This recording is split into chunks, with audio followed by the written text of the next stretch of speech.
Good morning, everyone, and welcome to Hash Church episode 83. I hope that you're all doing wonderful out there in Bubbleman's world, because here we are in Bubbleman's world. 83 weeks of Hash Church. Slowed down a little bit in the last couple of weeks, but still we've got our conversation going. I'm just waiting for the stream to start up in the YouTube chat so I can mute my mic, and then I'll move forward into inviting the panelists in. I was hoping on having a couple of new panelists today. One of them is busy and he was unable to come in and spend some time with us. But the other one is available. He's going to come in and chat with us a little bit about the military, a little bit about PTSD, and a little bit about cannabis versus the alternatives. And yeah, there we go. I muted that out. So why don't I get over to the Facebook invitation? And I'll send this Skype invitation to Chimera.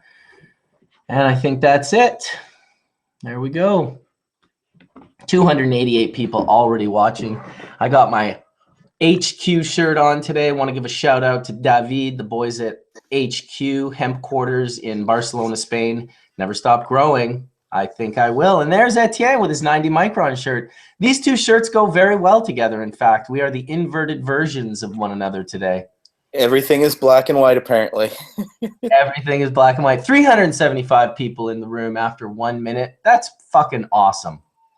Hell yeah.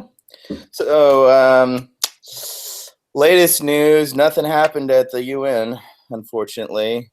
It looks like a whole bunch of people did a whole bunch of talking and they didn't do a whole bunch of listening so far that I've heard. So yeah, Jamaica certainly laid it down. Yeah, Jamaica did. I'm hearing Canada did the same, but Jamaica really laid it down more so than anyone else, which mad kudos, and hopefully something happens along that line. But looks like more of the same, people. I'm sorry. Yeah. Hi, Sam. Howdy, howdy. Good morning, welcome, welcome. Yeah, we're just talking about the UN and what went down over there. We had strong voices coming out of Canada and Jamaica, but obviously those guys aren't going to be jumping up and changing the Treaty Act anytime soon. But in the meantime, it seems like we have enough little sort of abilities within the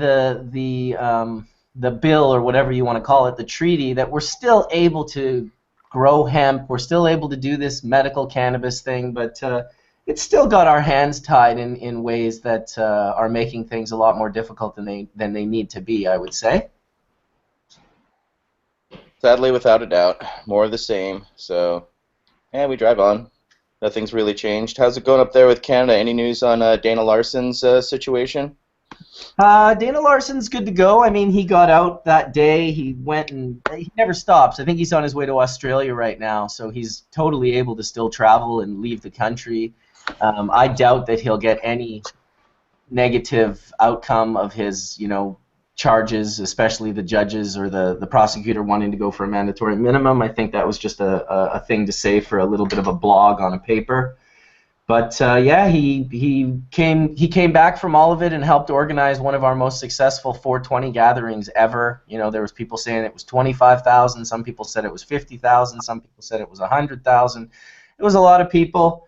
I want to really take a quick second to welcome Woodthrush into the room. Good morning. Yes, Woodthrush. Go by Woody if that's easier for you guys. Yeah, I like the name Woodthrush, but I can call you Woody, whatever you're comfortable with, bro. It's your show, so it's up to you. Well, it's our show. I really never think of it as my show. I Excellent. think of it as our show. So let me just find out this little piece of information that that Todd had sent me. It's a matter of finding out where he sent it to me now. I wanted to kind of give you a little introduction. So give me just a quick second to go through here and find that little piece of paper that I need so I can read a little bit of an intro for you. All right, here we go. Let's see. Just open it would be great.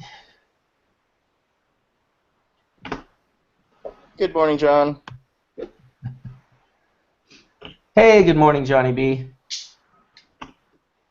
All right, so here we go. I'm going to read your little bio that I got sent. So Woodthrush Woody Needler, Served with distinction as part of the A-138 at Camp Stanley, Korea during the attacks of New York, September 11, 2001. In 2003, he was assigned to the 1st Battalion, 14th Field Artillery Regiment, 214th Fires Brigade, and was deployed in support of Operation Iraq Freedom. This was just the first of his combat tours, and two more would follow. In 2006, Sergeant Needler deployed with 2nd Battalion, 12th Cavalry Regiment, 4th BDE, 1st Cavalry Thunder Horse.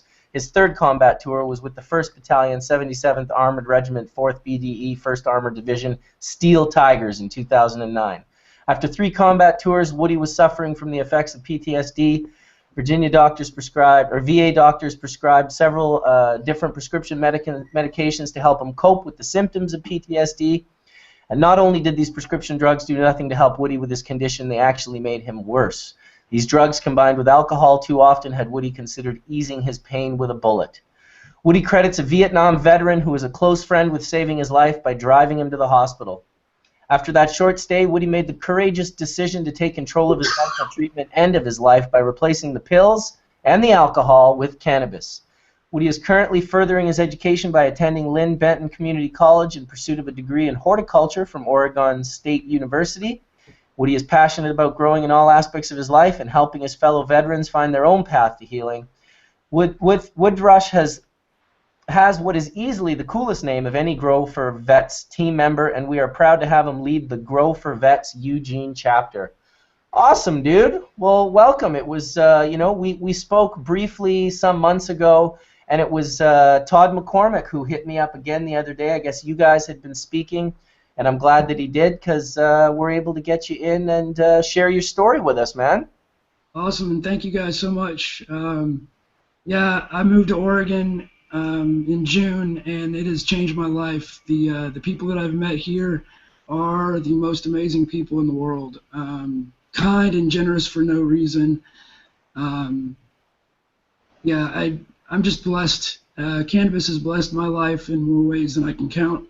And honestly, Bubbleman, I have to thank you, because around the time my friend took me to the hospital, I was watching your Bubbleman videos on making dry sift and everything else. So I do have to credit you partially in getting me through all of this, because if it wasn't for those videos, those dark days would not have been nearly as uplifting. So thank you for that.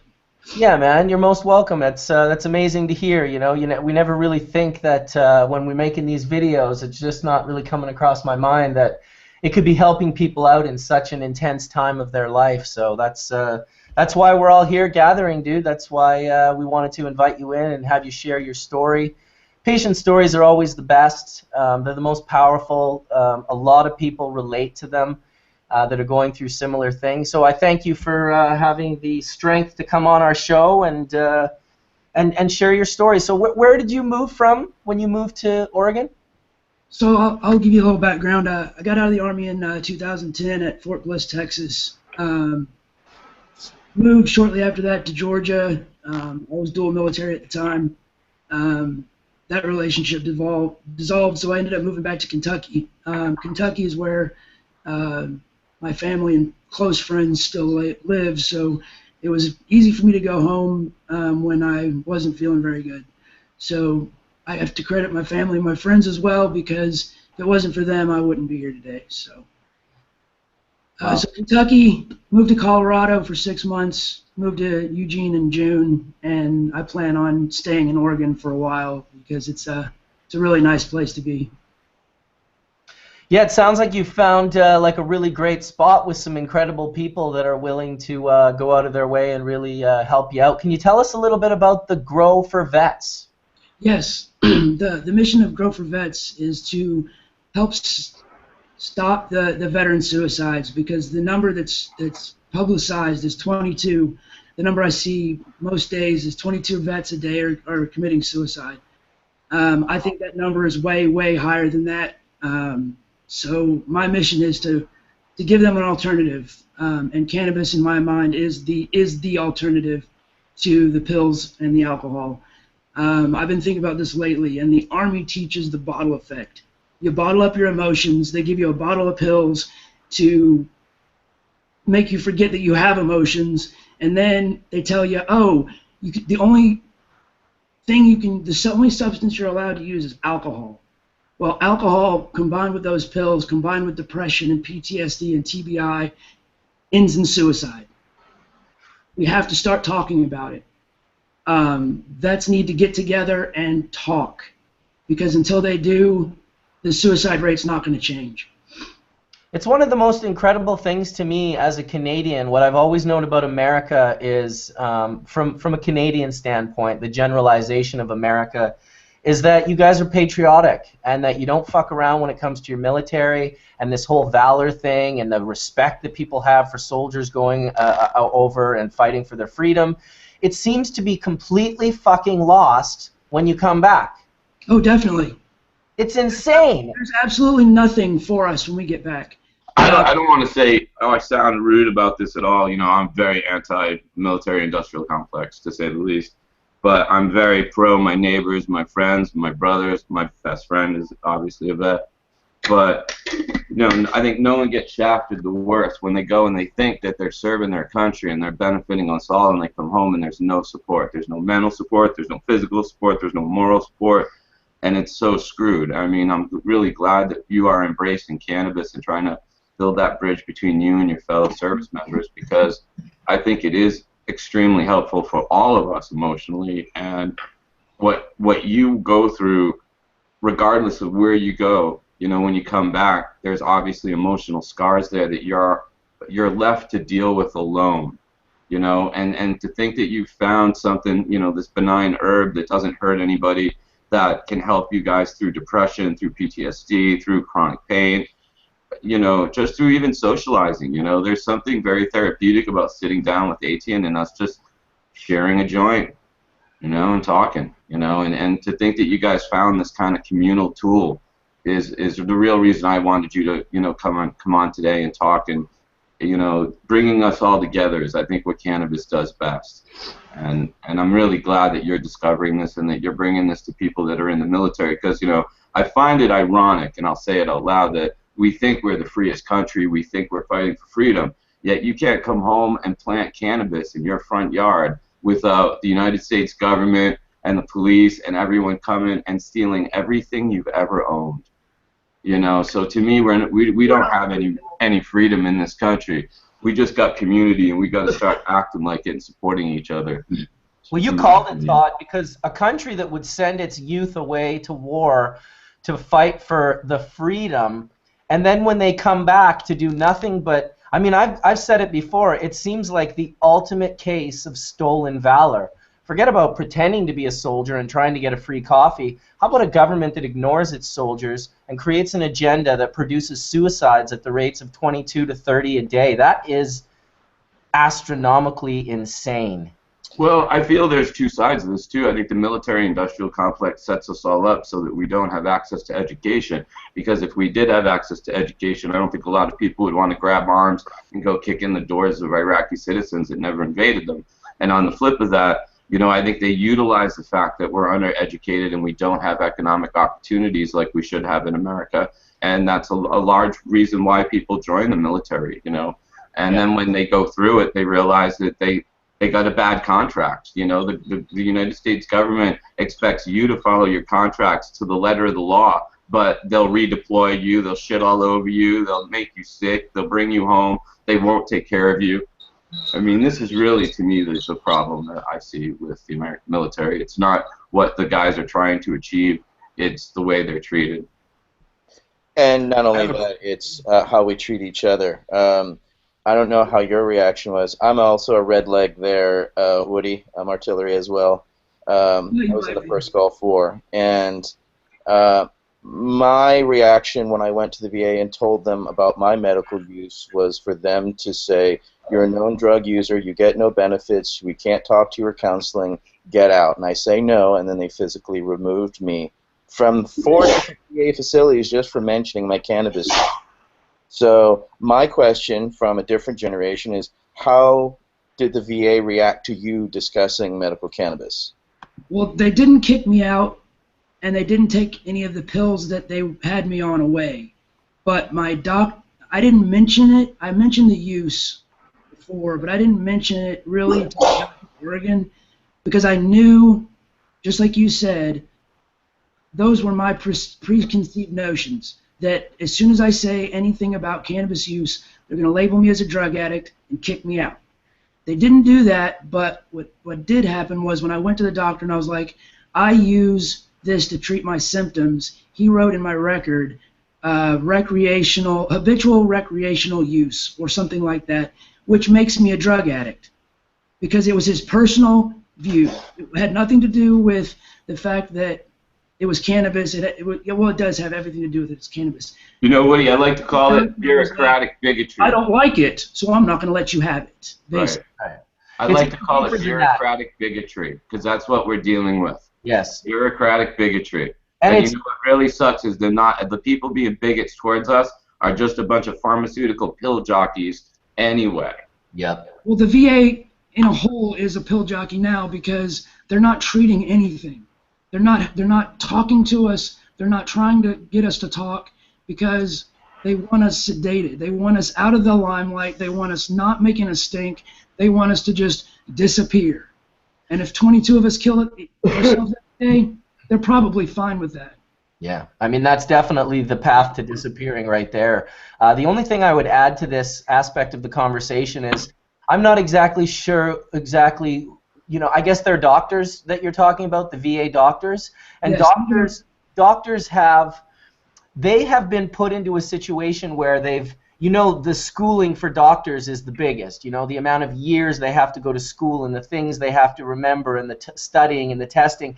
They build it up to be such an incredible, huge part of your life. Then they give you this license, and then now that license to practice medicine is able to be taken away at the drop of a dime. And I'm telling you, after being on this panel in Toronto with the Rethink Breast Cancer, the doctors just, they repeat it over and over again. I would never say that cannabis could cure cancer, and I would repeat, well, I wouldn't say it either, but I would certainly mention that people have put their cancer in remission with it.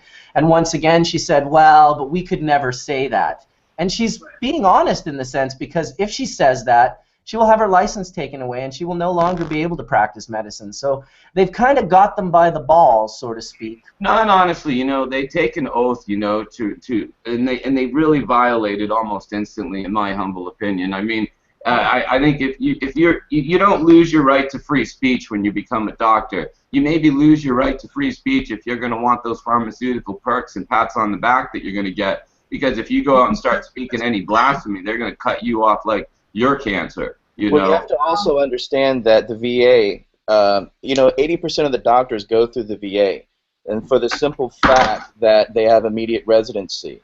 And once you're in, it's just a government pill-pushing system, as our brother here has found out way too well, and as many other veterans find out every single day, is that they're subject to their own system. So even they could be a free-thinking doctor all they want, but when they're in that VA system, they're told what they're going to do. I was lied to and was told, finally in '95, I was finally told by a brave new doctor that the VA had been lying to us about our exposure in the Gulf and what we were actually exposed to. And then 4 years later, I get a 7-page dossier of everything that we were exposed to. And that VA doctor told me himself that it came from higher up, that we're not supposed to talk about your Gulf War stuff, and that we're supposed to ignore you and just pop you and send you on your way. So that's been standard operational procedure for me since '91. So it's been frustrating to see all these other vets, and I have to give a major shout out to all our Vietnam brothers, because for me it was a Vietnam brother who reached out to me and said, hey kid, it's going to be okay. I was on that pill junkie thing too. Stay on this course with herb. And I'm thankful that, Woody, that you had a brave brother who took you to the hospital and take care of you. And remember that they taught us to fight. They never taught us to stop fighting, but they also taught us to never stop taking care of each other. And so much respect, Woody, for putting your money where your mouth is and helping your fellow brothers out. And on top of that, Woody, I'd like to say much respect for coming on Hash Church for the first time and muting your mic when you took your bong rip with the torch. I got dudes that have been on here for 80 weeks that can't get that shit right, and you're like been on 1 day and you already got it right. So 2 thumbs up. I've been watching Hash Church since episode 1. I watched every episode, and I haven't watched it every Sunday, but brother, what you're doing takes what I'm doing to a whole new level. So thank you for what you're doing. And in response to what Etienne said, the vet that took me to the hospital was a Vietnam vet as well. So yes, the Vietnam era veterans, they know the truth and they will help us. We have to remember as a younger generation that we got to help them as well, because they're going to start getting older and they're going to need the younger guys coming and checking on them to make sure they're still okay. Because the big thing for me was, I have a question for you guys. when I was on the pills, I thought I was fine. I would tell Bill, I'm fine. There's nothing wrong with me. And he's like, no, you're not fine. And he would take me to the side and he would get me intoxicated on alcohol, and then it would come out. All the pain and the suffering would come out when I was drunk, because alcohol is a truth serum. So it took a while for me to realize that the pills and the alcohol were the problem. And once I got rid of all the pills and the alcohol, I lost weight. I started eating better. I just felt better on a regular basis. Hey, Woody, can you go into detail a little bit about how that experience happened to you? Like, how do you get to the bottom of the bottom of the bottom, where you're thinking about suicide and life is just terrible and you're on all these pills and your booze? I mean, I know you mentioned your buddy cracked a little bit of light on you and you were able to release your truths, but how do you make that transformation from like leaving that behind and going with cannabis? How did that happen for you? I've known about what cannabis was since about 1986. I didn't know it was medicinal because the DARE program said that it fried my brain like an egg. Right. So for years I was like, well, it can't be good for me, so I can't do it all the time. And then I got out of the Army and realized that the pills were the problem, and it's hard to describe. I was with the pills and the alcohol combined, I was just super depressed all the time and thinking about killing myself. After the stay in the hospital, I was assaulted while I was at the VA, and that's when I decided that the VA was the problem. So I decided to get everything the VA was giving me out of my life. Go back a second. What happened at the VA? Who assaulted? Another patient. On meds? And they tried, the security tried to blame me, said that I instigated it, and that was the last I heard about it. So were you written up and removed, or what? No, they let me stay. They separated us, but they didn't detain either of us in any way. They just put us in separate rooms. I will never go back to the psychiatric unit at any VA hospital. I now have severe anxiety, even going into a VA building. I have triggers. So yeah, the VA to me is an evil thing. So what date and what year did you hit your rock bottom? It was June 2 years ago. So June of 2014. Take us there. Okay. My buddy invited me to go to Florida with him because I wasn't doing very well, and on that trip, got way too drunk. Did some things that, looking back on it, I wouldn't have done if I wasn't intoxicated. Drove way too fast, and had a gun that I emptied a magazine into the ocean instead of my head. So when I woke up the next day, I realized that I really had a problem, because those bullets could have very easily ended up in me instead of the water. So there was something subconsciously kept me from doing that, and I don't know what it was, but that was the bottom, and that's when I realized that I had to change my life. And were you using cannabis at the time? Yes. Well, maybe that little bit of cannabis in there was the guiding light, saying, "Hey, man, it does seem to have this incredible effect on people, where it's like a positive energy that is given to you when you have that first little rip of a joint or a dab or however you're enjoying your cannabis. There is this really, you know, they call it elevated or uplifted for a reason, because it really does kind of take you up a little bit. Definitely. And one other thing that I have to say is growing the plants themselves. I found some seeds in a bag that I'd gotten from a buddy, and I put those seeds in some dirt in a closet with some CFL light bulbs and got smokable flower. And Nice. it's what I had to do at the time, because in southern Kentucky, $60 grams, and it's stuff that you wouldn't even consider taking now that I live in Oregon, where I can get beautiful outdoor sun-grown flowers for $3 to $5. It's like, In Kentucky, did you have to just get it off the market retail from whoever and however? oh yeah, straight up calling your buddy for a dime bag. Yeah, I got frustrated and tired of making criminals out of my friends. Yeah. So I got involved because I was like, God damn it, why should I have to make my friends risk their freedom just so I can have my fucking medicine just to get by? I mean, that was, I think, one of the most frustrating, and it was pretty low, but at least they were there, and fortunately it was there for you as well. Definitely. Yeah, if I credit you guys and cannabis and my dog Angel.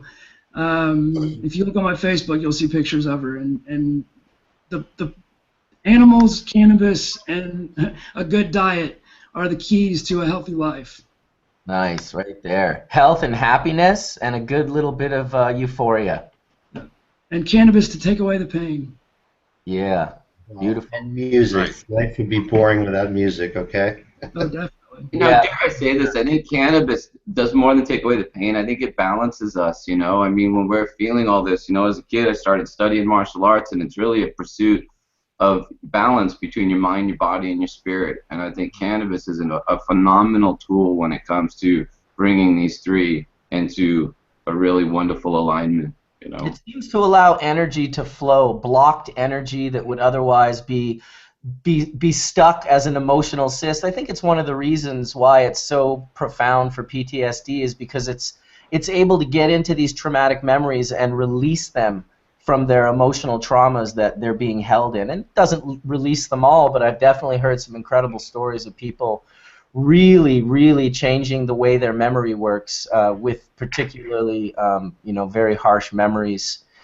Well, there's been some really powerful science talking about the way that cannabis helps us forget traumatic events, you know, and I think part of maybe why I've had such an easy time, you know, moving on from devastating events in my life is because, you know, I just kind of embraced cannabis, looked for the good in the, you know, the silver in the dark cloud, and moved on.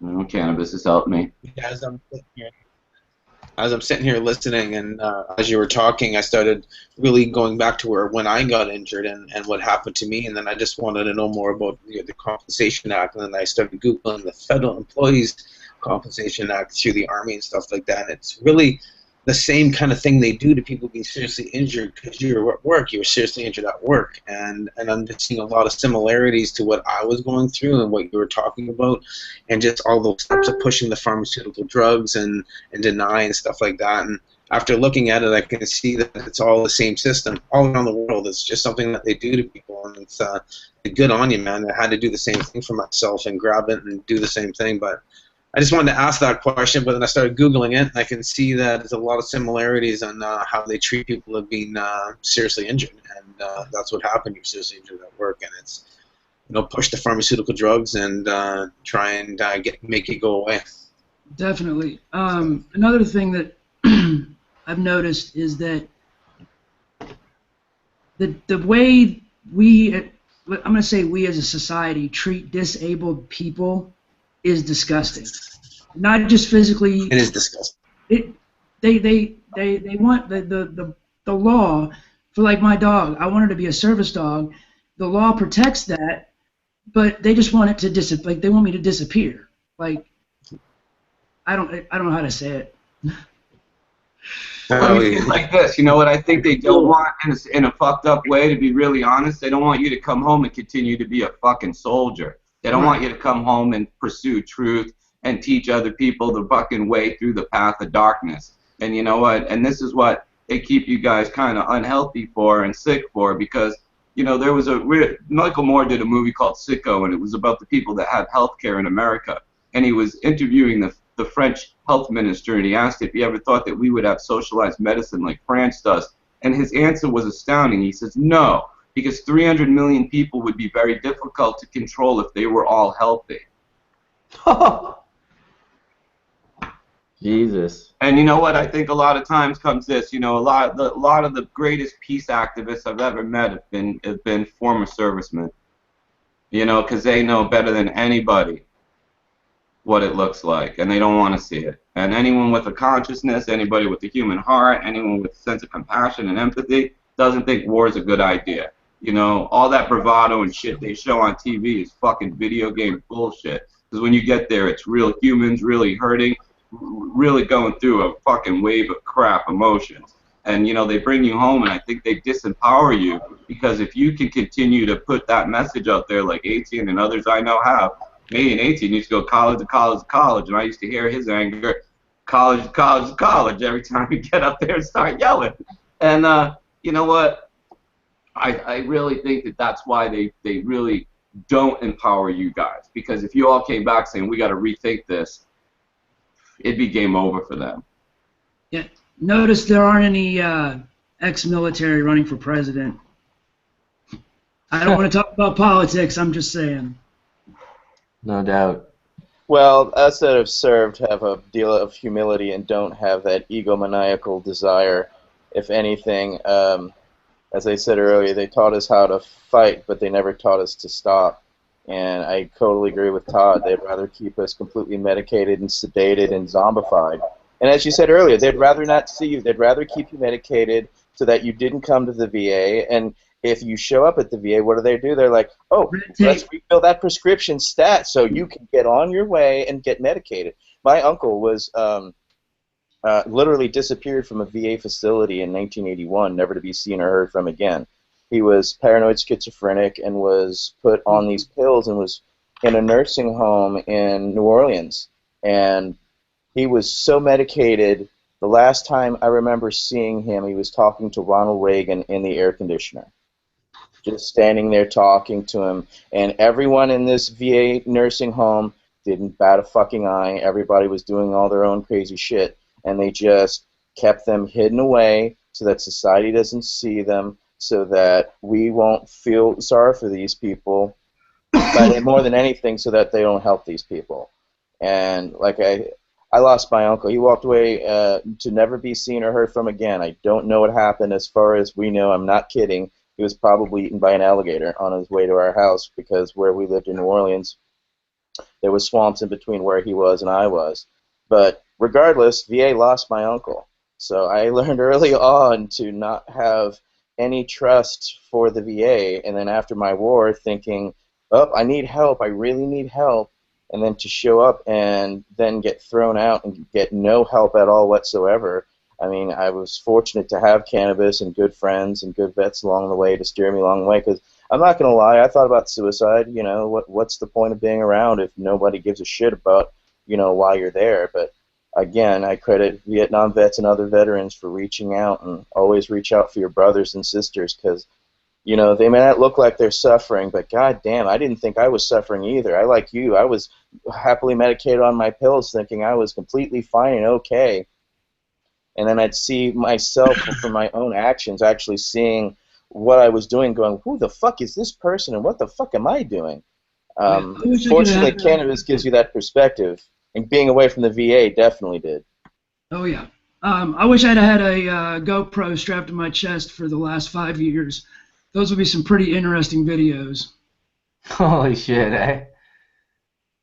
So I how don't know if you'd really want to watch them. I was just about to say this, dude. No, cannabis helps you forget. You might want to erase those tapes and cruise on. Right.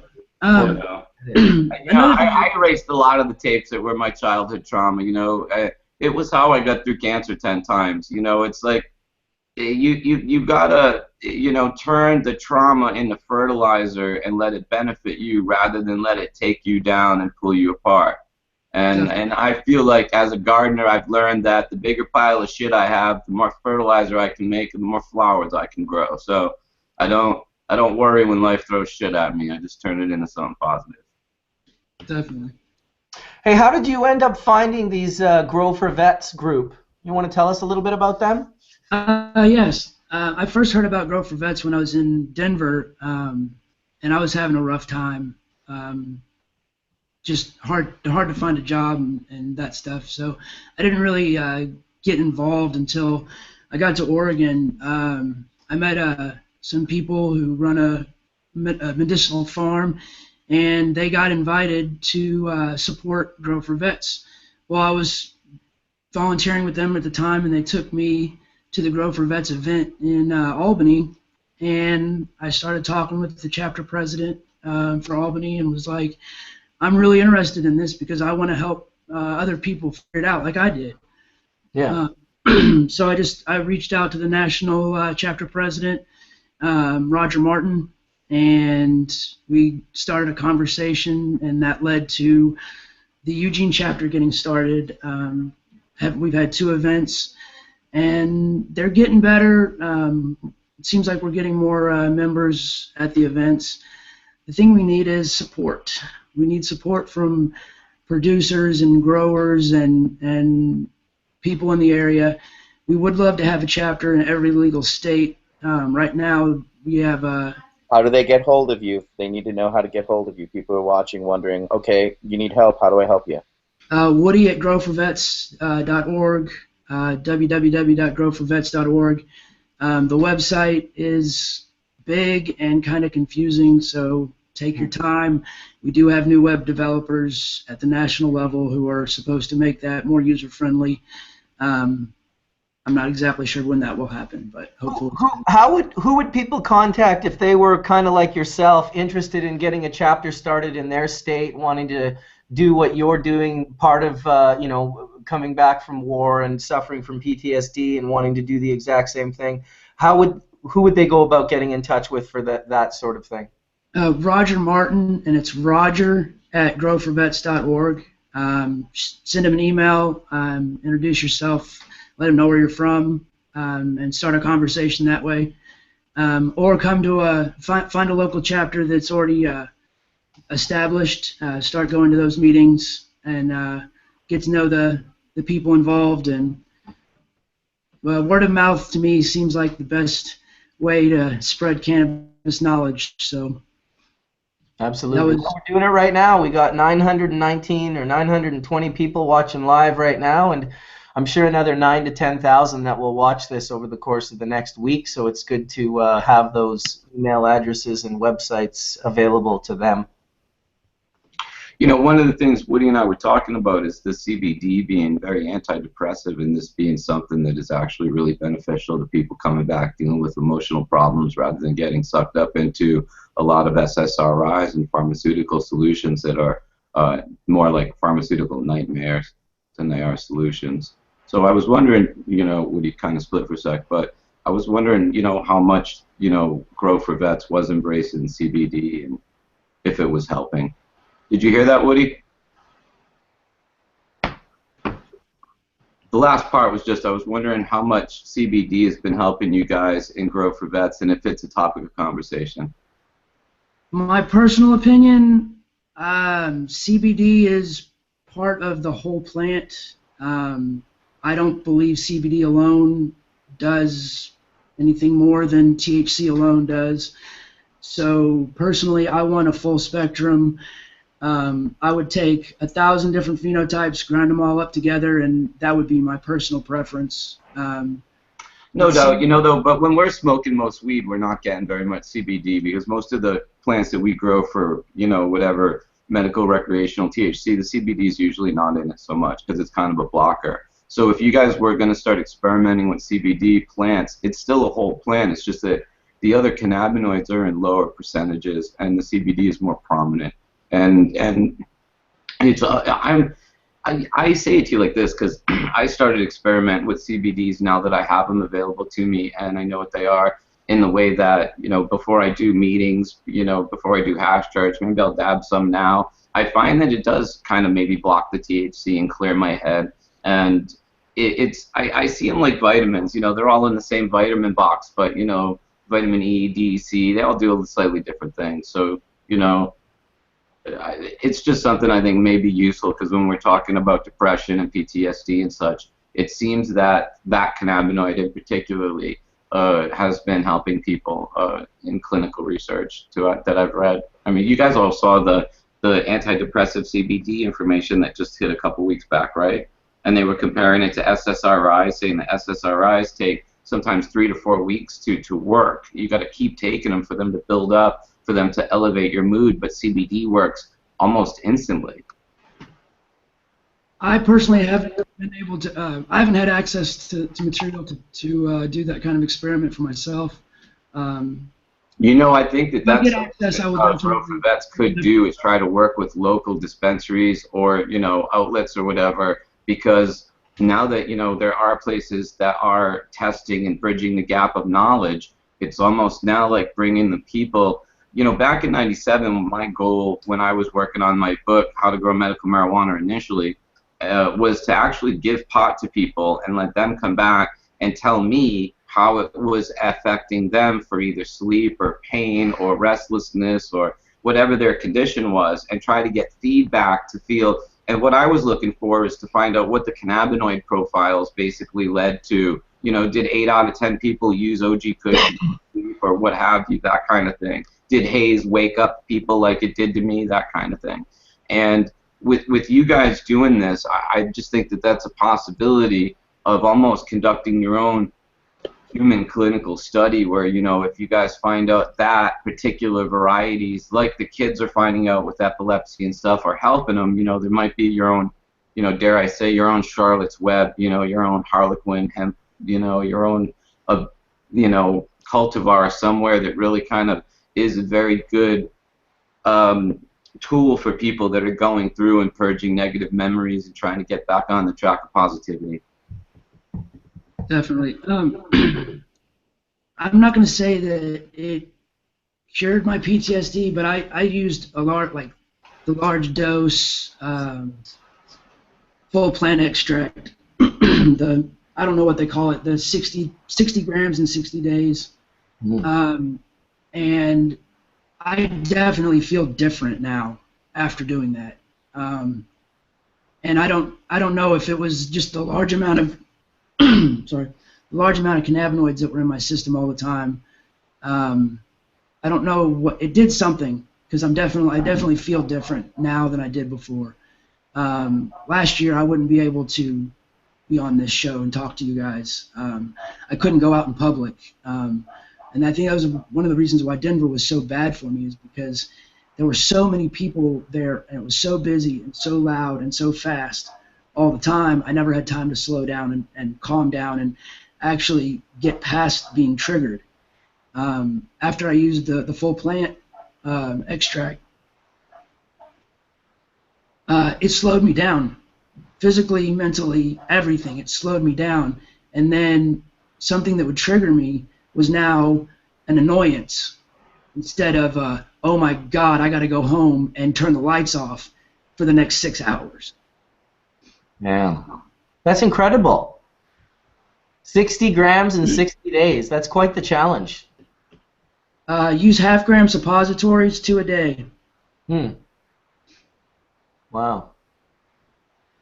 I was going to say that would definitely, man, I'll tell you, I eat it every day myself in coconut oil extract, but I just eat small doses, a little bit in the morning, a little bit at night. I never really feel the effects. I prefer to feel the effects from vaporizing.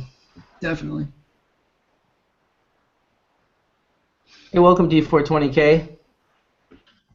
How's it going? It's going good, man. Woody's just been sharing his story with us. It's been a great morning, like almost a solid hour. We just like literally started at 9:01, and it's been a great conversation. I've caught some of it, and what I've caught of it is it's helped him with his PTSD. Is that the case?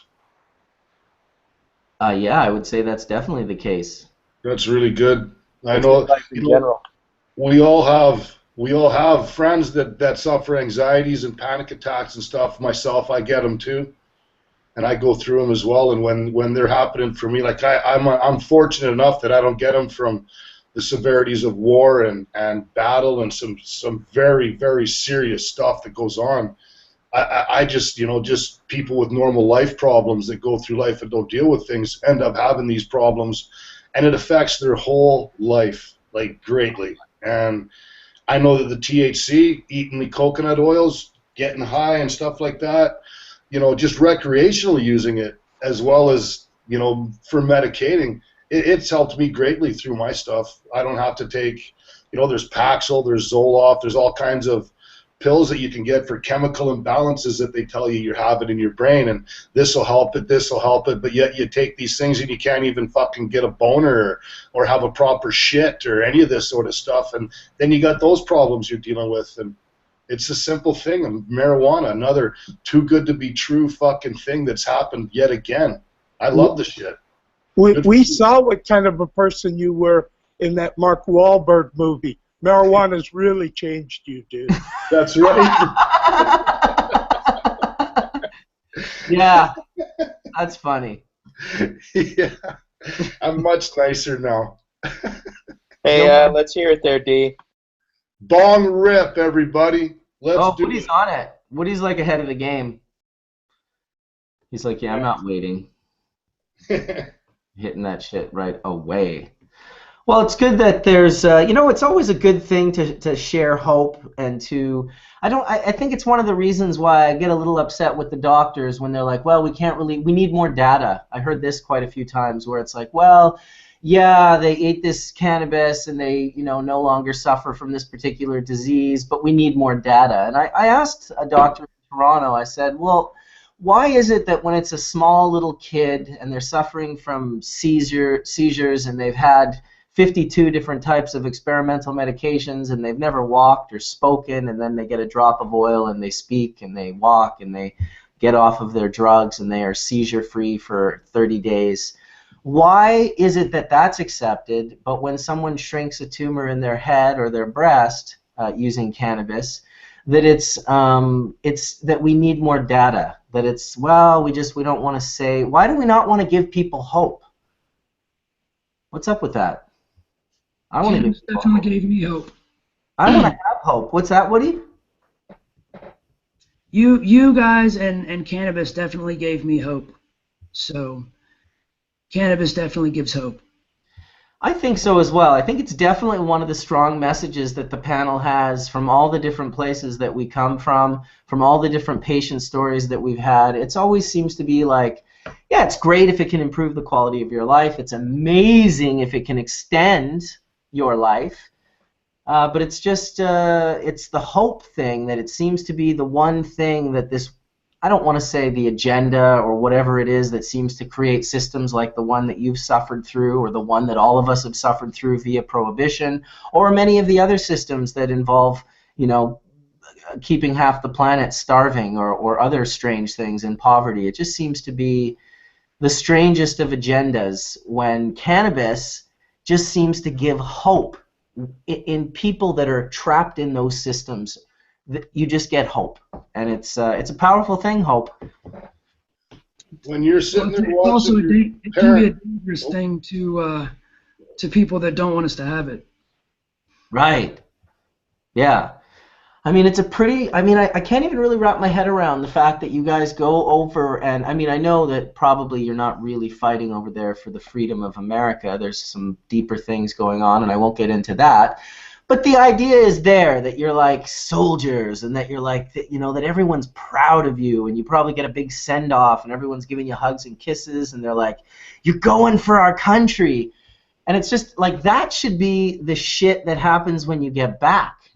It should be, but I don't know if you can agree with me this, Woody, or not. When I left for war, I got I hope you come back in one piece. And when I came back, what was the first question people asked? Did you kill anybody? Exactly. Fuck. How fucked up is that? And let me tell you, as a veteran, for you to sit there and ask us that is absolutely don't. Don't ever ask a vet that. We don't want Nobody's goddamn business if I killed anybody or not. That's an intense question. Something I had to do in a situation that I had to do it. I had no choice, and it's nobody's business whether it happened or not. But Bubbleman, this is the question everyone asks you, and this is why a lot of us get isolated and we go away, is because, you know, we don't want to hear it. We got to live with this. We got to try to sleep through this. That's why a lot of us get drunk. And, you know, I was a terrible alcoholic after the war, just to try to, you know, comprehend or just to forget to go to sleep, okay? So trust me, they want you forgotten, and in society, when you come back and they ask you time and time again, everyone you've known, every single friend, every teacher, every single person asks you that fucking question. How can you come back to society? Why do you want to come back to society? It's terrible. And everyone asking those questions are thinking it's cool or something. Well, it's strange that even in the chat, people are, oh, I ask people that question. Why isn't it anyone else's business? I'm just like that. When he said that in the chat, that shocked me that someone would ask you that question. Can I stop for a minute? And from an outsider's perspective, and I dig your anger, I understand where it's coming from. It's obviously from an honest standpoint. From an outsider's standpoint, the way they sell us this shit is like it's fucking toy soldiers. You know, and not to be rude, this is also why I think that, like, until you go there and experience it, which I have not done nor would do, I would always be a fucking conscientious objector, but on the same front, man, I can still make friends with you guys and realize your pain. And the truth is that from us, we look at it, or people look at it like it's not as real as it is. I think if a lot of people knew what the fuck they were stepping into, we wouldn't have such an eager voluntary army.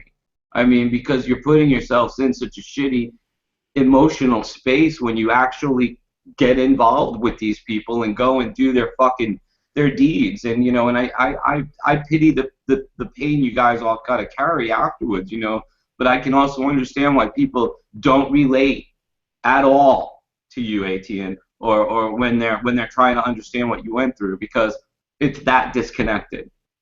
You know, so I say don't hold it against them so much. They just don't understand, like an ant looking up at a skyscraper. We don't understand or have that empathy at that time. We're dealing with our trauma. And then when all you're dealt with is every single person you know is coming up to you time and time again, the first time you see them, all you want to do is hug them and say, I'm alive. And the first question after they hug you is, so did you kill anybody? And it's done in a sense of humor, but you got to understand it's an absolute sock in the fucking balls every single time. And it you know, it becomes its own self-isolation and its own shame and its own fear. I mean, none of us take pride in killing people and having to do the worst that we've had to do. We did what we did, and that's it, okay? And it's even hard for me to accept people coming in and say, thank you for your service, you did a wonderful thing, et cetera, and it's like, yeah, we all struggle with that, and we all have our own way of dealing with it. But that gets even more confusing on the alcohol. It gets even more confusing when you're so clouded on pharmaceuticals that you can't see which way is straight. Right, Wood? Most definitely. Yeah. How do you deal with that when they came up to you initially? I stopped going in public. When I came back in 2009 or 2006 or 7, whenever it was, I couldn't go to Walmart by myself. I was in El Paso, Texas. I bought a house. I lived off post. I couldn't go to Walmart because they weren't speaking English, and they weren't Americans. Please don't take me as anything but a kind-hearted person, because I am. I was triggered so bad just going to Walmart that I had to go home. Wow. Because I needed my squad with me to go into a non-English speaking place, and they weren't there. That's some serious trauma for sure. And I lived in the middle of El Paso, Texas, where, if you know the geography of Texas, it's predominantly Hispanic. So it took me years, 10 milligrams of Ambien and a half a bottle of Jack put you to sleep, and you don't dream, but it's not healthy either. Yeah, I could start into a second bottle of Jack into an evening just to go to sleep. I got up, I want to say about a handle in 2 days. Damn, I've never even had a shot at Jack.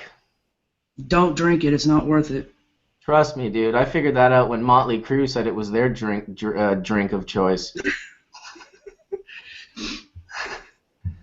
Like 1983 or some shit. I'm like, these guys look fucking wasted. I think I'll just stick with my weed. I didn't even puff weed then, actually. I was a kid. So I would like you guys to also look at the Young Turks did an episode. There's a bill in the Senate. They're trying to make it so we can go to the VA with our medical card paperwork, and they're going to be required to fill it out or help us fill it out. So vets are now going to have access to medical, but it's going to only be in the medical states for now. So we'll see if it actually gets any traction and goes forward. So I'm hoping that it does, because getting rid of that $250 doctor visit to get your recommendation would definitely help vets out a lot.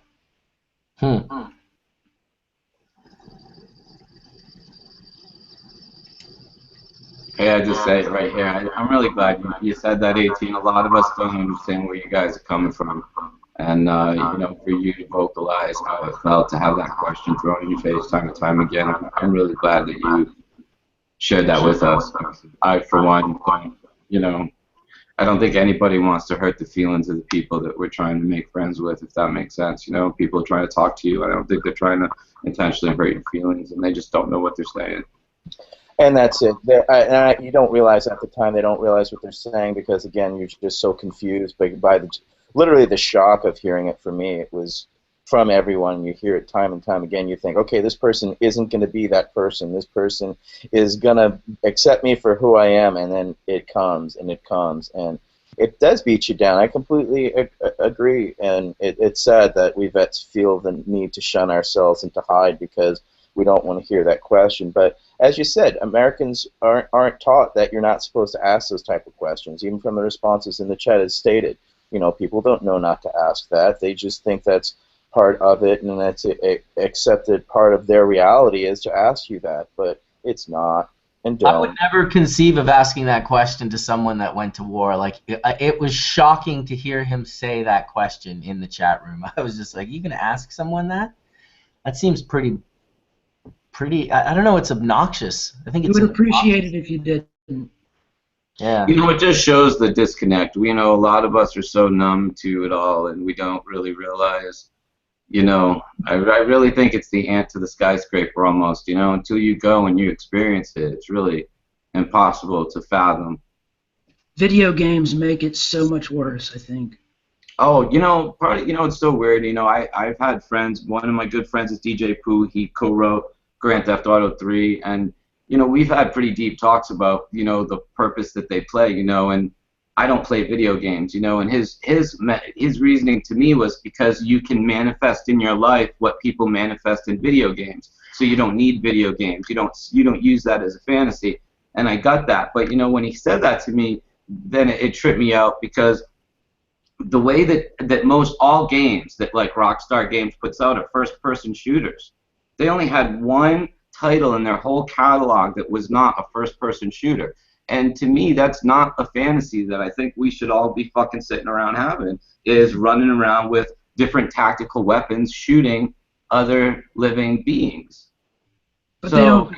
Well, that's where that question, did you ever shoot anybody? I think that's where that question comes from, because they play these video games, they see people get shot, but nobody actually gets hurt. So when a soldier comes back from a real war where people are really getting shot, they want to know, did you do it? I think so. Yeah, I think video games are part of the. Yeah, absolutely.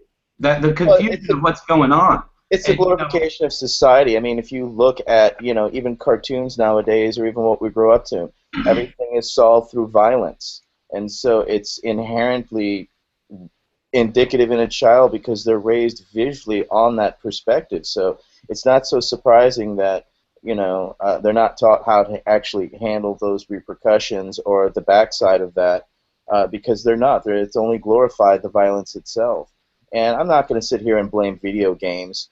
You know, I'm going to blame society as a general because as they said, they taught us how to go to war. They sent us all off, but when you come back, you know how to reassess back into society, or, you know, you're going to have some nightmares, deal with it, you know, but that's about it, you know. And then when you go to the VA, you get what Woody and I get. You get, hey, welcome to Pill Central. But just for a minute, man, since World War II, since really, to be really blunt with everyone listening, the military-industrial complex organized, and we all started getting toy soldiers in our toys as little kids. That didn't happen 100 years ago. There wasn't plastic. There wasn't little toy soldiers they pushed around. You know, the glamorization of warring has been indoctrinated into our educational system since we were all in fucking pre-kindergarten. You can't turn on a TV without seeing somebody get blown away for fucking, you know, in a commercial or whatever. It's like they just throw it at us constantly, and I'm not blaming video games,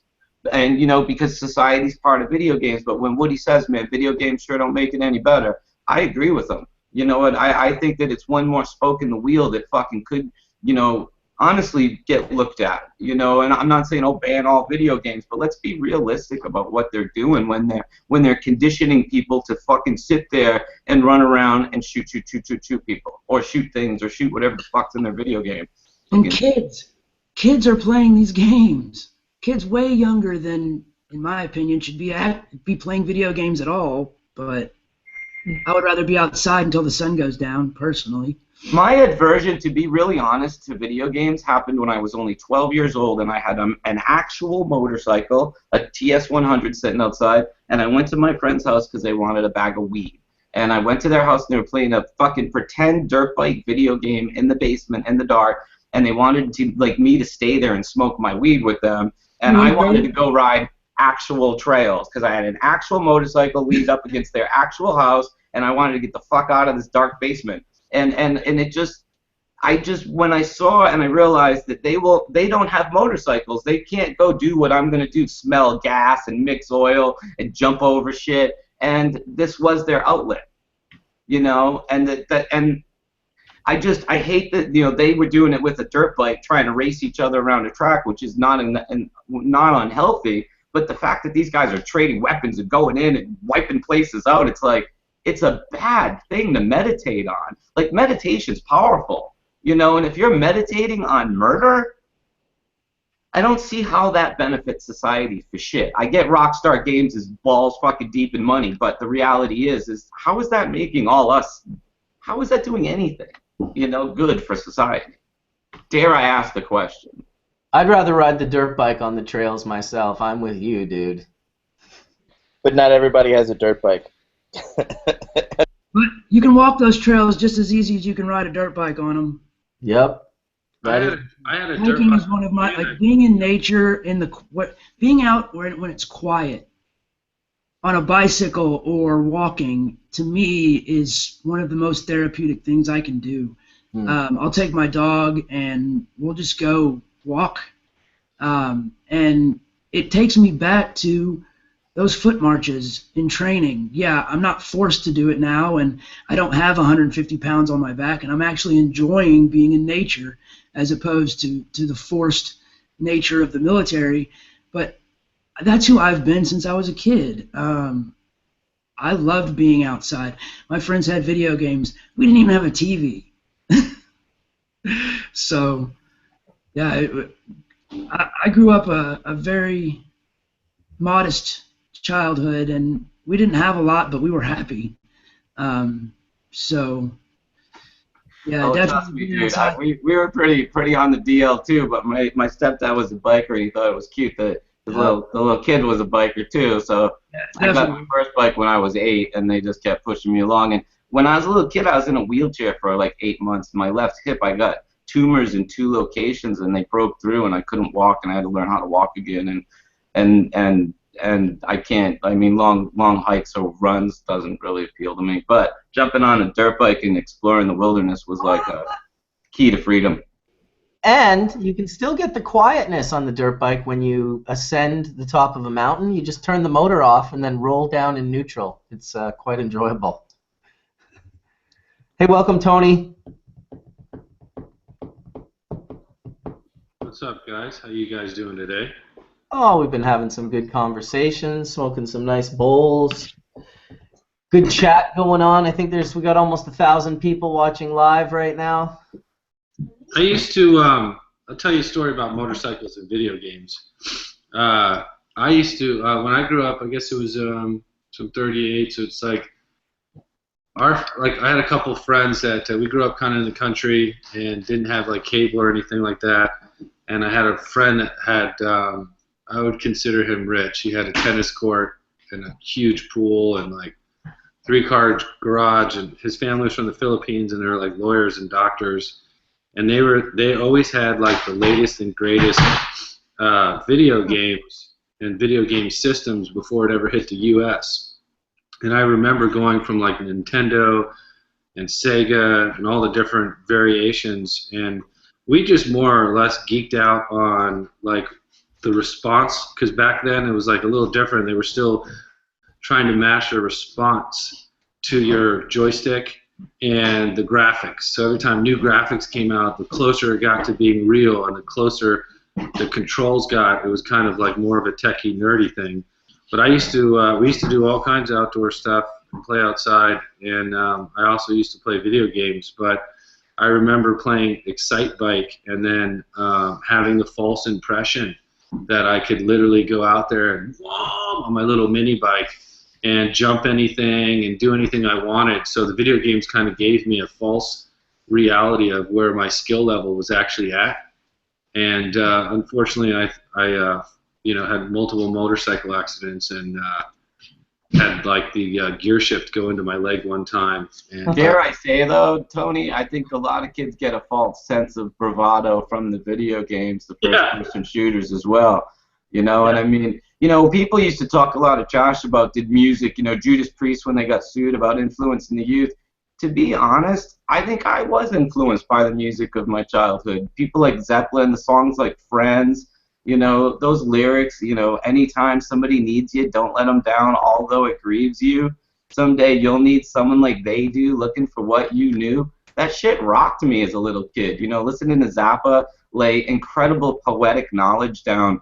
It really did influence me in a way, and I feel bad for the kids that get their fucking, you know, they're sitting there staring at a fucking Technicolor screen shooting shit instead of listening to Zappa and Zeppelin and the Beatles and other stuff that'll open up their minds and their hearts to the world around them, you know. So true. Yeah, great. My parents wouldn't let me. We only had so much time we could actually play video games or watch TV. So I was like restricted to. We didn't really have cable, so it was like, you know, if you weren't doing chores or doing homework or working or playing outside, like I remember I could only play video games for like a certain amount of time, and then it was like you can't do it anymore. Like I got like an hour, you know, whether it was on the computer or whatever it was, and it was like super restricted then, because I think there was like rumors back then that like it would cause epilepsy or something, and it was like I remember being told that as a kid, like, oh, if you do it too long, you could end up like so and so, and you're like, what? You're like, okay, well, I won't. It was limited when I was a kid, man. There was like 12 or 13 channels, and there just wasn't lots of good shit on. It was way better to go out and play some street hockey or go around on the dirt bike. And we didn't even have to be limited on our TV because it was just like, unless it was a hockey game at night, you know, or something sort of special like cartoons on Saturday morning, there really wasn't much going and sitting in front of the TV when you could be playing some good street hockey with your crew out front. Yeah, I never had a Sunday morning or Saturday morning cartoons. Ever. Dude, Saturday morning cartoons. I did, and I loved it. The old rooster walking around the cock of the walk, fucking walking around with his little fucking chicken bouncing around him. Hey, what's going on, Spike? Hey, what's up, Spike? The cock of the walk. Fucking weird cartoons, man, and Wile E. Coyote and the Roadrunner trying to murder that little bird, fucking steady. That one I do remember. Stalking and murdering this bird constantly. Philos.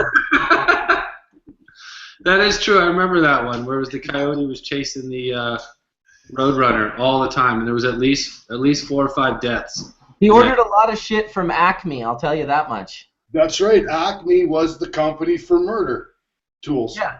You could get all sorts of different like murder traps from Acme. It was very wholesome. Good for children. Rockets. Yeah, Roadrunner traps. How about we do a bong rip for the fucking Wile E. Coyote that never actually got to fucking kill the bird? I think that's a great idea. I've got some of this Cuban strawberry. Does somebody have some Acme hash to go with that? I guess the question people would ask the coyote, the rude question would be, are you ever going to kill that bird? My question would be, why do you want to kill that bird so fucking much? You got mice out there, you got all kinds of food sources other than that Roadrunner you can't catch. What did that fucking guy do to you, Wiley? Come on. It was false advertising from the get-go, because you have to understand that in speed, coyotes can, and in distance, they can beat a Roadrunner. They can catch Roadrunners, so it was all bullshit all along that we were fed. And see, all the while, I thought he was just hungry. I wasn't a vegetarian as a child. I thought he was just going to eat him. I was just going to say, out here on the East Coast, Acme is a big supermarket chain, so if he's got this, thing on ordering food from Acme, why doesn't he just order some food from Acme? Yeah, no shit. He spent a lot of money on that stuff. He probably could have just ordered a couple of those Roadrunners already like diced up and defeathered, the whole 9 yards, ready to go. Fucking broiled in some duck fat even. Fuck, nice fucking culinary style. I'd like to see an episode where they get together, a reunion, and they have a hug. He works it out. They go on Dr. Phil, figure it out. I don't know. Well, he also did more damage to himself every time. So all those contraptions he bought always backfired. Yep. He probably had some kind of return policy where it's like he kept getting bigger and better toys because they kept malfunctioning on him. Well, he has a good return policy then, for sure.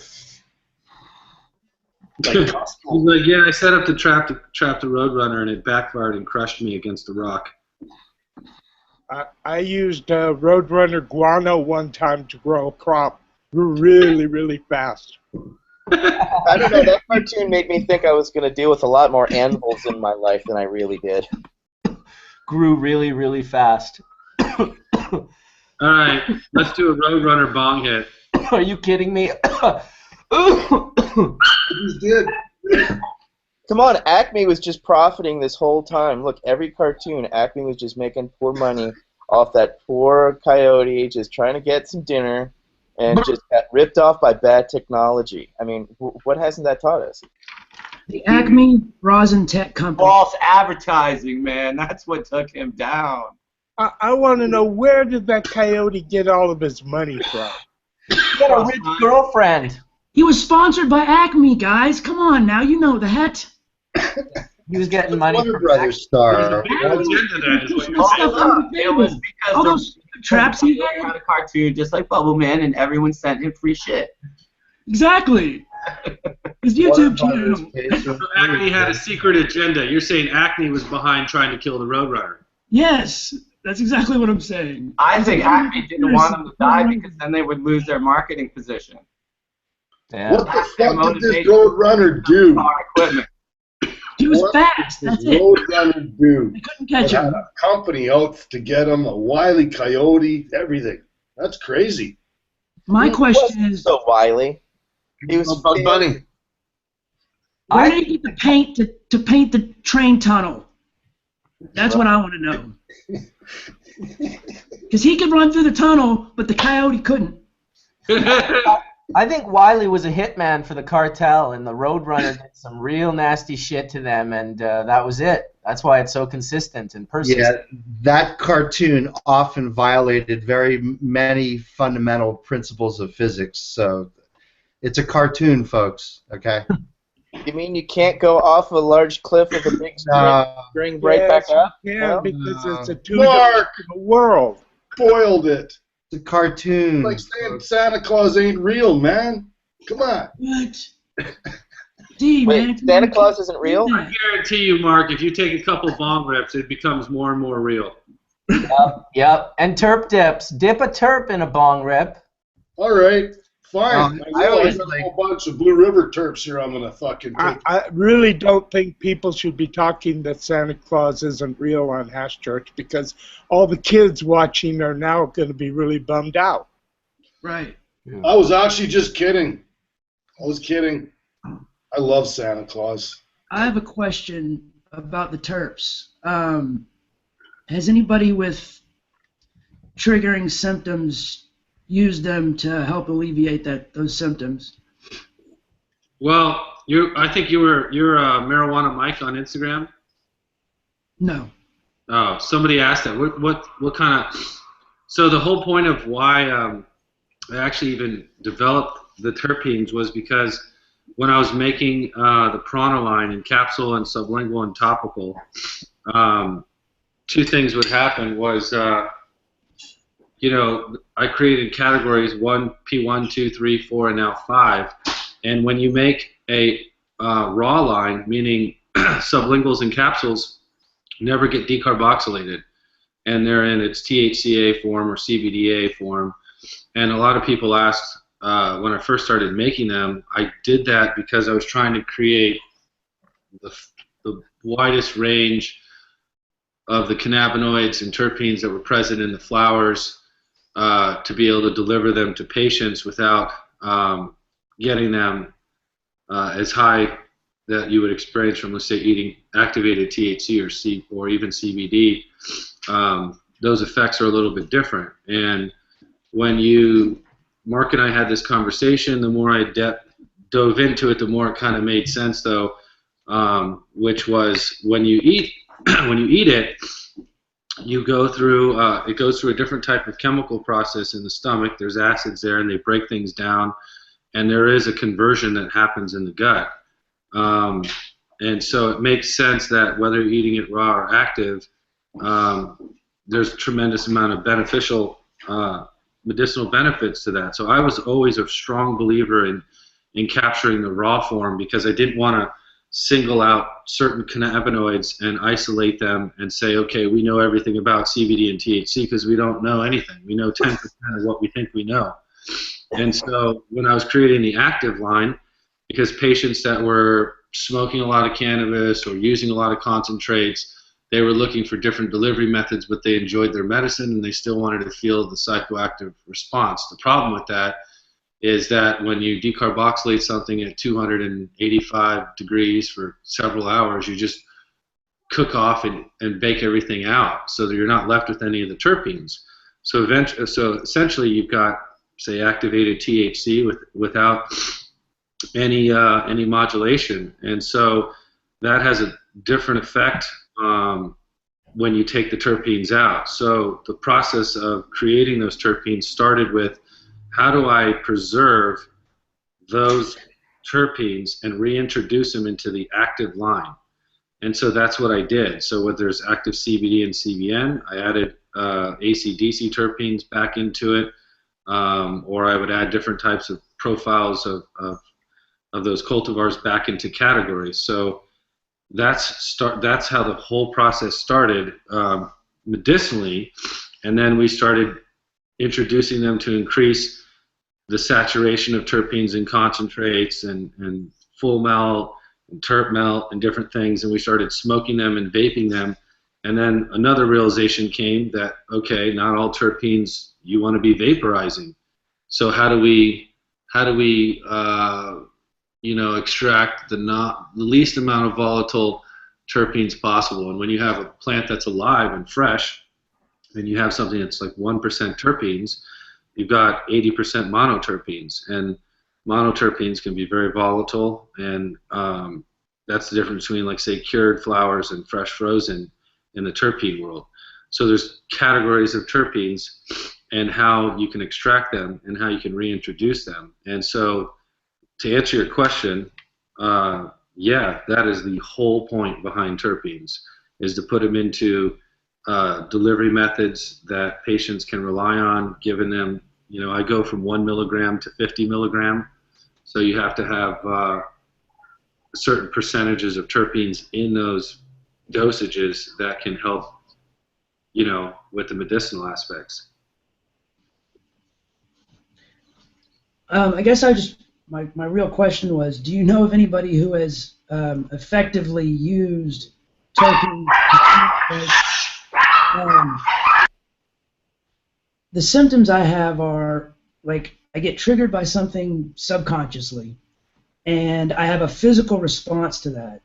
So I'm looking for a combination of things that allows me to be relaxed from that trigger, but also still be clear-headed, able to drive, able to go to school.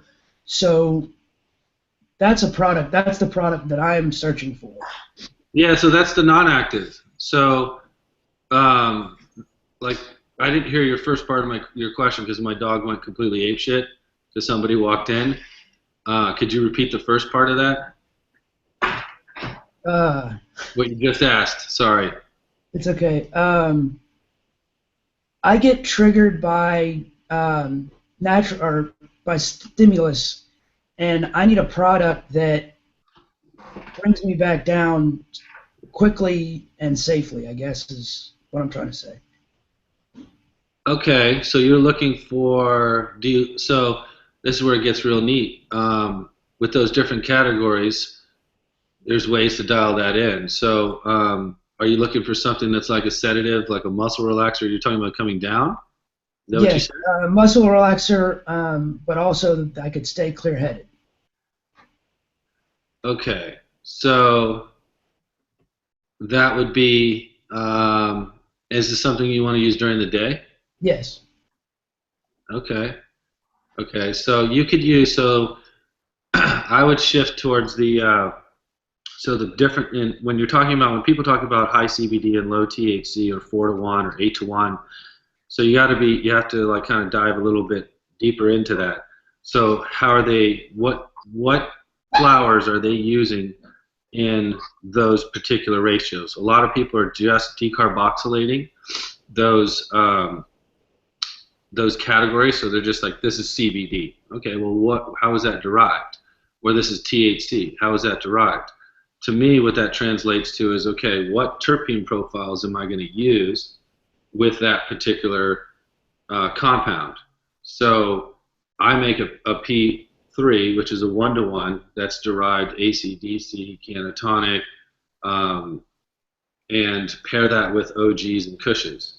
And so those terpene profiles that are Cushy or OG, if you look deeper into them, you can see why, and you would see different profiles of terpenes, and you would see higher concentrations, say myrcene versus limonene, as you would go through different cultivars. And so I pair those in those categories with that. So you could get a terpene that does exactly what you said, where it would kind of mellow you out, but still keep you clear-headed.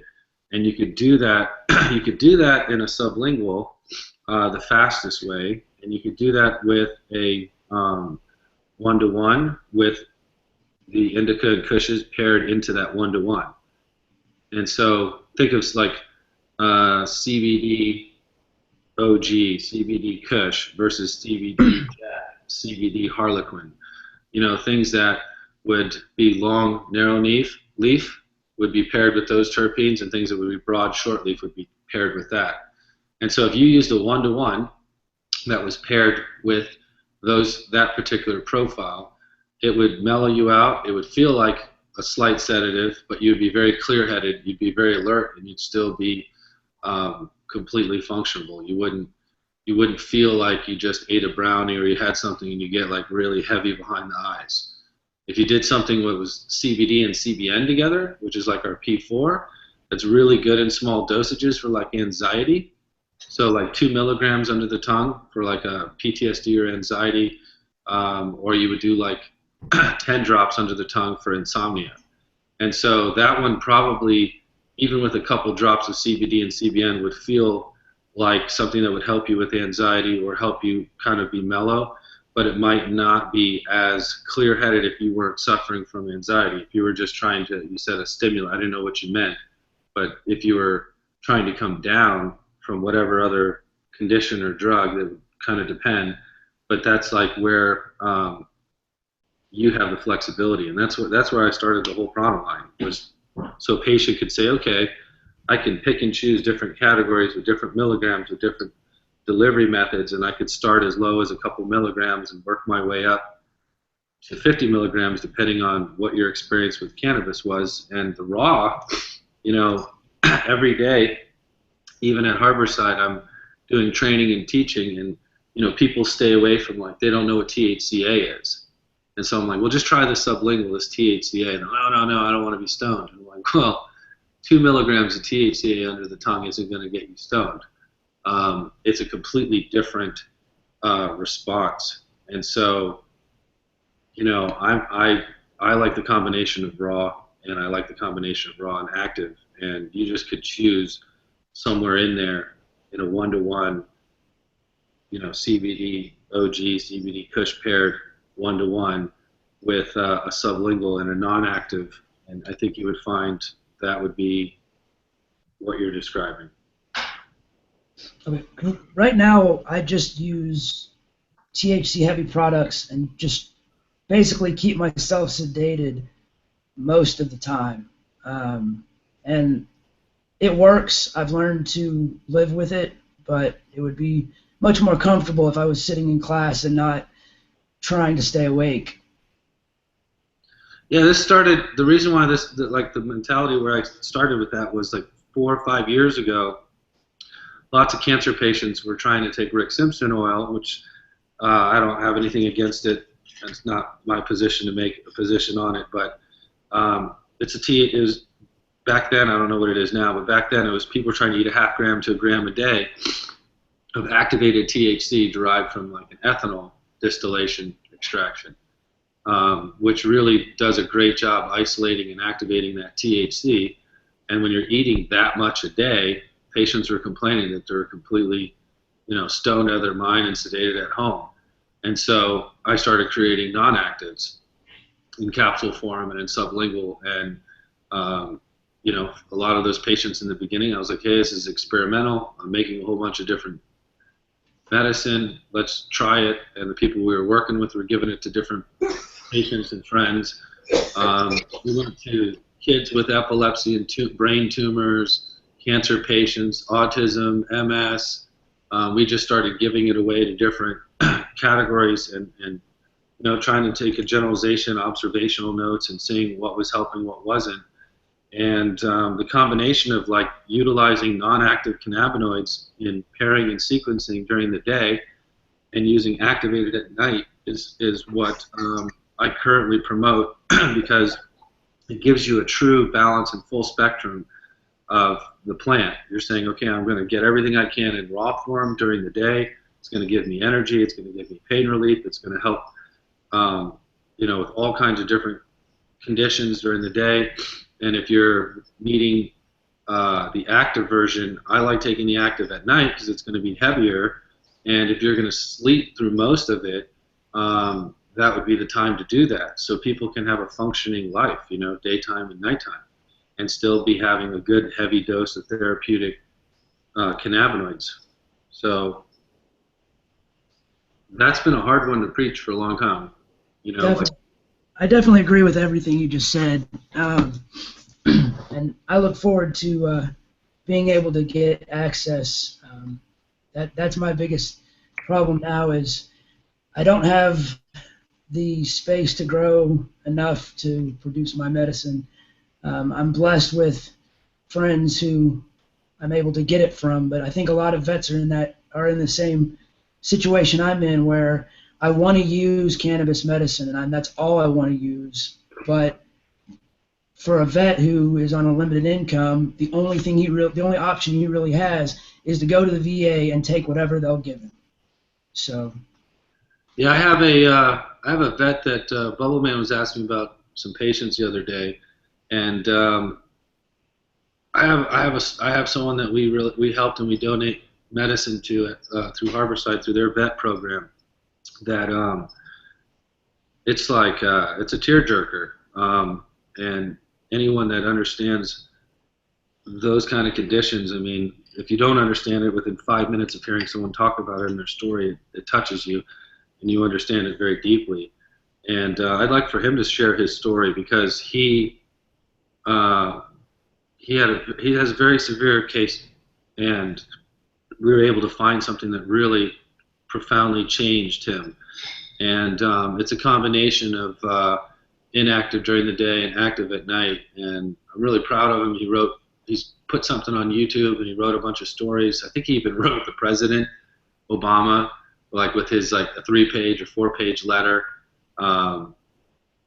And that's the biggest thing, is the access. And so like they have a huge vet database here that's on a certain type of income, and cannabis is still like federally illegal, so you don't have insurance or any way to access it.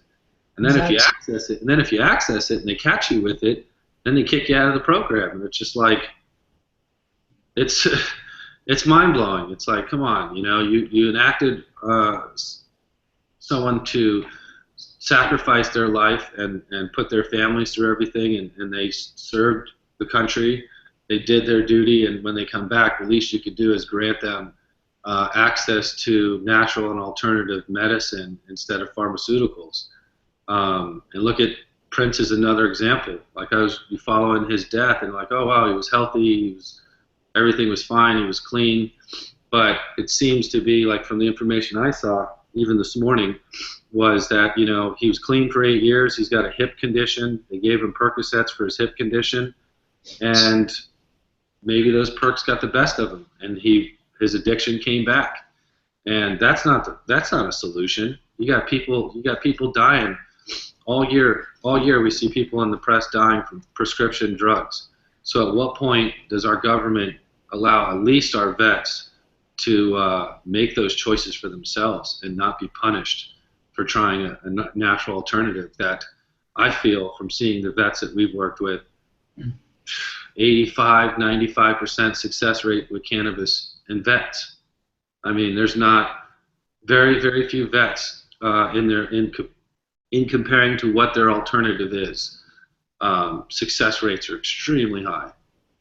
Right. Well, there was news this week, right? I don't know if this was covered earlier in the program, but Sue Sisley's study has been approved by the DEA, which I think is the first time the DEA has allowed raw cannabis to be used in a double-blind placebo study. So they're going to be working in 2 different clinics, I think one in Baltimore and one in Phoenix. And I think if you are eligible and you're in that area, I think you might be able to enroll for the clinical trial. But what I read was they already have the members for that study. I think I probably read the same article you did online. Right. I'm glad that they get to do it. It's amazing. It is a significant thing for the DEA to allow that. And again, we talked about it last week. You know, the DEA is going to be looking at rescheduling or descheduling too, which is also, you know, a significant step in the right direction. You know, one thing I wanted to bring up, which was interesting, and a lot of people don't know this, but you can even Google this, wiki it, whatever you want. But it was something I was looking at. The WHO, World Health Organization, it was either in 1991 or 1996. I think they started in 91. They declassified cannabis to a Schedule 2 or 3, and then in 99, again, reclassified it to a 4 or 5, and then the UN with the World Health Organization did this. And it's kind of interesting that there's international descheduling, and the World Health Organization also reclassified it, yet the United States is still standing strong in their position. So it's eventually going to cave. And yeah, it was addressed this week, Tony, at the United Nations General Assembly special section, and Steph Shearer and a small delegation from ASA, Americans for Safe Access, attended. I saw Jehan posted a few pictures from sort of in the bowels of the UN building. But again, it is something that's being addressed, and I think that that's a critical treaty, again, which is the treaty, I think, that ties Obama and a lot of people's hands to not be able to make some type of move federally against it, because this treaty kind of binds them to keeping it, again, in that list of all the bad things like heroin and LSD. Yeah, so they have to basically amend a treaty that stands in the place of them reclassifying it, and it needs to be it's not a U.S. or a Canada or a Jamaica or a Spain thing. This is a global thing. Yeah, it's a global thing. I mean, this is why Uruguay and Jamaica, this is why it was problematic worldwide in many places, and people like, Portugal just gave the big F you, fuck you, we're just going to do it. There's a lot of people who just said, who cares about that treaty anyway? In fact, I don't even I think we're delinquent on paying our UN rent, right? Doesn't the U.S. Regardless, we passed it, and we allowed it to be passed again without any argument. It was passed by the UN. I'm just reading it in my news feed here of how it was just passed without any type of challenge from anything. So it's back to status quo. That's unfortunate. Yeah, so that's really what we talked about. Steph and them, and I got to give Jehan them credit for going out there and really trying to do influence.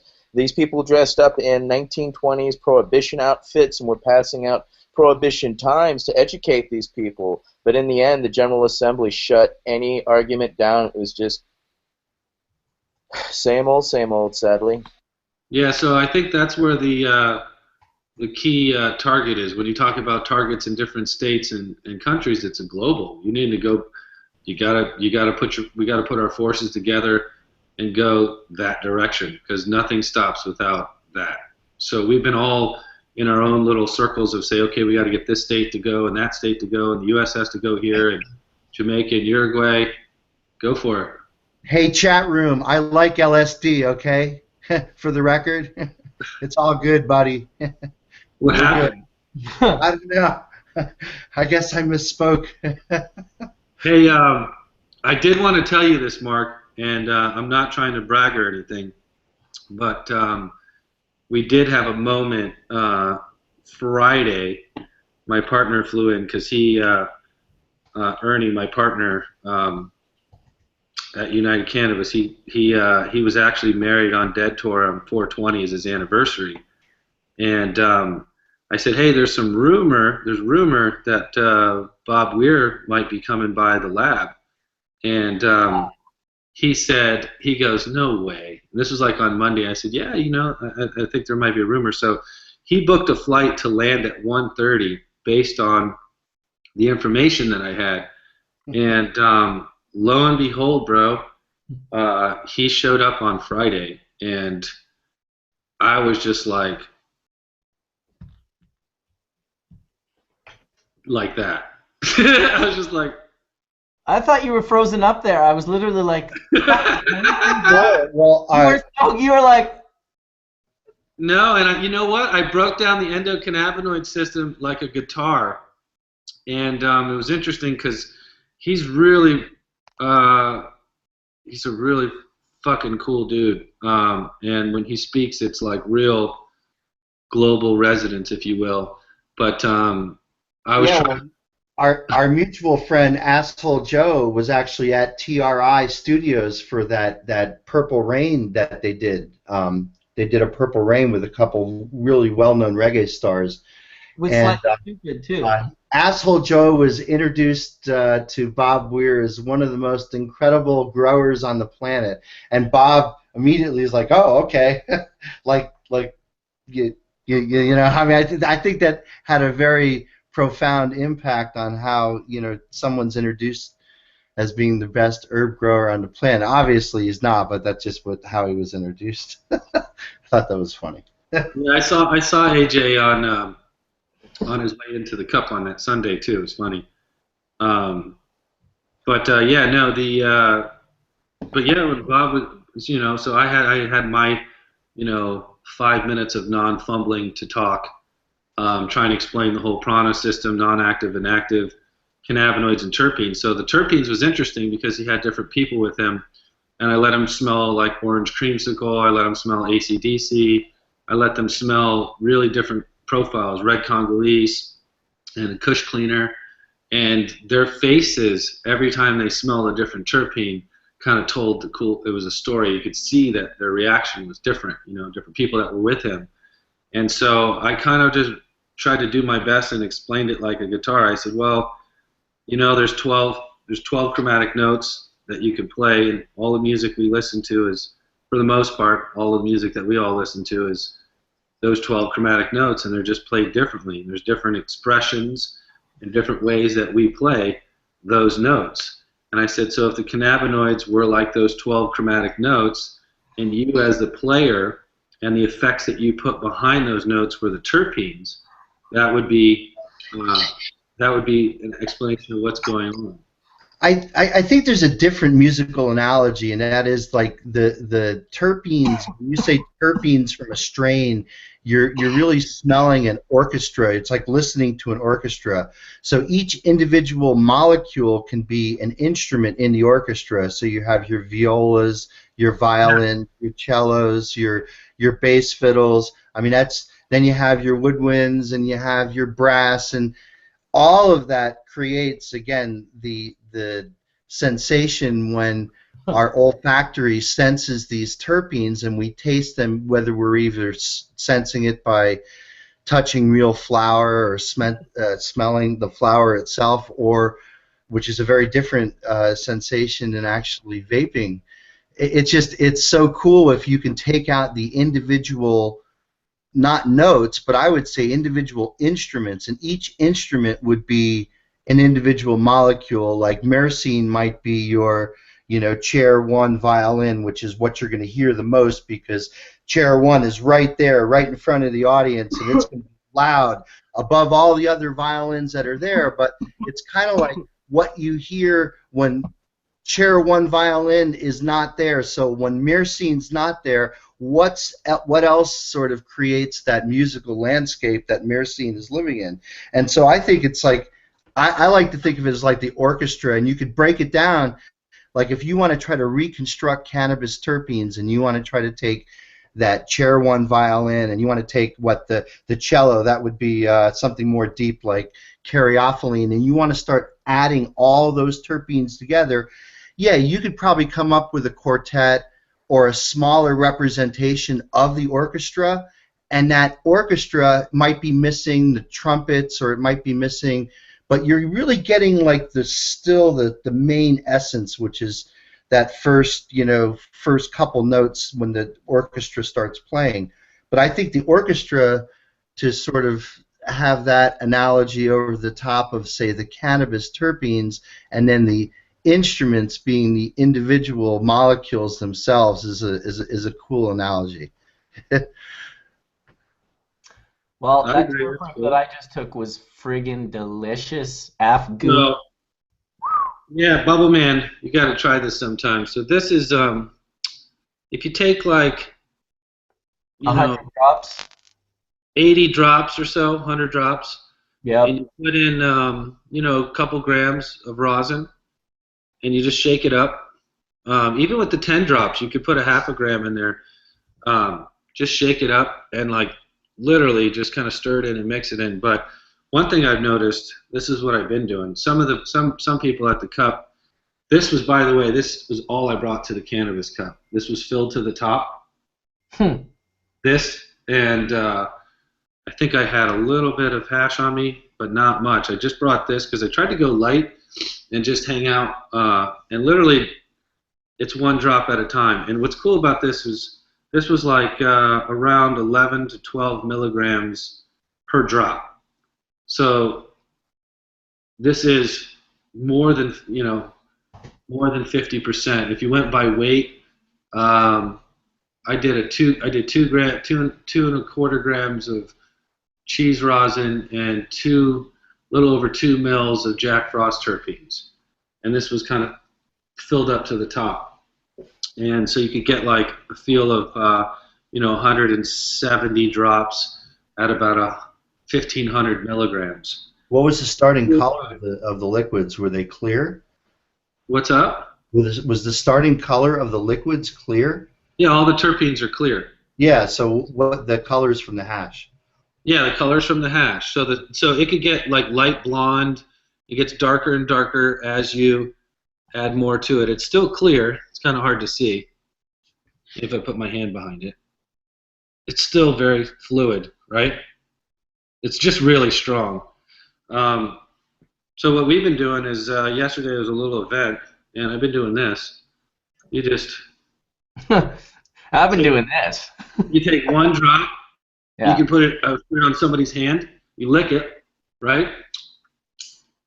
Super sweet. Tastes like fruit. And then I've been calling them ninja dabs, Bubbleman, because we were talking about this a long time ago. No tools, no residual, no chemicals, in and out like a ninja. Tony.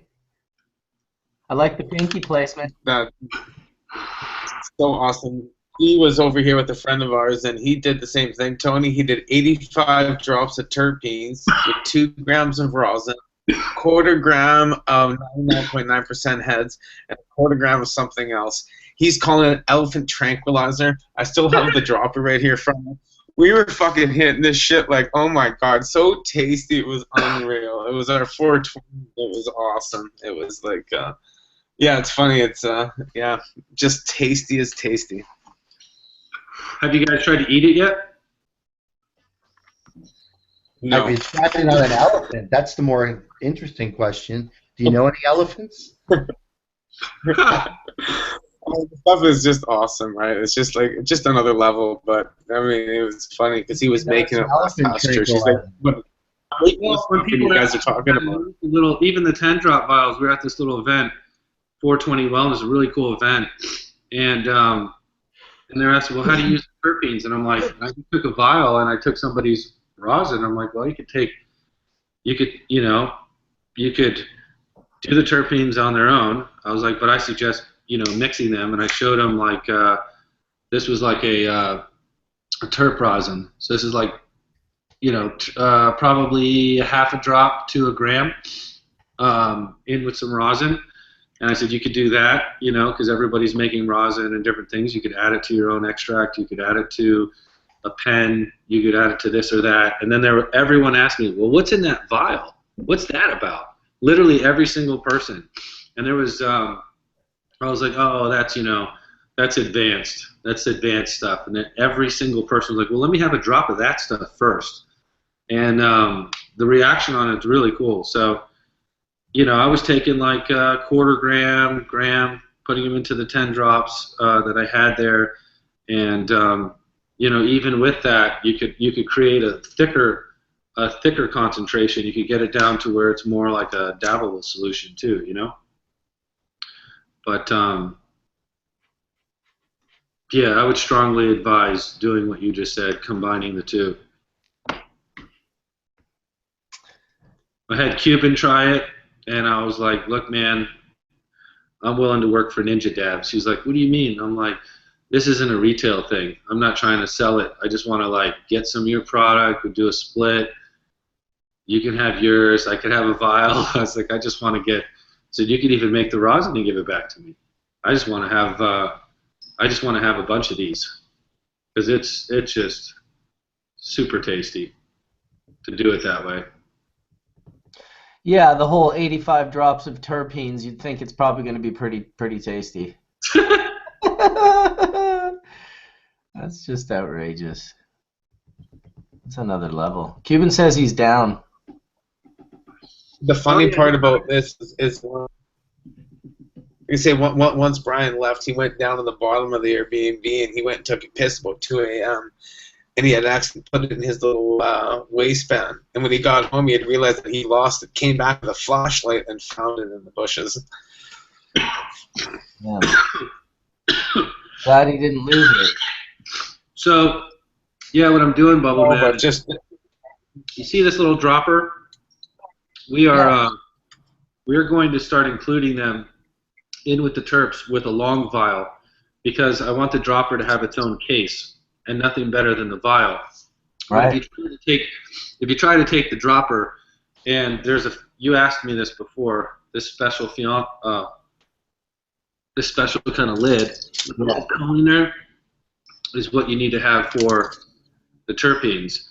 But if you put this in here and you don't have that type of seal, then that rubber could eat away and get into your terpenes or get into your solution. So what you essentially need is a dropper with another glass vial as a case, and then your terpenes. And so that's what I'm going to start moving towards, moving forward with the Blue River terpenes in itself, and anything that I do is just trying to create more of a casing for this. You know, because like, where do you put this? You don't want this to be dirty. You don't want to put it on the counter. You don't want to put it in a dish. Oh, dude, it's a great idea. I can tell already that all the other people doing terps are super excited to have a new thing to be able to do for their terps, because they're watching you, you're talking, you're telling them what to do, and now you'll see like 10 new companies on Instagram in the next week. We're doing our dabbers inside the jars in order to protect them. We got these. Well, here's the thing. You can't stop people from trying to copy it. It's going to happen anyway. Of course, it's wonderful. It's needed. It's a great idea, because as I'm sitting here holding this little thing, it's so dirty and messy inside the jar. What do you do with it? Like, great, good on you, Tony, as always. I hate my dabbers for that reason. I have all these terps sitting here, and each one of my flavors has its own dabber, as you can see here. Yep. And I keep them together. I don't fuck around. And same with all these ones that are over here. Yep. All these dabbers have to stay together. Yeah, exactly. So then there's something else that I'm working on that'll make all that life even easier. But in the meantime, the fix is micro dabber inside its own little glass vial that you can use. Set them side by side. That's just the way to go. So that way it's done that way. And you know, the drop thing is kind of like not a very accurate way to read stuff. Where some people are like, oh, I have 10 drops or 15 drops. I mean, that's not a scientific measurement of liquid volume. It's not accurate at all unless you have one of those pipettes, whatever you call it. Yeah, you have one, so you could see like it's exact every time. Yeah. So it's not 0.2. It's not 0.22. It's exactly 0.25 or 0.5 or 0.1. But yeah, so this is like a good combination of what you're preaching out there when the guy was saying, how does he access medicine as a vet? I mean, the way I would do that is, you know, take some bubble hash, even cooking grade, whatever you can get your hands on, and you could always press it out yourself with a hair iron with some rosin bags. Make some rosin. If you did it, you're making THCA. You're activating under 3%, and so you can make rosin from that, or you can take bubble from that. They're both under 3% activated until you apply 285 degrees for 2 hours. You're not going to decarboxylate or heat that. So you can literally take your keef, or you could take your hash, or you could take your rosin and split it down the middle and say this category is THCA and this category is going to be my THC. And you can put one in the oven just on its own, 290 degrees for a couple hours, and you've activated. And the other one set to the side is pretty damn close to non-activated.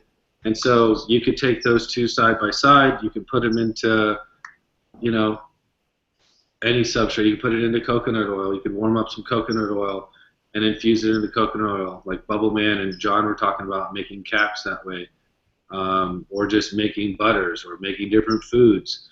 As long as you don't keep a temperature on the raw starting material past, you know, 250, 285. As soon as you get past 30 minutes to an hour, it starts converting. So there's many ways you can have that balance in your life. The guy that was talking earlier is by just accessing keef, bubble hash, separate the two, activate one pile, and do a combination of those two. So if you want to be more clear-headed and you still want to be a little sedated, you can kind of play with those two. So once you have like equal amounts of proportions and you dose them out in whatever you're doing, whether it's in a food or in an oil or in a butter, you know that that container contains X amount of milligrams and X amount of volume with equal X amount of dosages. So you could make caps from it, and you could say, okay, I'm going to eat 20 milligrams of THCA and 20 milligrams of THC. And that's what I do with our P1 category. You know, we combine 10s, 20s, and 50 milligrams of THCA and THC to balance those two non-active and active ratios. And you'll start, once you start playing with those two, as a patient, you're going to start, it'll give you different ideas of where you could go with it, and the ailments that you're trying to manage. It gives you a lot more flexibility in that, because everyone is so different, responds differently to cannabinoids. And you might say, well, I took the P5 active 50 milligram with a 10 milligram THCA and 5 drops of a 3-to-1 non-active, and that was like the magic combination for you, you know. And so that's what I always tried to, that's what the vision of Prana was, and for patients in that exact position, they're like, okay, I want to be able to access it, but once you access it, you could get different layers, and you can, like Mark says, you create your own symphony, you know. But if you're at home and you're in a state and you follow Bubbleman, I mean, he's taught you how to get THC in the easiest form. You could keep it, sieve it, you know, you could wash it. There are a variety of ways to access it, that is for sure. I tell people all the time, you know, if you don't have access to get these great products that you've heard lots about and you're excited about, it's like the phytocannabinoids really are the most magical aspect of any of these products. So it's like, get some in whatever form you can, extract it using simple methods like coconut oil, and consume it orally, put it on your skin. It's better than nothing if you can't access it. It's like saying, I want to get these supplements, and whatever you get, that's how it started for me. Even in the 90s, it's like I started using cannabis that way, you know, overcoming opiates and trying to replace them, and realized, okay, if I made like a butter and I use a little bit of butter in every bit of my food, or I made an olive oil, I started making THC tortellinis and different foods. And then, you know, realize, well, okay, that was way too much, or that's not enough. And that's like fundamentally how it starts. And then if you move from edibles and you get into like just coconut oil, like eating coconut oil, you know, it's healthy for you right off the spoon. So you can infuse it that way and just swish it around in your mouth and swallow it. I mean, plant. That's what I do every single day, usually twice a day, in the morning and at night. I did it already this morning, and it's just some nice coconut oil that it's super easy to make in a crock pot. You can decarboxylate it, and you can make it as strong as you want. You can put as little as a gram or 2 grams into a cup of coconut oil. I usually do between 4 and 8. You could even go higher.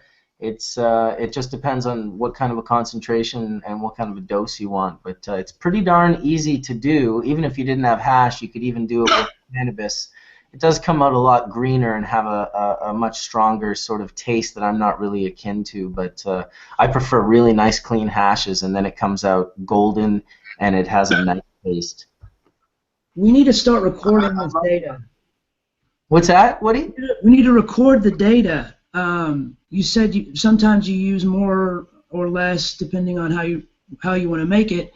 We need to start recording this data so that, say, a vet who's never used cannabis products before in his life can come in, and we can say, well, if you start here, you're going to get a better example of a treatment than, like, say, for example, you get some full plant extract or some oil that's 90% THC.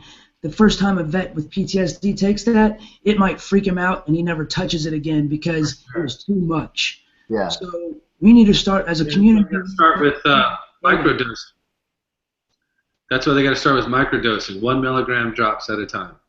Right, but people don't understand that. They see people dropping 2 grams of hash on a nail, and they're like, well, I'm going to try that, and then it freaks them out because it's too much too fast. Yeah, absolutely. Yeah, I never start. I start everyone that says they're new to cannabis, and the world of microdosing is unbelievable. I mean, I still microdose. Yeah, there's quite a few studies out there. It's one, Mark will probably know which one this one. There's one about cannabis pharmacopoeia in the sense of testing blood. They test your blood and plasma, and they show like you eating and digesting 40 milligrams versus microdosing like a sublingual. It was around 1.5 milligrams was I think it was their best results. But it showed like as far as effectiveness in patients and pain relief and the consumption rate, like around 1 to 2 milligrams under the tongue as a microdose was just as effective, if not more, than 40 milligrams, roughly 30 to 40 milligrams of THC digested. And that's why everyone talks about sublinguals or different delivery than eating it, even as an edible. And so the microdosing is key. Too many patients eat an edible that's 100 milligrams and then they just never go back to cannabis. They just get frightened, they get scared, and they're like, yeah, I don't know how you guys do that, I'm never going to do it. And nothing you could say to them will change their mind. That's the education. It's like, if you're new to cannabis, don't start with a 100 milligram edible. Right. When I lived in Colorado, I bought I think it was 20, or it was 30. I think it was 30. It was broken up into 10 milligram pieces, and I ate one, and I was like, oh, that really didn't do anything. Like 45 minutes later, I was like, I'm feeling okay, so I ate the rest of it. Well, 15 minutes later, I was floored. I got back to my apartment in Denver, and I stayed there because I was like, if I go anywhere in this city, I'm new, I'm going to get lost, and I'm never going to find my house again. So I got that feeling, but at the same time, I was like, I've been on the pharmaceuticals, so this has to work. I have to figure out a way to dose this so it's effective. And it took getting up to large amounts and then coming back to a smaller dose. So I'm back down. I micro dab all day long, and it keeps me normal. So I never get too high and I never get too low. I keep myself normal in what I call normal. No, your version. Bong rip. Bong rip. Let's do this. Yeah, Todd's like, I'm not having a fucking bong rip.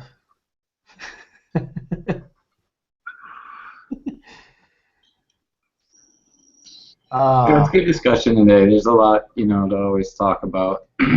So little we know, and there's so much to learn. That is for certain, right there. That is for certain. Well, we sure had a crazy 420 here in Vancouver. I personally didn't go. It was looked pretty good from the chopper that flew over right down there and took beautiful pictures. It's a pretty cool picture you can go in on and zoom in. It's like super high resolution of the panoramic version of all the people standing down at the beach. Real nice weather for it too. Where do you look at that? Where do you look that up, Mark? It was on, I think Jody Emery actually posted it on her Facebook. If you go and look through her Shit, cool. Facebook. It was amazing. I was down there, and fucking, it was amazing to sit down on the grass with my mothership, with 2 of my bros, getting high, watching this concert, enjoying the absolute freedom of what we were doing without having it under a table, without having to sneak it in or anything like that. It was fucking amazing. What a day. I can't stress it enough. It was the best day in the fucking world. Damn. It was a cannabis festival. That's what it was. It was like, 50,000 plus people on the beach. everybody was selling weed. There was more weed sold at 420 than we've ever seen. It was as far as you can see. I mean, I had the Airbnb up here, and you guys can see the view. I don't know if you can or not, but it was just amazing. It was by far the best event that we've ever been to, where it was not cannabis friendly. Where the next day the grounds were completely cleaned up. It was once again It was very a good cool. event with hardly no arrests. There was no arrest. There was like no. I think it was like 3 incidences through the whole thing. I mean, and we're talking. Yeah, Dana Larson did a really good article. He anticipated there was 100,000 plus people. Definitely check out his page. But it was as far as you can see from one end to the other. I have some great pictures of being on there at 420, throwing out stuff into the crowd, stuff like that. As far as you can see, just big haze. It was epic. Good on the people. Good on the city. The officers stood on the side grounds and just kept the peace. They had fire trucks. They had emergency response all around. It was very well orchestrated, and it was a fantastic event. It was world class. Very cool. Very cool. A lot of fun just chilling with people that are of the same mindsets and coming up and shaking your hand and being nice. It was great. If it was a beer garden and it was just starting to get dark, and the cop said, "Okay, let's shut this down," I wonder what would have been the difference on what did happen. Because what did happen was everybody just started pulling up, pulling their tents down, their displays, cleaning up their garbage, left their garbage in piles because they didn't have a way to exit. So a bunch of neat piles, and there was some critters that went into the garbage a bit and spread it out, and maybe some news people did too to make it look kind of bad, that tried to kind of deface the people in the whole situation that did the cleanup, because they were late to pick the garbage up the city. They did it the next morning. But other than that, everything was absolutely perfect. Everybody left. Like I said, I wonder how the hell it would have been if it was a beer garden. Anybody got a suggestion in the difference? Just curious. The best part about all of that information you're talking about, Darrin, is I got pictures of that whole grounds in the morning, and they took pictures of this one pile in the back corner to make it look bad. But overall, Jody posted all those pictures.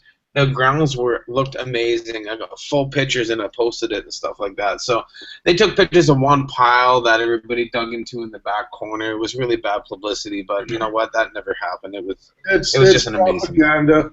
Bullshit propaganda. It was. The marijuana smokers, enthusiasts, and enjoyers did an outstanding job at every level. They did an amazing 100%.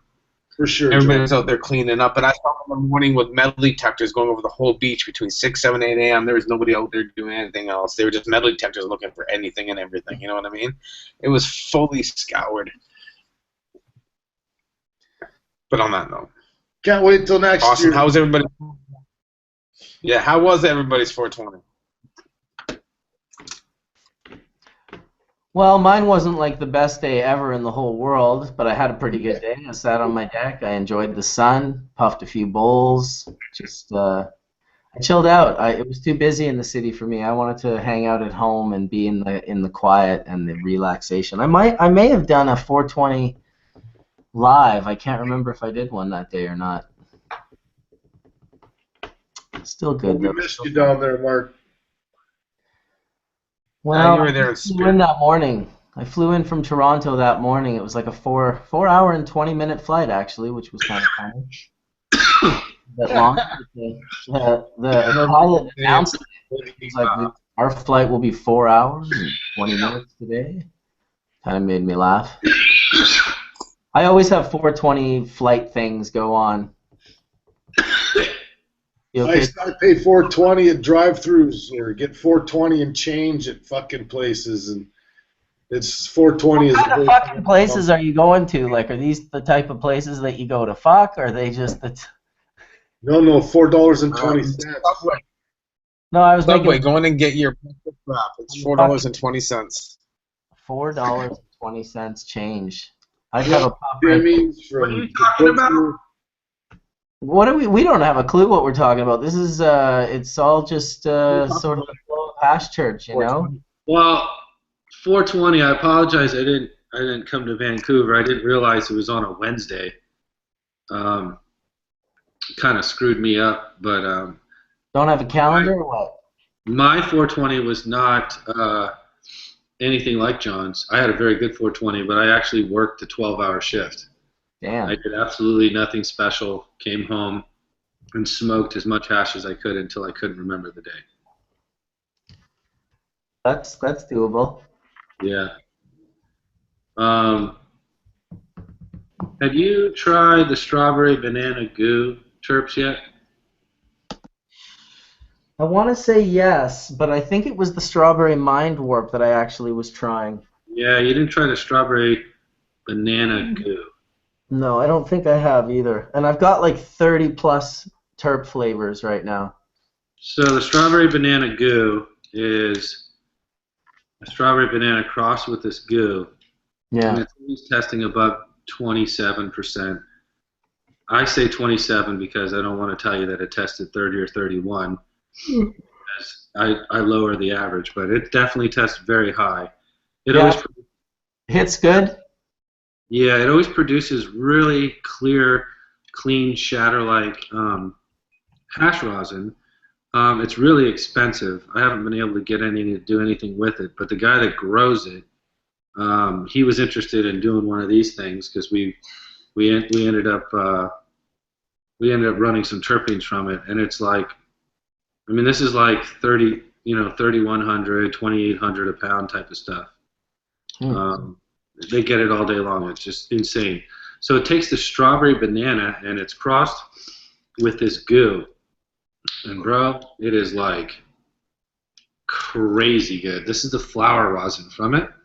It always kind of like gets in this like nectary butter kind of look. Like live resin. Yeah, but hats off to my buddy, Rolling Hill Farms, because him and his crew, they've got this strawberry banana goo that is pretty crazy.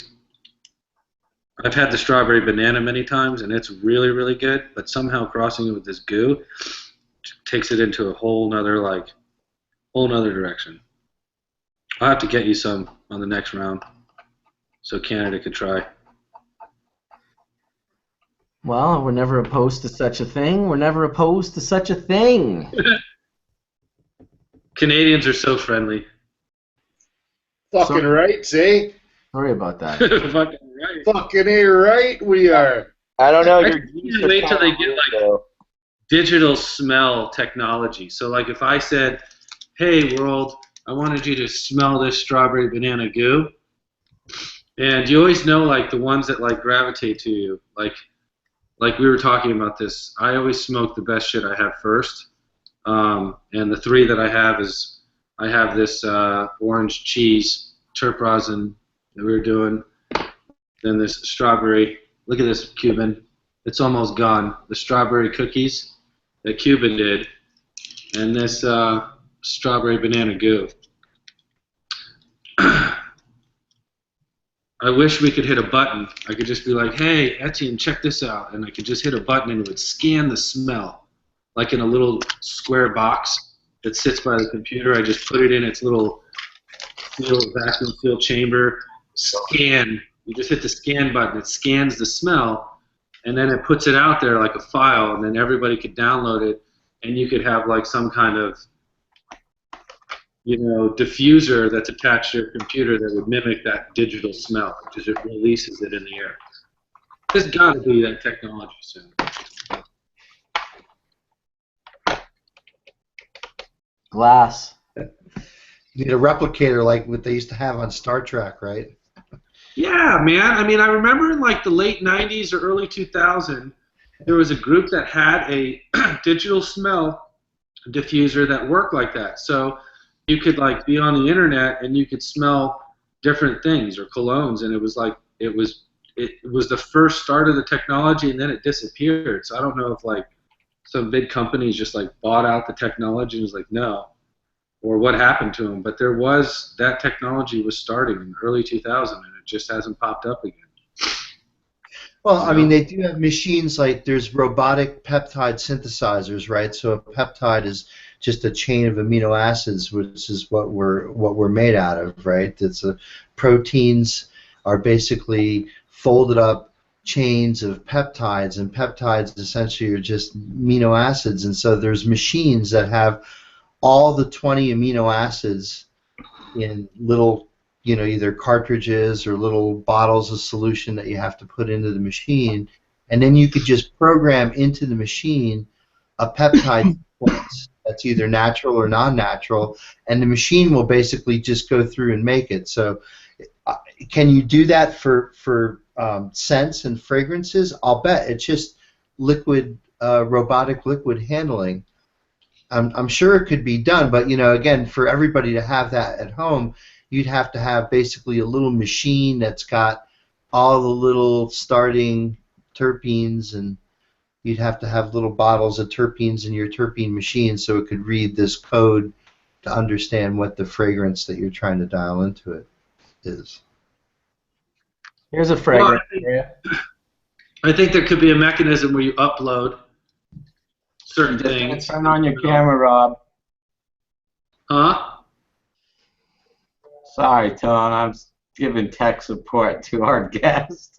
And I thought my mic was muted, but glad to know that you said, because that really cleared up that for me. So You I'm excuse my interruption, but we're going to have Rob Clark with us as soon as Rob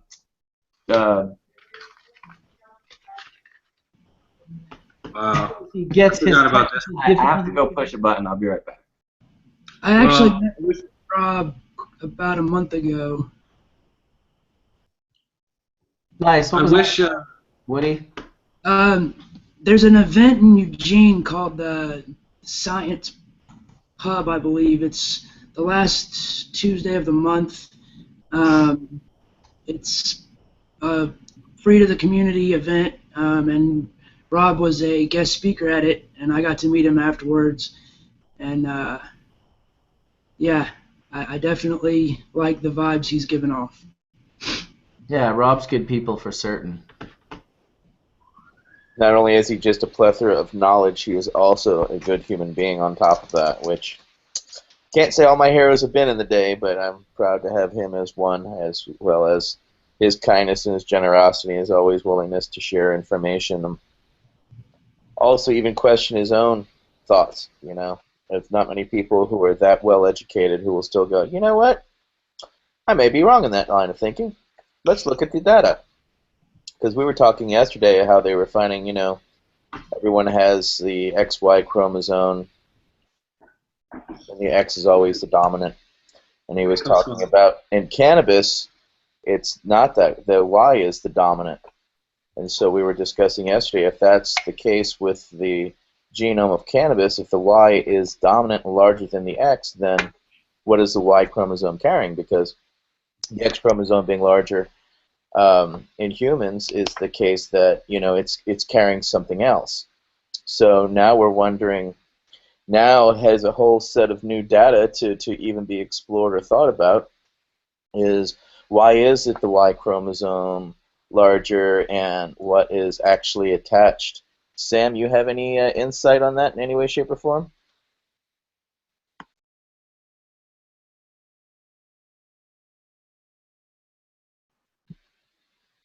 You're unmuted now, Sam.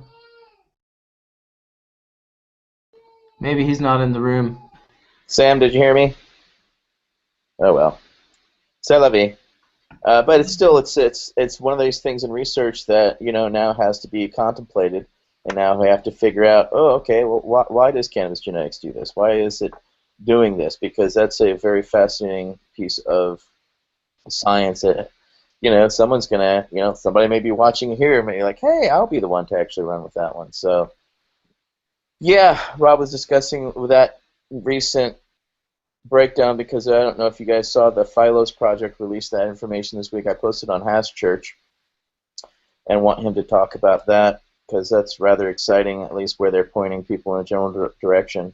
Mm-hmm. Very cool. Genetics are key. You're yesterday at the event, a buddy of mine grows this golden goat, and this flower rosin, he said tested 14% terpenes. That's what it looks like. Like I said, I wish I had some kind of smell, a way for you to smell it, but people are getting good, man. It's interesting. I'm just bringing that up because it's like all my friends that are growers are like doing flower rosin now, and it's kind of cool to see like the growers representing what their heart's into in a concentrate where they didn't have to do it. You know, they did it safely, and they did it very quickly, and they did it mechanically. And it's kind of interesting. It restores the sense of pride in your flowers.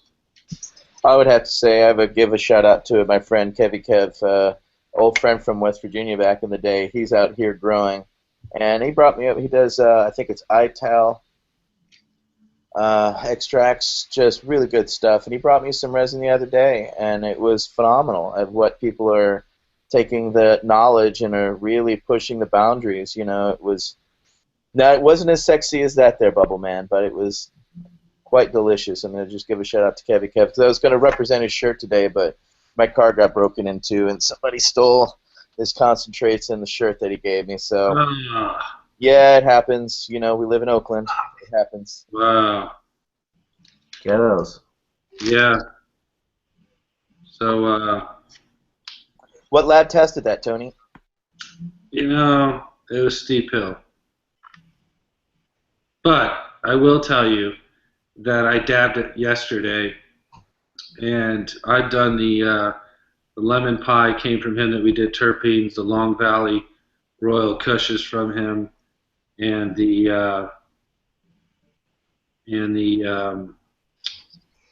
did a golden goat before, and we did something else with him. There's a couple of them, actually. One of the Jack Frost runs.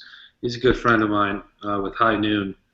And I can tell you that sampling the golden goat flower rosin, I felt like I was hitting like this liquid. It was so terpene. That one I just held up was Bubba. For those that were asking what kind of rosin that was that I was just holding up, it was Bubba from West Coast Concentrate. Tony, I've got a question. What strain yields the best when pressing flowers? Oh man, that's like depending on that depends on the genetics, the flowers, the way it was grown, the type of press you have, the moisture content in the flowers. Okay, I guess I need to simplify that question a little bit. What strain makes the yields the best? I mean, there's got to be something I can do as far as planting my own garden. That's what I'm asking. I'm looking for something that will yield well for medicinal use, but also isn't too hard to grow. I think flower rosin is a direct relation to the grower's ability to grow resin versus plant material. And you know, you want to start with good genetics, but if you're not a good grower, or something's happened in the course where it's extra heat, or you sprayed your plants, look at your trichome head as a grape. If you're growing little micro grapes on a vine, and if you have anything that changes in the course of that, or you spray it, or heat, or droughts of water, or different things, that little head's going to change. And so if it's starting to grow early on and it droughts, it could stunt its growth, if you will. Or if like it's really, really fat and plump, and you just sprayed it with a whole bunch of whatever, and you go to press it, there's no decontamination. You're not washing the resin. You're literally taking the flower, and if you were a good grower and you were a good boy and you did everything right, and you didn't taint your flowers, and you grew it perfectly, and you go to press them, you're going to get amazing results. You get 20% plus on yields. That's what they get. A decent yield from pretty much any strain. If it's grown in my experience, Gorilla Glue 04 is the highest yielder of the ones. Yeah. I've tested a few of them. Just, you know, hair straightener and parchment paper method, no high press, high temperature technology or high pressure technology. Just using a hair straightener and press. And Gorilla Glue 04 seems to be really good when properly grown. I think said this. It's got to be properly grown. If it's not properly grown, it's not going to yield oil. But I think that other things that I'll comment on is that it appears as though the low THC or 1-to-1 THC CBD ones that tend to be a little bit lower yielders. I don't know why, but for sure. For sure. Yeah, but Woody, aren't you more inclined to finding a profile that works for the anxiety and the PTSD more so than one that produces a lot? Because those might not line up. Yeah. And I understand that, and the reason why I'm going to school for horticulture is I want to learn how to actually take the pollen from the male plant and produce seeds that are true breeding, and I would love to pick Skunkman's brain at some point in the future, because cannabis is going to be my life until the day they put me in the ground. So I need all the knowledge all of you have is definitely going to help me in my future endeavors. So thank you. I've always found, at least because here in the Bay Area, there's more microclimates here than any other place. So one thing we've always taught people, because people always ask, well, what grows the best? What does the best in my room? The best thing to do is take a multitude of varietals and grow them in your room and to see which ones respond properly, because some genetics are going to respond like, hey, and some that you really want won't respond accordingly. And that's just the reality of where you're growing and how you're growing it. So, and it's just going to come with trial and error. You know, the basic thing, I had when I was doing bonsai, I had a bonsai teacher tell me it takes you 7 years to master each tree, and you're not going to learn anything until you kill your first 100. So as much knowledge as we give, but it's all in just doing and just growing what you can, finding out what grows well where you grow, as well as to find out, because I've also found as a vet with PTSD and my other symptoms from my Gulf War syndrome is that what works for me may not work for you. So having diversity for your brothers and sisters in arms is also worthwhile too. That's why, you know, I try to carry different kinds of ranges of CBD, because, you know, 1-to-1 ratio works for some people, 10-to-1 works for some people, 8-to-1 to some.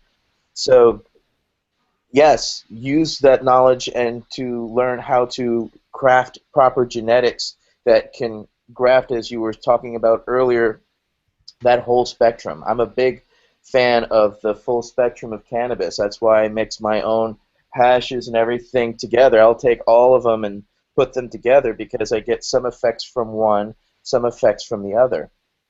But it doesn't mean that in time, once there's legitimate breeding, that you can find those different characteristics and, you know, create that, you know, Luther Burbank kind of cannabis that actually has that whole encompassing without those anxieties and those types of triggers, that once the science, we can start to analyze all these different compounds to figure out what are those ones triggering those anxiety nerve centers in the brain, etc. That science is still out there for us to access and to learn, and fortunately you got Dr. Mark and other scientists out there that are looking at ways and sparking ideas, and, you know, we've got future generations of doctors watching us currently now looking at how do I get there. So, you know, we're all just steps along the way. So find what works for you, but also keep in mind to find what works in your room, but also find what works for those around you. And just because it works for you, again, it doesn't mean it's going to work for everyone. So we have to be humble in that sense, because I've seen so many people get so excited about CBD because it worked for this one patient and this one condition, and then somebody with this exact same condition it doesn't work for. And I don't want to plant false hope, but we've seen also, each one of us here have seen its success stories. So my thing is just keep trying, and, you know, it's trial and error. Just keep trying and learning, and spread your knowledge as well. I tried to grow Durban poison, and it doesn't do well inside. Or the cutting I got, like, it got little bitty, and then it just stopped growing altogether. I was like, well, next plant, that one didn't work. So I've seen that already. Particular plant, though. I'm looking for base genetics, really, from people who have breeding seeds and stuff like that. Like I said, it also comes down to the grower. So that you have to know those particular plants. Like Durbin poison is something that you don't want to overfeed, and you have to know how to feed that. So like if you have plants like that are soaking up, you could feed water. But in that particular plant, it's feed water, feed water. You know, it's Right. it's a different type of pattern of feeding in different types of strains. So, you know, you could have choked out the Durbin early on and been like, oh, this thing sucks. But in reality, or it's the genetics, you got to cut that wasn't very good. You know, but reasons your grow room and you say, okay, I'm going to grow this OG, I'm going to grow this Durbin, I'm going to grow this hybrid, you know, I'm going to grow, you know, 4 different types. That's going to get you a lot of lower yields in the first, you know, half a year to a year, because you're going to be like, oh, this one did very good in my environment, and you're going to want to not grow the other ones, but the other ones are like training for you. So sometimes you put a plant like, you know, you put an indicator plant, like a plant that stresses out very easy based on temperature sways from day to night. You could put one of those plants in your garden, and that would be an indicator. That means that plant saying, hey, I'm sensitive between the dynamic range of the daytime temperature and the nighttime temperatures spreading out to 20 degrees, and you may not have realized it, or you just didn't check your data, or whatever's going on. If you didn't have a lot of gear, you can have a plant that indicates it. So if you get past 15%, 15 degrees from daytime to nighttime, certain plants will stress out and dwarf, or certain plants won't grow, or certain plants will hermaphrodite under heat stresses. So you can put 1 or 2 or 3 indicator plants in a garden that is of one particular variety, and get a lot of information pulled from plants. Once you master and learn those types of plant traits and feeding traits, environmental traits, and you start to see how plants react. So it could take you many, many, many years to learn how to feed a Durbin poison versus an OG, or you can grow it or train it, or how you would train it. And once you do, you use them to your advantages, and you use them in your environments to help you dial in the best varieties for those conditions.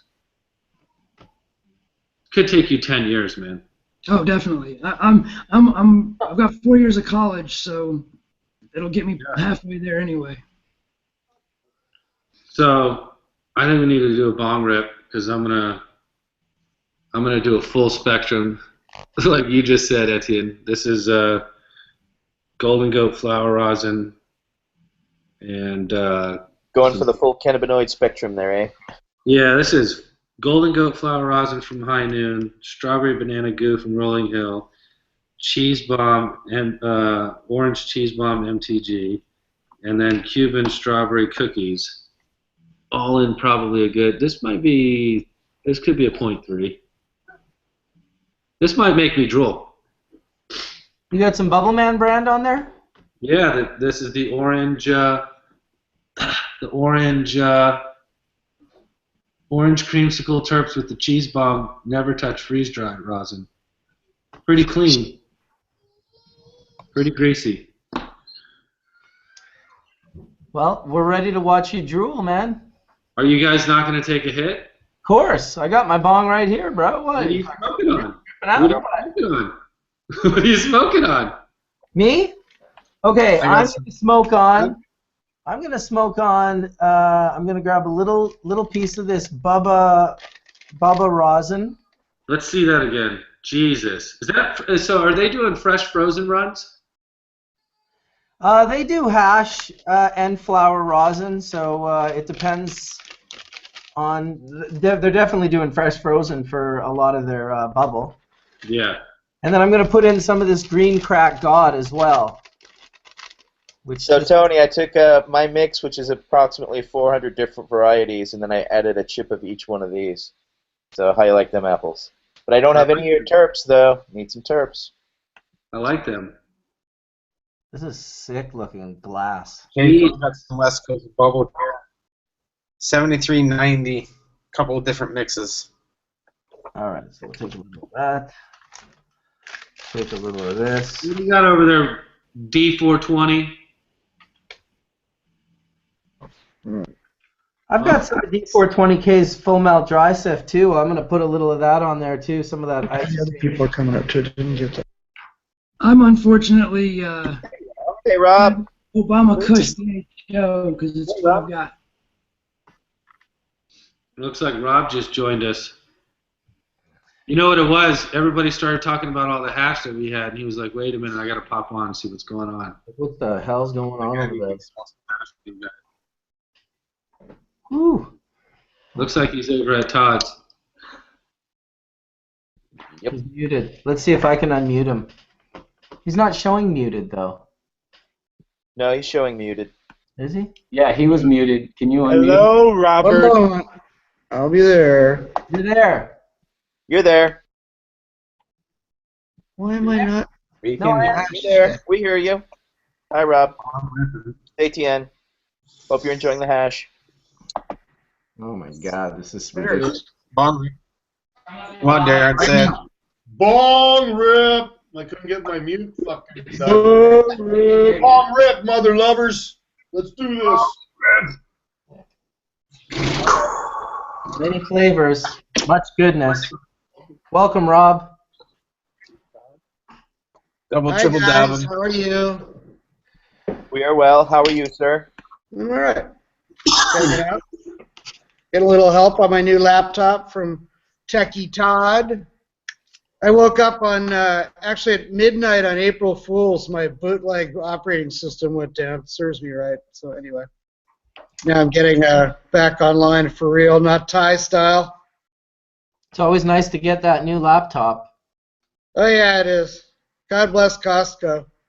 God bless hashish dabs. There you go. So, Rob, I gave a brief introduction about the Philos release this week. Would you like to officially state what went down?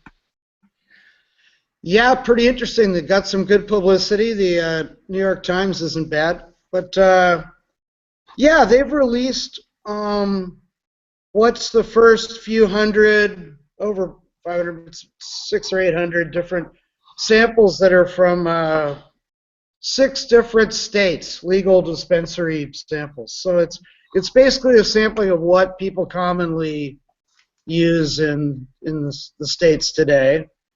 And yeah, it's the way they portrayed it is fascinating. It's a 3-dimensional view of the data set. So instead of having a family tree, which this doesn't really do very well because they're not direct lineages, there's a lot of inbreeding and other odd things going on.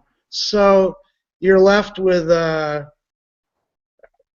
more of a cluster of relatedness, which they're calling the galaxy, this sort of way of looking at the data. And it's a little more meaningful that way. And if it were a part of a family tree, it would be the very crown of the tree, the cloud of leaves at the top that make up what we think of as the classical family tree sort of model. And it's far out looking. It's really good to play with. You can roll it around and see the different clusters. There's the Kush cluster and the Perps cluster, and basically the lines show relatedness between different accessions. You can change it around a bit as how it shows the data, but it's fun. It's going to be much more fun when we tie land races and things into it, and get some of the parents in there, and not such reshuffling of the whole genome. This is kind of a confusing moment in it. The other questions I have about the data set too. I mean, just looking at it, it's puzzles me why things that are cuttings essentially of the same mother, why don't they come out as the same data point? For instance, I mean, look at AC/DC. They're all right next to each other. I mean, great. At least they're not on the other side of the galaxy. But why? I'll have to ask when I talk to these guys. Why doesn't it? Ah, there you go. Yeah, why doesn't it come down to, I don't think anybody has an AC/DC that was crossed with anything else necessarily that they call it AC/DC, and those are probably all the same cutting. I mean, it got around, you know. So shouldn't that appear in the data as closer to being at least multiplications of the same plant? And if it wasn't, would that suggest genetic drift? No, it suggests to me that that's the amount of resolution possibly that the system has. I don't know. I'd have to really know if my assumptions are correct about what that data is derived from. But right. If somebody says something's a skunk that came out 20 years ago, or it wasn't a skunk and it got called a skunk, that's a lot of time for things to change through the natural evolution of the names, if nothing else, and without anybody trying to change anything on purpose even. It's like playing telephone, you know, that old party game. You talk around the table, you whisper in each other's ears, and it doesn't come back to you the same thing that you said to the person who started it. So things just evolve. This information evolves. But if it's a cutting of something that relatively came on the market and into people's hands relatively recently, without any particular time for it to change naturally or incentive to change that name, why don't they come out even closer together on the galaxy? And maybe they're so close together, it's just you can focus in so close on the galaxy that they look like they're separated. Maybe that's part of it too. It's such a far out thing to look at.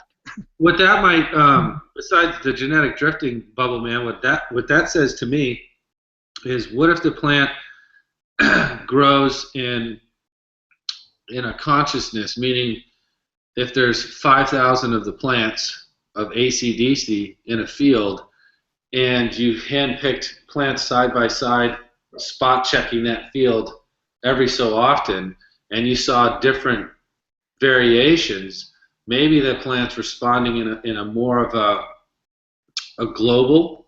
Is there a term, environmental drift? That's what you're basically saying. You can have a whole field, and if you tested every flower, it's not going to come out exact. I'm not saying environmental drift. You guys are off base.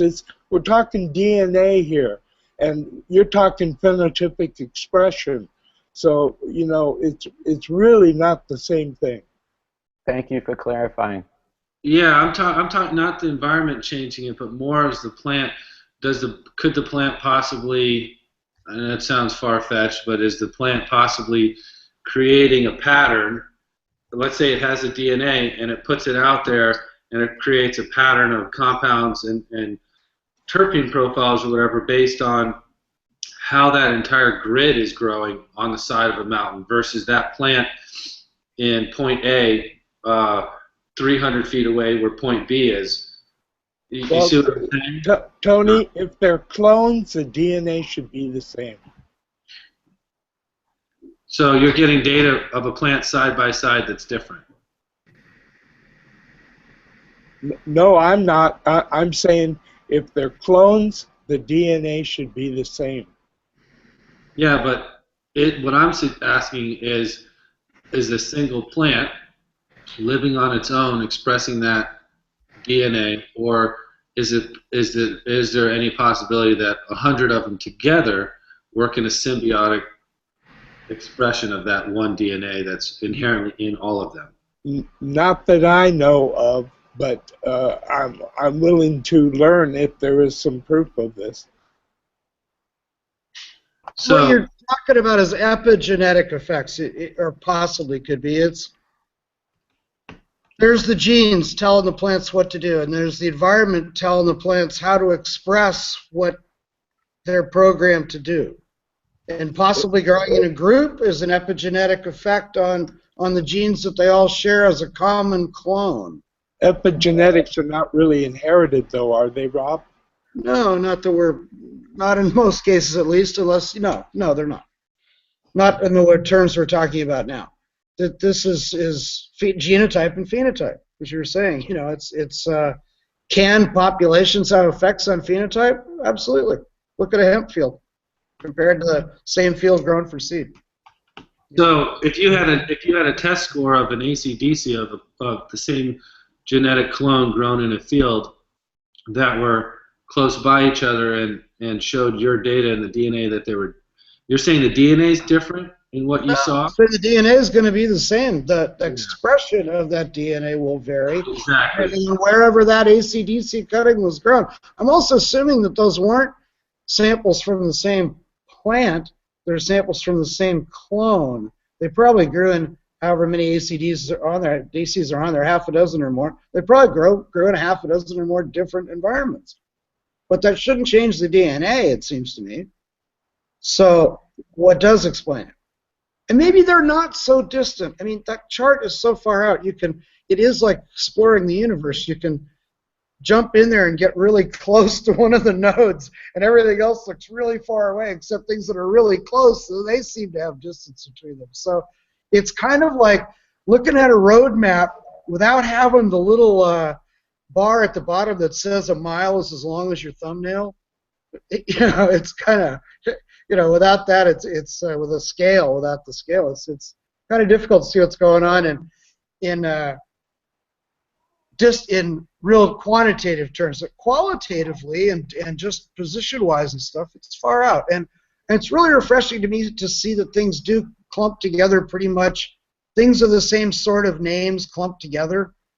So that means the names weren't horribly changed, or that the science is horribly off, either one. So that's just nice to see. As a guy who likes to look at data, I would like to see it more two-dimensional, though. It does get a little confusing not having a mile marker to see the amount of space between the strains, which when I was asking you last night, it looks like there's two different points that, are New York to LA apart, and how close are those related chemically is some of the things I was wondering. And I think this chart looks cool, but I don't think it's very practical in understanding the relationships between the cultivars. Well, also, too, Todd, this is a public release beta system.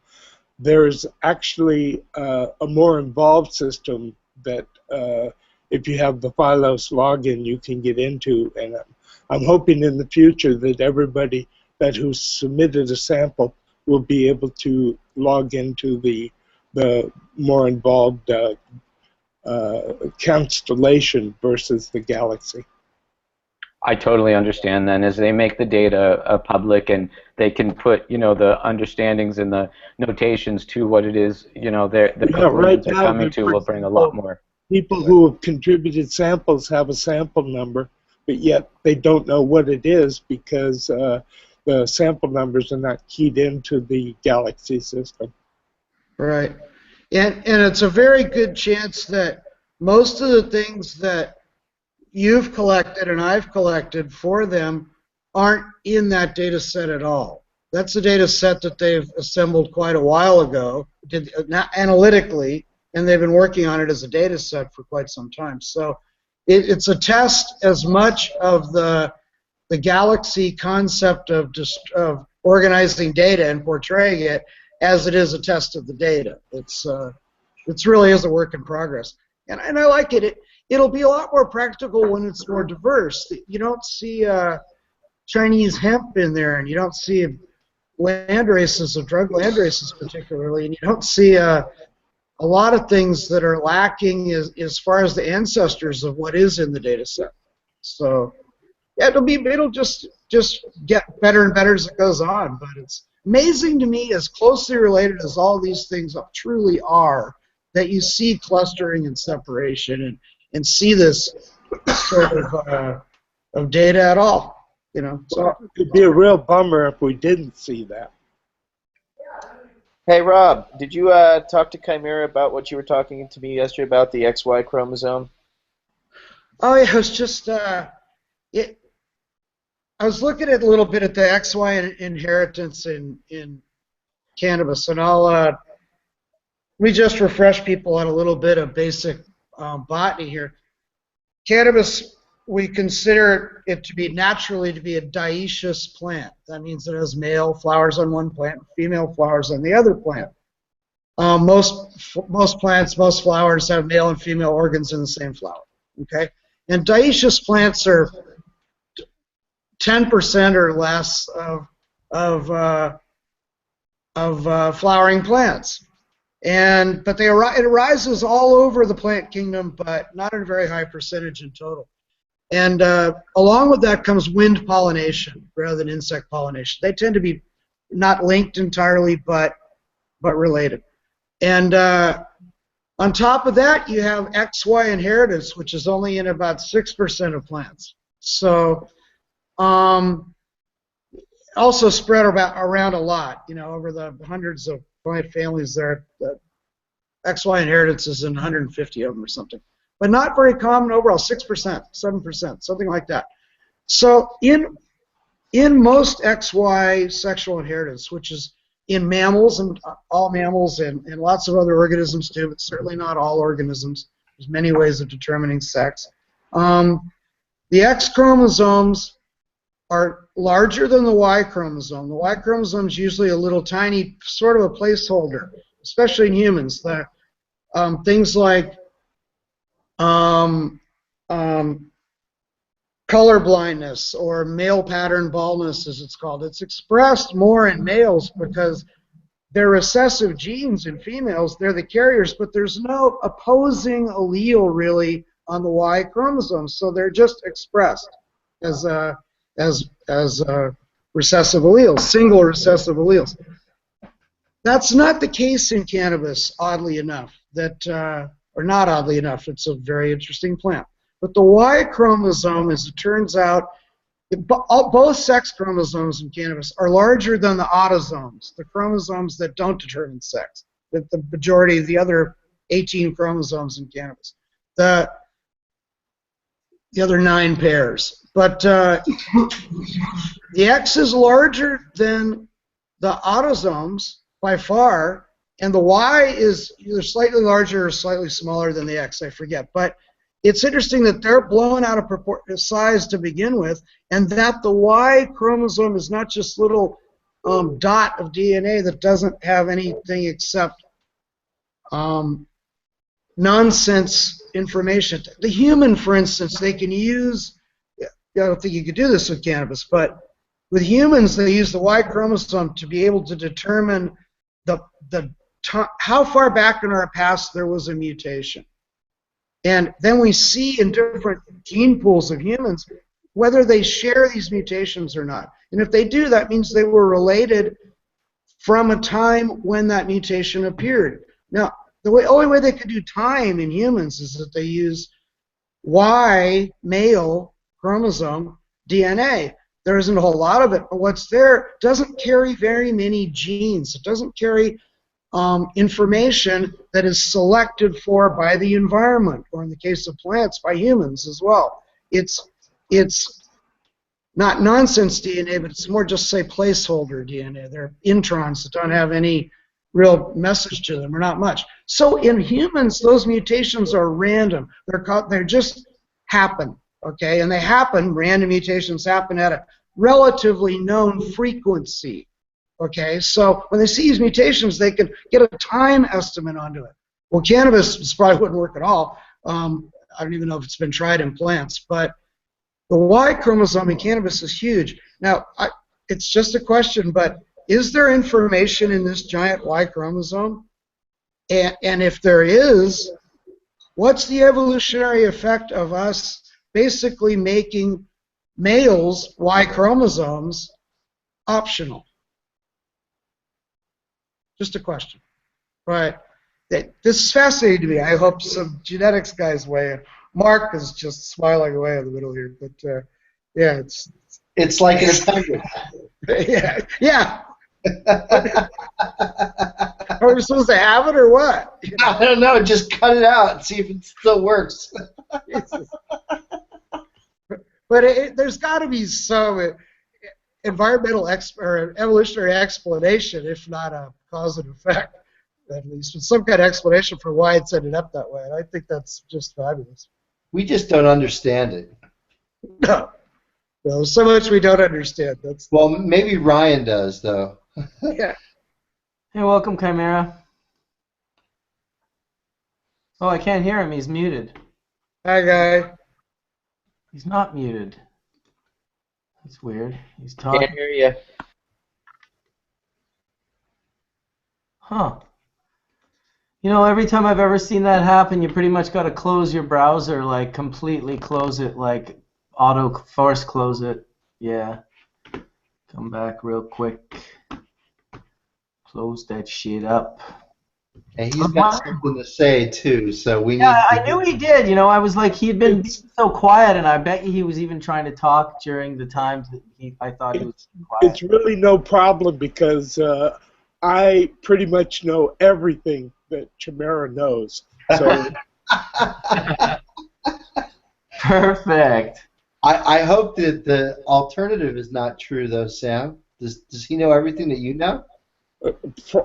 Probably all the good stuff. Not all the good stuff.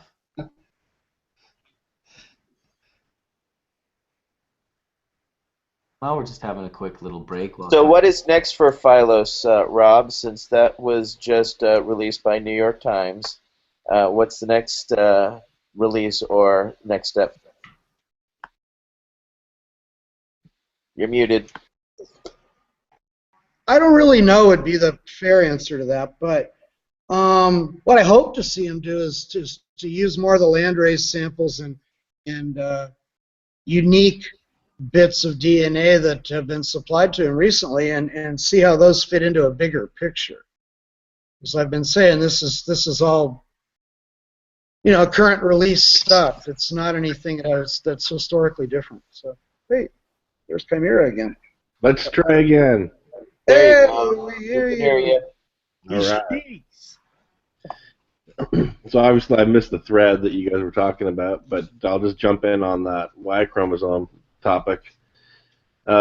We actually know more about the Y chromosome than I think a lot of people think. This is where the male-associated DNA sequences, or the MADCs, are found in cannabis. MADC is just an acronym for male-associated DNA in cannabis. But Kevin McKernan has done a bunch of stuff on this, sequencing the genome, and there's actually been other work that's been done by the Japanese who first discovered the MADC.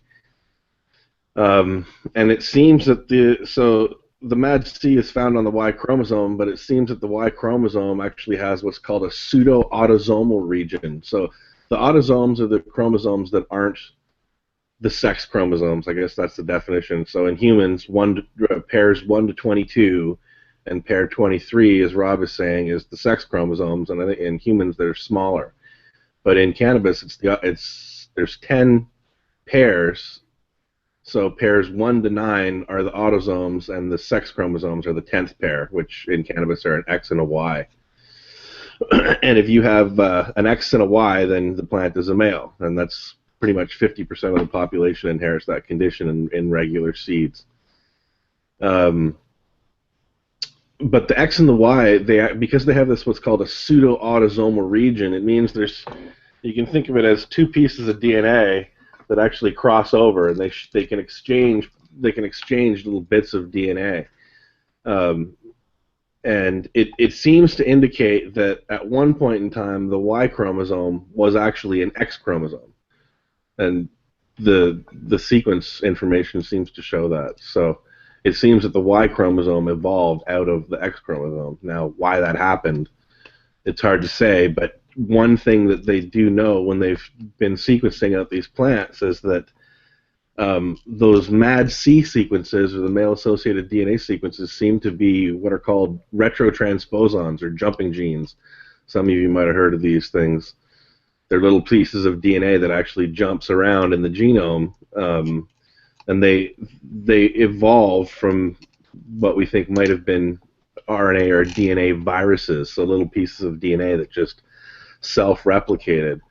And the Y chromosome, in the region where these male-associated DNA sequences occurs, actually has a huge stretch of a serial repeat of this transposon, which seems to have just stretched out the X chromosome so much that it takes on a different shape that we call the Y.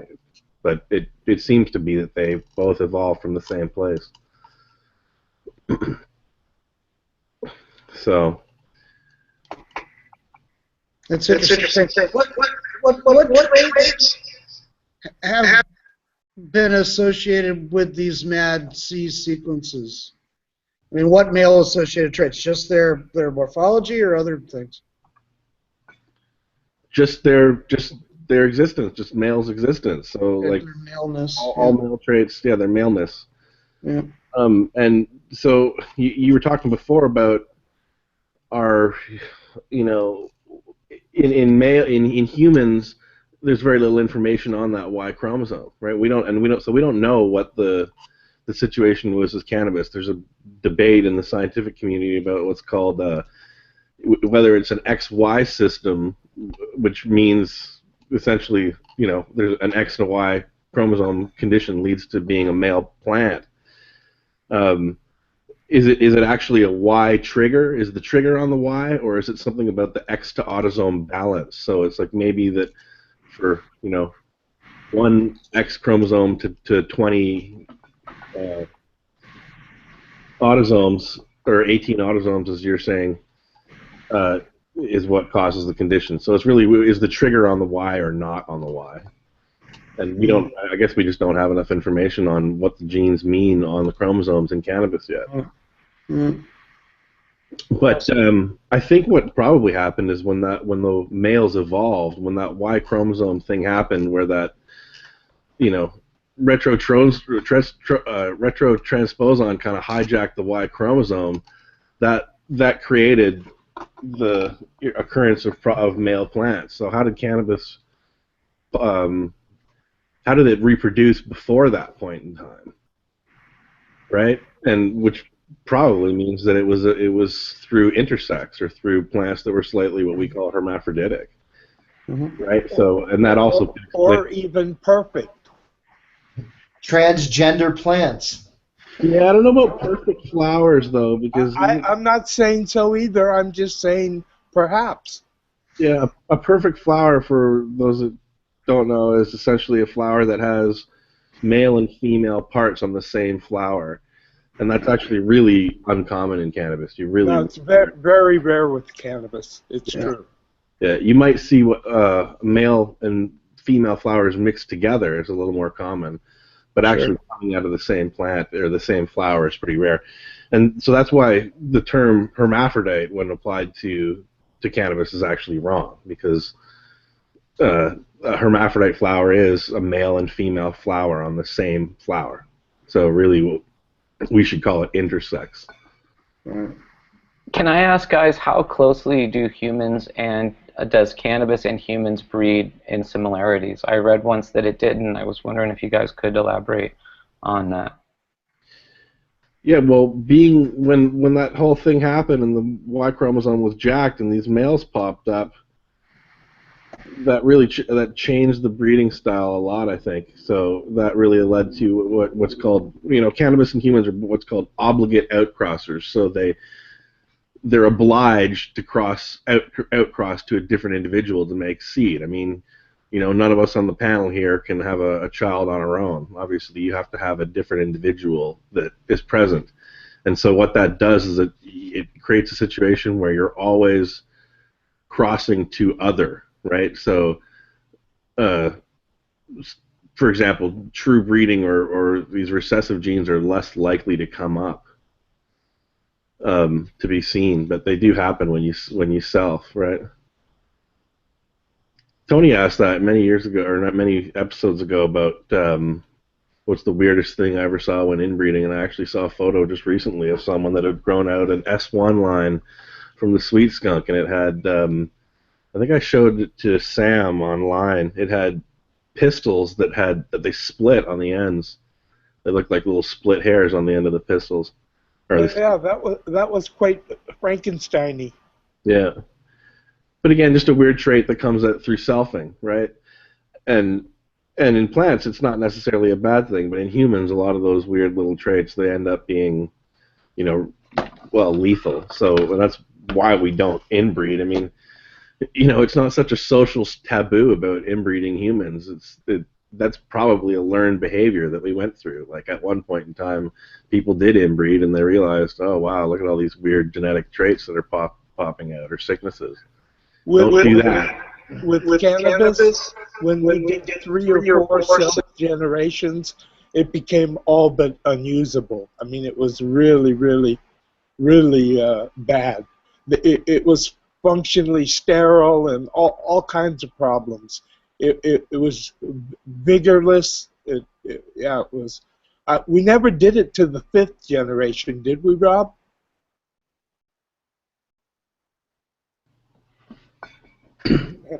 I'm not sure what that means, but I don't ever. I remember doing it to the 4th generation, and it was, you know, none of the plants dropped pollen. You had to get a Q-tip and get into them and get a tiny bit if you were lucky. Yeah. Well, and again, that's because it's such an unnatural breeding scheme to undergo in that type of plant that is evolved to just freely shed genetic material, and it recombines with, you know, with the genetic material of other plants. And so that's part of the reason for the variation. But it also it's probably provides a lot of elasticity for us to go in and tinker with in the meantime. You know, if you're careful about, you know. Or did El Sole just do populations S5? No, they did brother to sister mating, but with no selection. Okay, it wasn't Celtic. Yeah, and that was S5, but that's probably as far as they could take it before they wimped out to the point where they weren't going to get any more generations. I wonder. Yeah. You had to cross them at the end there, you know. Essentially, it's the same thing. But again, they were doing that for a mapping study, and those are the type of populations that would be really helpful for the Philos project. You know, I'm kind of bummed. Wouldn't selfing even be more valuable than what they did? Well, they both, yeah. I mean, selfing is a quicker route to get there, right? It's a quicker path to the same destination. Selfing is just the most severe form of inbreeding, right? Yes. What happens if you just let it go natural? Well, it depends if you're talking about, again, so these are because when you self a clone, if it's a female plant, then you only get females that come out of it, and then at that point in time, that population has a hard time being left to go natural. Right. It won't. If you start from seed, say you started with 1,000 seeds, and you let them all grow out, the females and the males, you let them stay in the field together, you let them grow out, you let them go all the way till the plant itself died, and then you just harvested those seeds, you planted those seeds and did the same thing. What happens after 4 or 5 generations of doing that? It depends on how diverse the population was that you started with. And so the more seeds, the better, right? Sorry? The more seeds you start with, the better, right? Yeah, but if they're open pollinating, you're still. What happens is the genetics don't change from generation to generation; they just shuffle. Oh, okay. Right? So if the bigger your population, the more likely it is that it's just a true shuffle, right? So when you start getting into small populations, you get these abnormal shuffles where you might be able to see some patterns or variation, or actually select on some of the traits that we're talking about.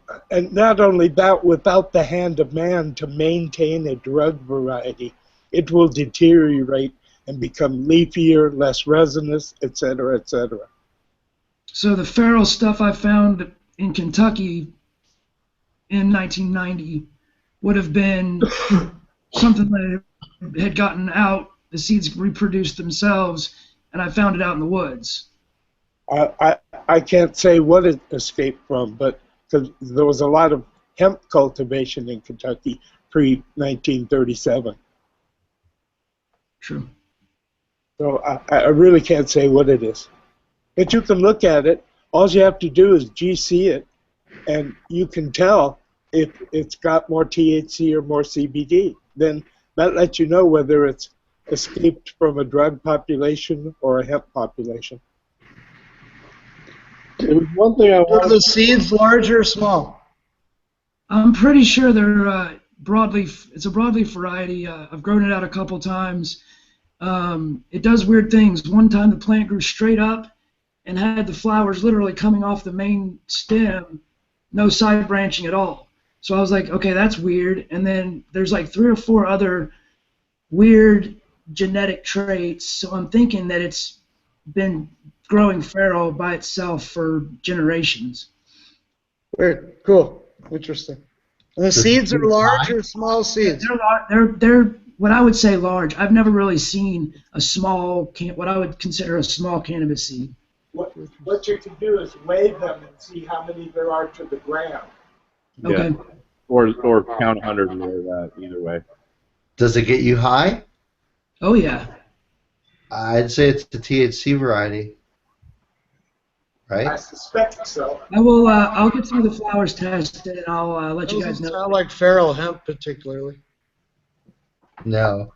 I just saw some interesting, just getting some seeds from Nebraska feral seed.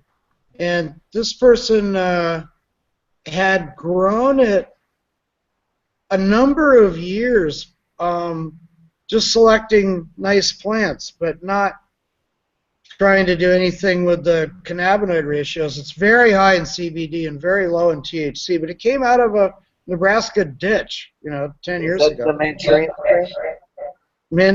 Has nothing to do with Manchuria that I'm aware of. This is from Lakota Sioux Native Americans. Well, that's what was actually growing there. I mean, or a lot of the feral hemp that we found growing out through the Nebraska area there was a Manchurian strain. Interesting. You got any history on how Manchurian ended up there? Something published? Dr. Brooks Kelly, I do believe, and he did something regarding that out of Nebraska. That's where the seeds came up from, is Brooks, actually. So interesting. But yeah, he didn't mention anything about that. What it looks like to me, it has tiny, tiny dark seeds, and what it really looks like is something from Kazakhstan.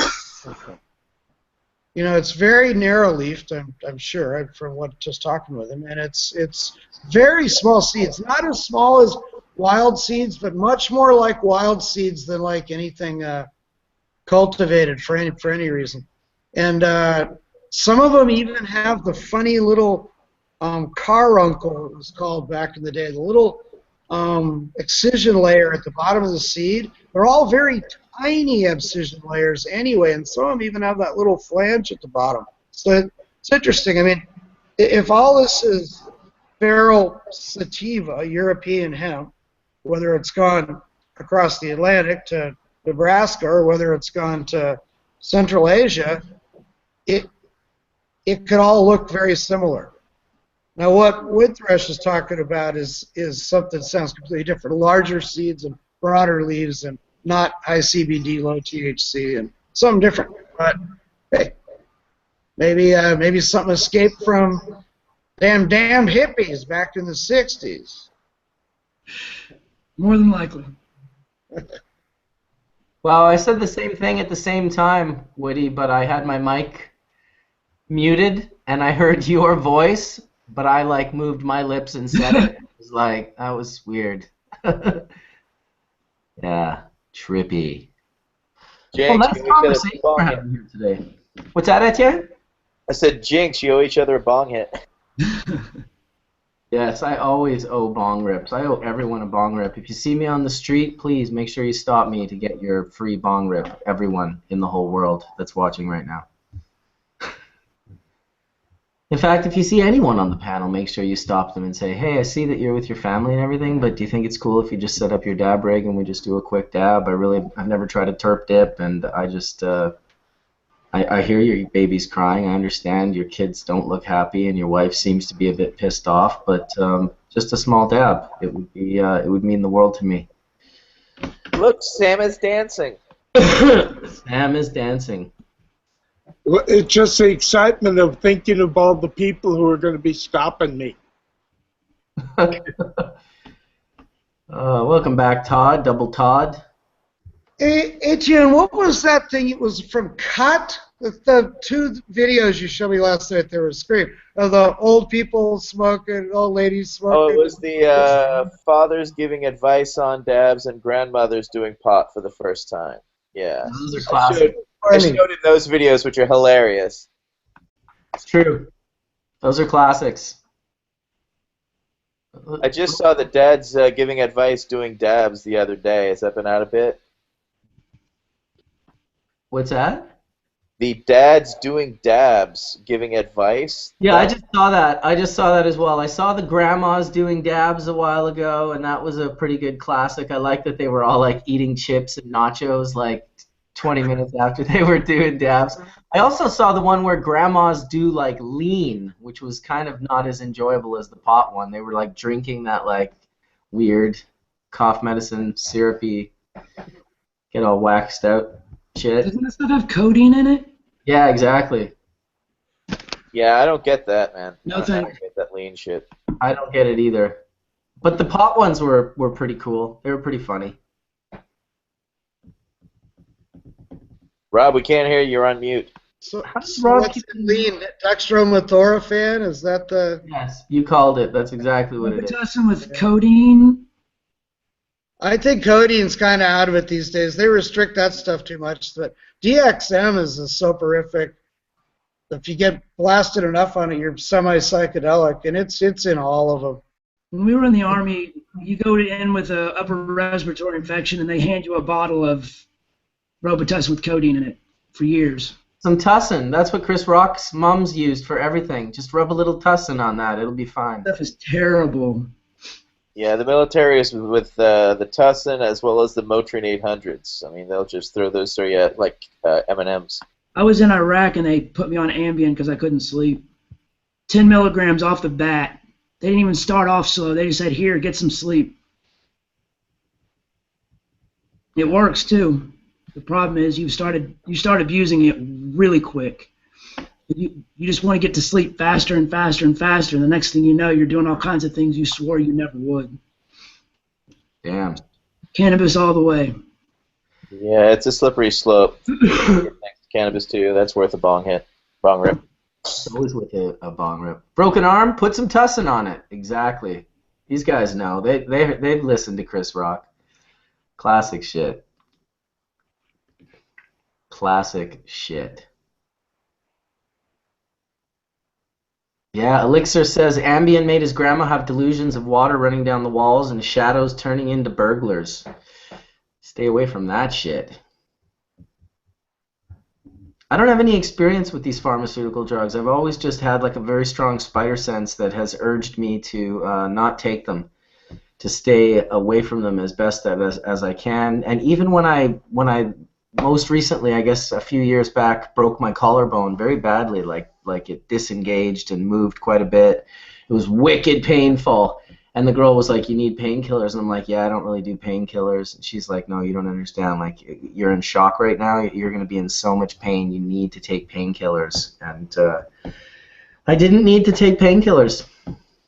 Never took one. My mom was a hypochondriac and developed actual symptoms from all the drugs that the doctors put her on in the end. Oh. Now, yeah, that's the reality, you know. So that's why for myself, I was always like, I mean, I dealt with the morphine and all the other shit they gave me when I was going through my shit, but in the end, I was always, you know, it got me through, but then I had to get off of it and get away from it because that was always my example, is that I don't want to end up with the actual worst side effects from something that she never had, but now has to deal with every single day. So we all have our own examples, right? Absolutely.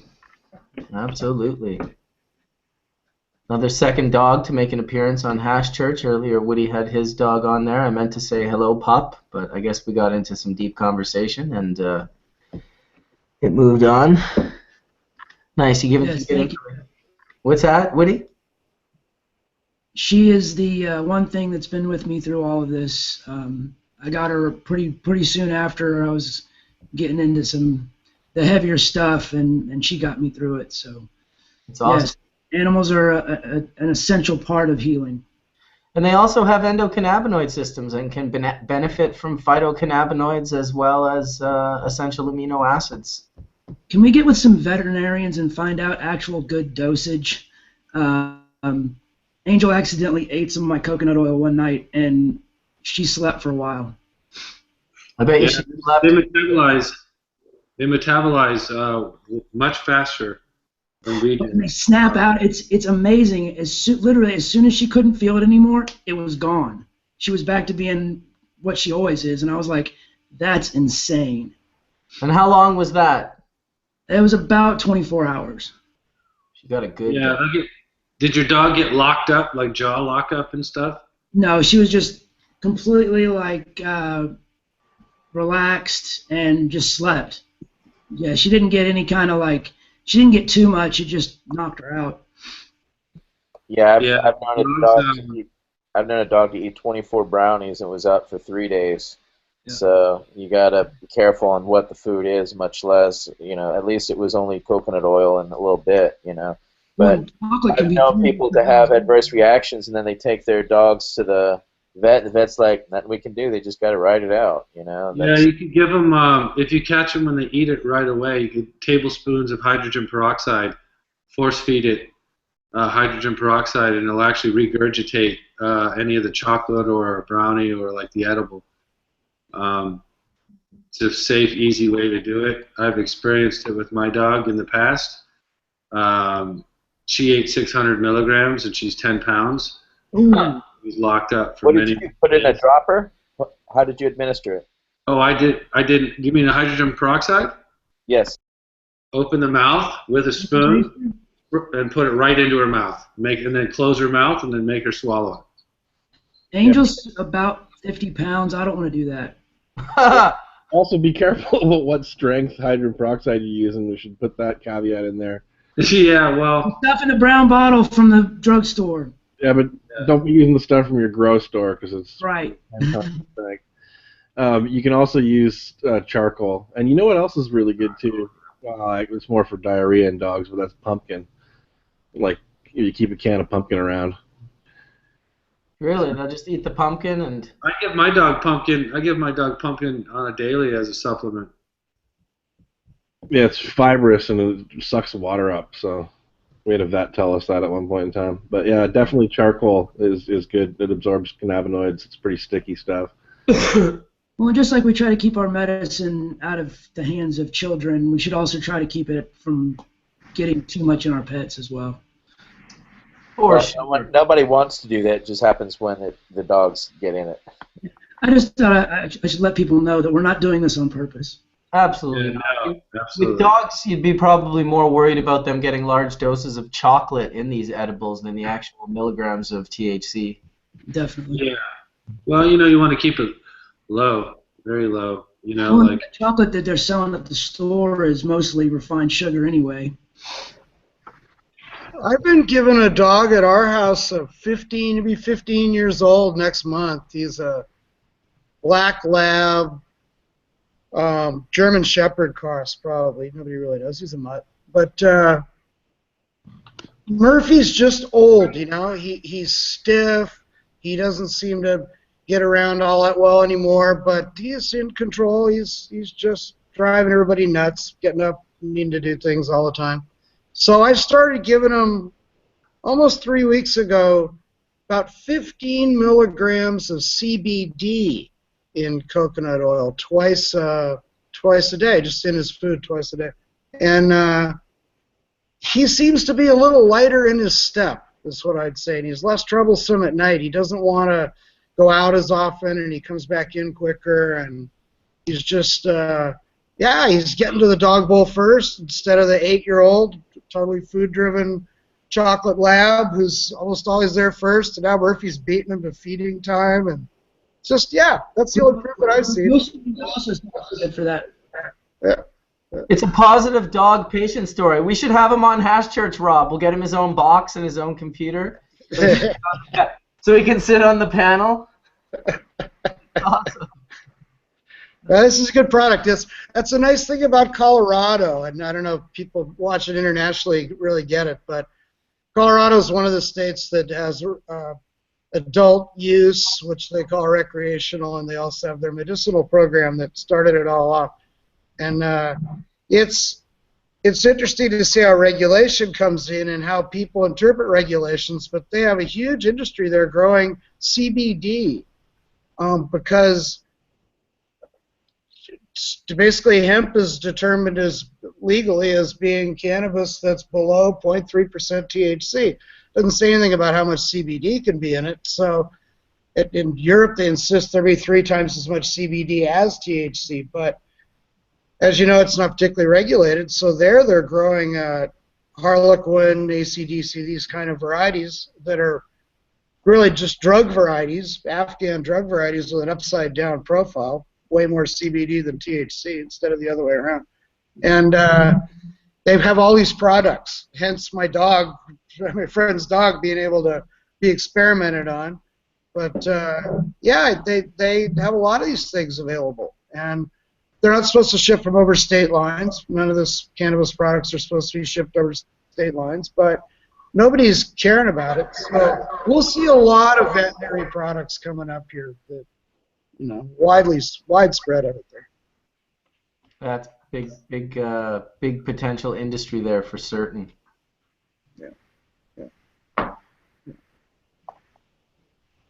Well, we've been at it for a solid 3.5 hours. Still got about 800 people watching live, and the chat's going off. People are enjoying the conversation. I think starting it off today with a nice sort of strong foundation with the patient story, with Woody telling his story. You know, it always gets us shaking our heads when we hear these patient stories because they're simultaneously positive in the sense that they've sort of found this light that leads them out of this darkness that they've found themselves in. But always hearing about the darkness is hard.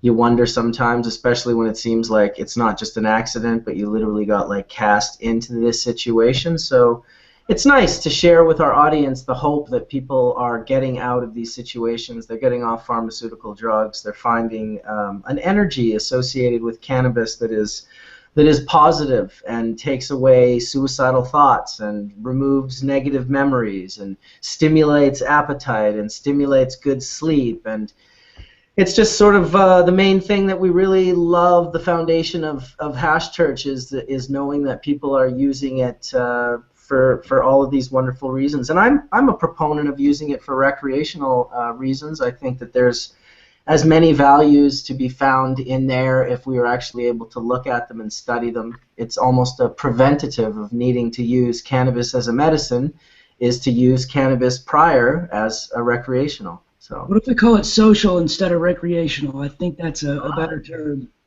Yeah, I mean, the high just means that the medicine is working. I mean, isn't all cannabis use medical? Elevated. The high is just the side effect that we feel that makes us know that, yeah.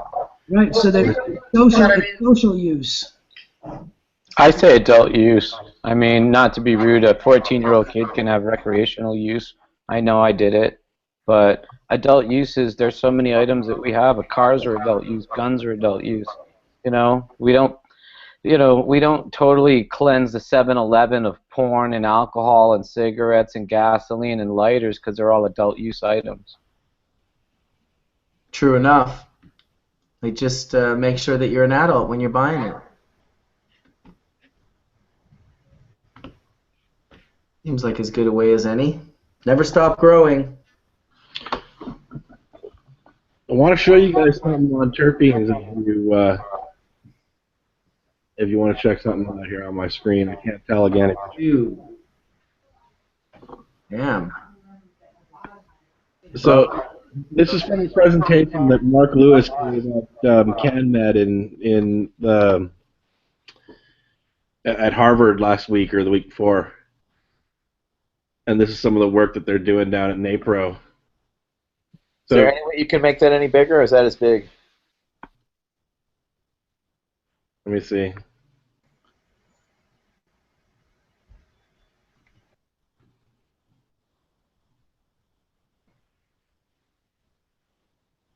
Can you see that now?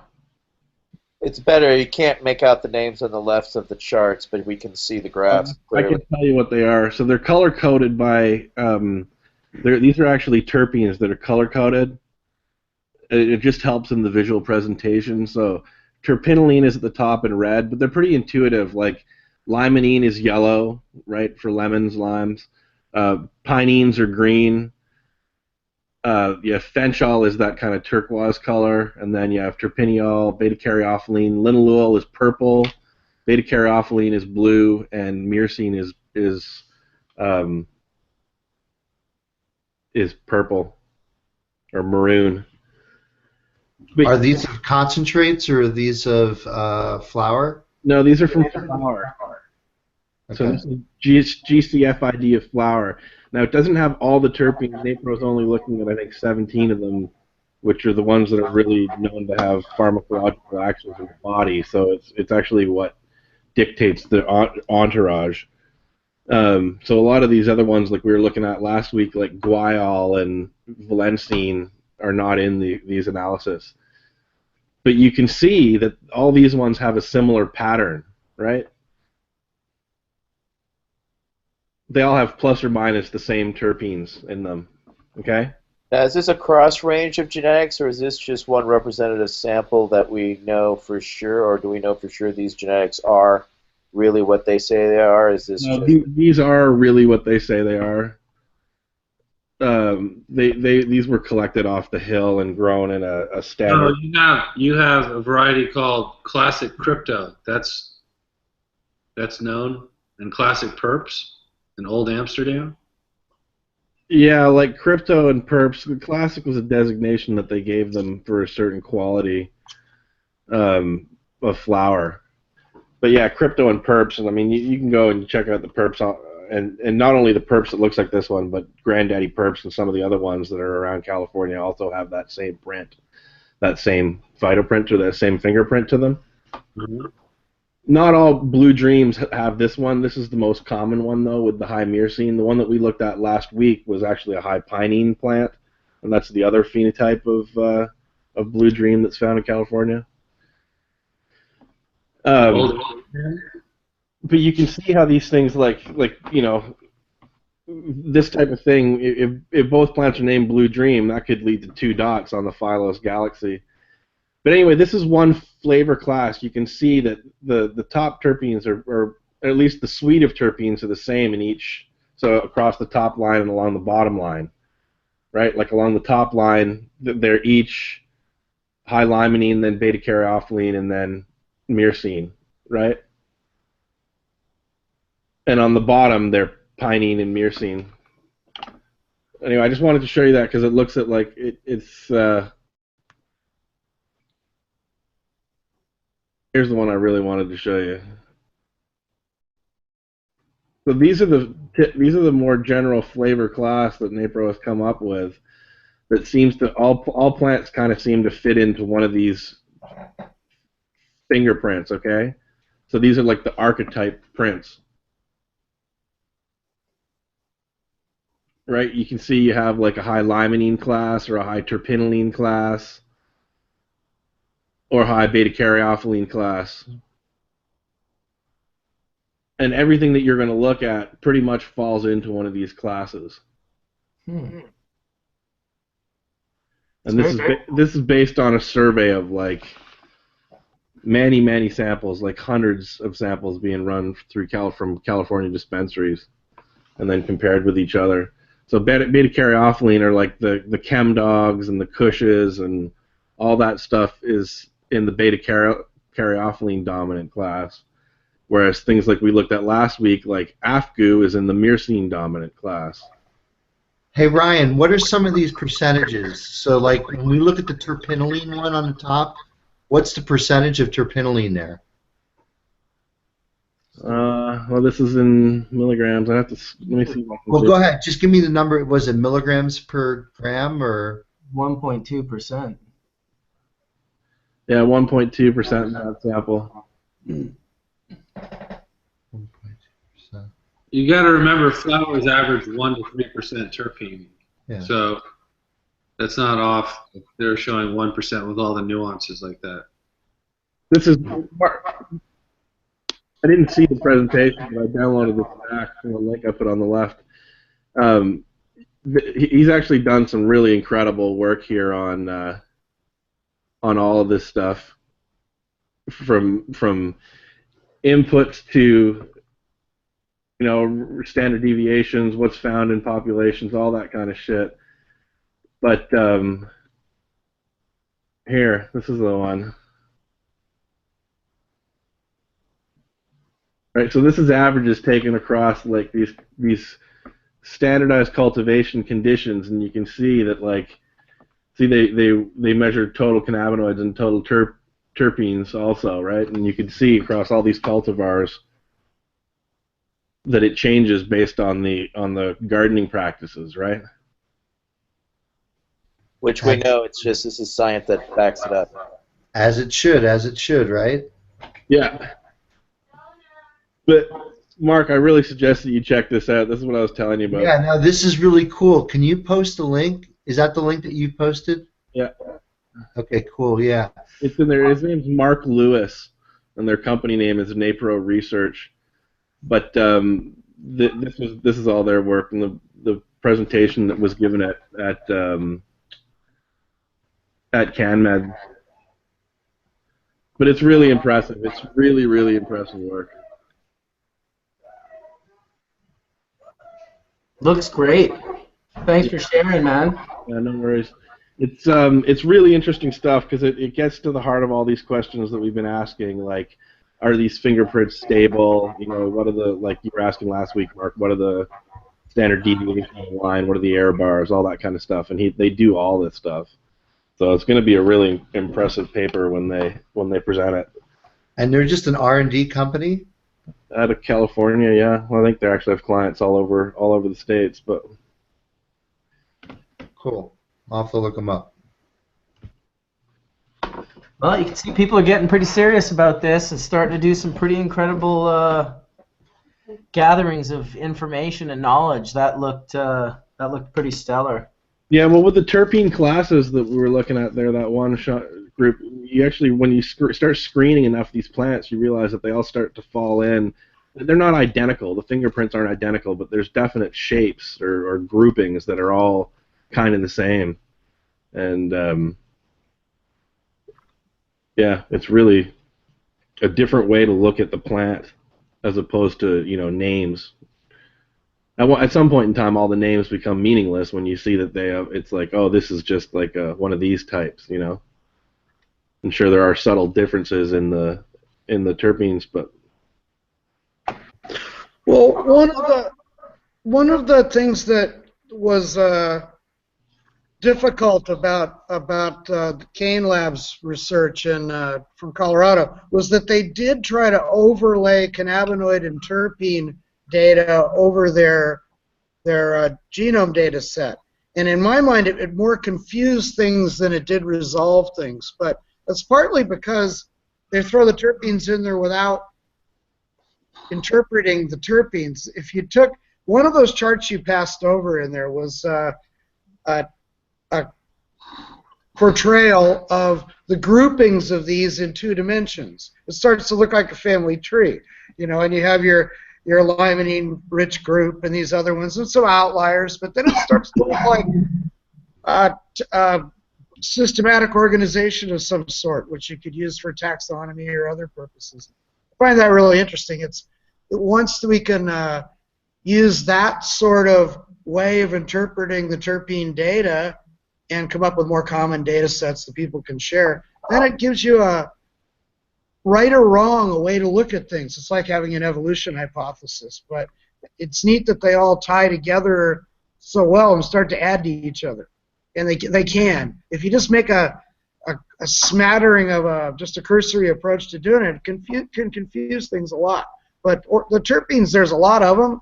They come in every one comes in every different level at one time or another. But these classes that you guys have come up with are fascinating. Great.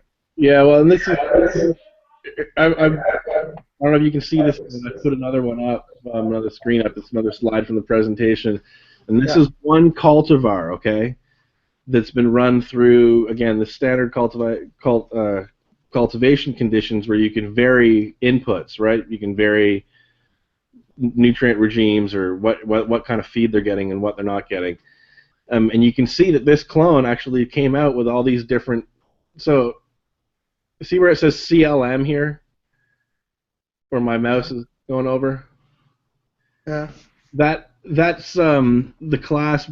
So the class is based on the top 3 terpenes. So CLM stands for caryophyllene, limonene, myrcene. So in this left sample here of this one clone, caryophyllene is the dominant terp, and then limonene, and then myrcene. But you can see on the sample right next to it, it's LCM. Limonene is the dominant terpene, and then caryophyllene and myrcene are the next 2 in prevalence.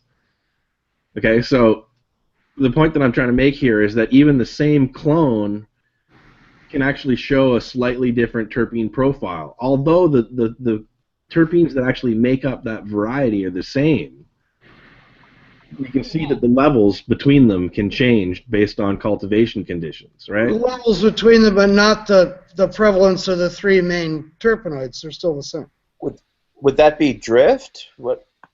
No, it's not drift. It's environmental conditions, so it's essentially epigenetics. So this is why they say that lavender grows the best in France in a particular region, correct? Yeah, maybe that region in France is like this, you know, it's a more stable cultivation conditions, for example, right? To produce a particular profile like an MLC or an MLX or whatever it is for lavender. Yeah. Huh. It's pretty trippy. But And it's just not experimental error within the measurement itself? No, these are real. Because, no, I mean, the analysis of these were all done with a validated sampling procedure and everything, Mark. Like, it's Right. this is real. But I mean, like, if the sample were taken off the edge of the flower as opposed to on the inner side of the flower, I mean, are those types of variations going to account for? All those studies were done and accounted for, and then they use a 5 gram sampling procedure, and then they take 200 milligrams of that sample. So that's all accounted for. Whereas you wouldn't get that if you saw in a dispensary sample, right? It wouldn't be all accounted for. Right. Well, it would just be like a one measurement one time, but this guy's doing the measurement 5 times, and so what we're looking at here is basically the statistical average of 5 runs. No, 5 grams. There's a whole sampling procedure where you grab like a top bud, a medium bud, and Oh, okay. Sorry, Mark. You guys can't talk at the same time. Mark's mic has to be muted while Chimera's talking because there's a reverberation happening. So if you can do it, that'd be awesome. Yeah, sorry, I can't actually even see the screen while this is up, so I can't do it. I'm sorry. No, you don't have to do anything, Chimera. Mark just has to make sure he mutes his mic. Me, I'm sorry. Okay. But the point that I was trying to show here was that, even when you're trying to overlay terpenes on top of genetics, like Caden's lab was doing, that because they can't control the cultivation conditions and everything, like they're probably not getting, I don't know if they're growing their own samples or not, but you can see that there's a huge variation already present just from environmental effects. So it's like, how do you tie that to a genotype, or how do you tie that to genetic information, right? I see what you're saying with that, but even if, let's look at these and say they were individuals rather than different growing conditions for the same clone. They still would come out in the same MCL, MLC, whatever you want to call it, class. The 3, for instance, because the 3 main terpenes are still limonene, caryophyllene, and myrcene, whether one is a little higher than the other or not. If you look at the minor terpenes, or the ones that are found in lesser concentrations at the bottom, they flop around a little bit too. But their presence doesn't change, and they never become a major one. So taxonomically, that would still be applicable. And that's the kind of system that needs to be put on the terpene data so that they're not random. So it's not just, no matter what it fell into, it would be part of that group. Rather than putting the terpene data in there, you'd put the terpene group in there. Yeah. Well, and so what I've actually put up now is this is actually a family, right? This is what you're talking about. These are siblings, brothers and sisters. There you go. So each one is a sample, right? It is an individual. There you go. And I would still say roughly, look at it, it's hard to see on my little computer, but they, I can blow them up a little bit there.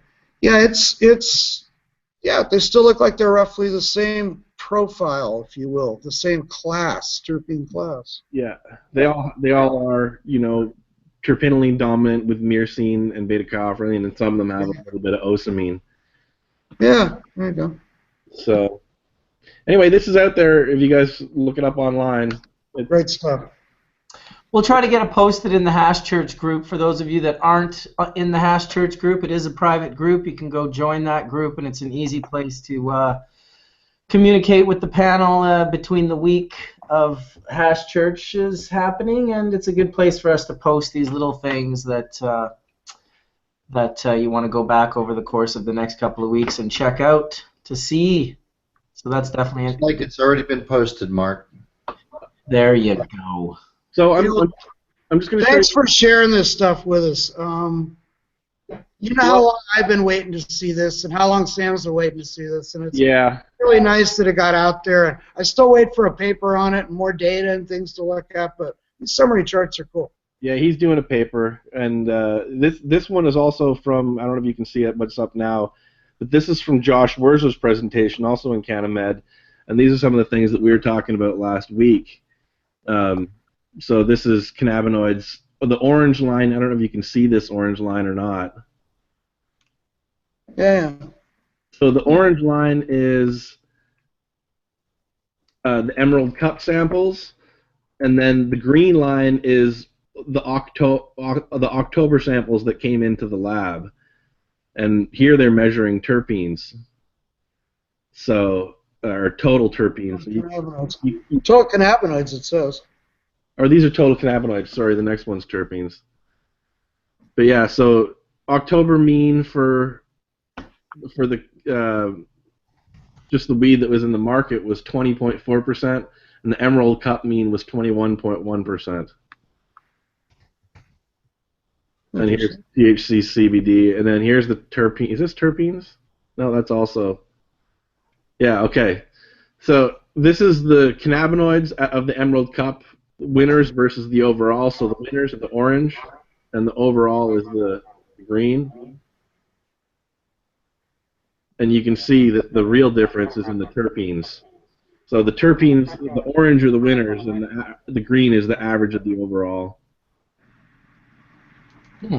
So the overall mean of the samples entered into the Emerald Cup was 2.5%, or 25 milligrams per gram, whereas the winning samples were 34.1 milligrams, or 3.4%. And ours was, Mark, ours was 89 or 91 milligrams per gram. Flowers? No, concentrate. Yeah. It was a solventless CBD, 2-to-1. So these are flowers. I think he actually did do a concentrate in here as well. Yeah, you'll see. There should be one that was like 9. Yeah, it's just interesting to see the flowers transitioning too. What this basically shows is that terpenes are winners. You can also see, though, here, I mean, I don't know if you can see this one that's up right now, but these are pesticides, right? Detected levels of pesticides, and they can break down which pesticides are being used. Right? Yeah, that doesn't look as friendly and as lovely as a terpene chart. No. These aren't all pesticides. A lot of these are PGRs, plant growth regulators. Oh, even worse. Yeah. Especially the two on the right. Rob and I are going to be doing testing of all of these to see if any of them potentiate THC. Oh.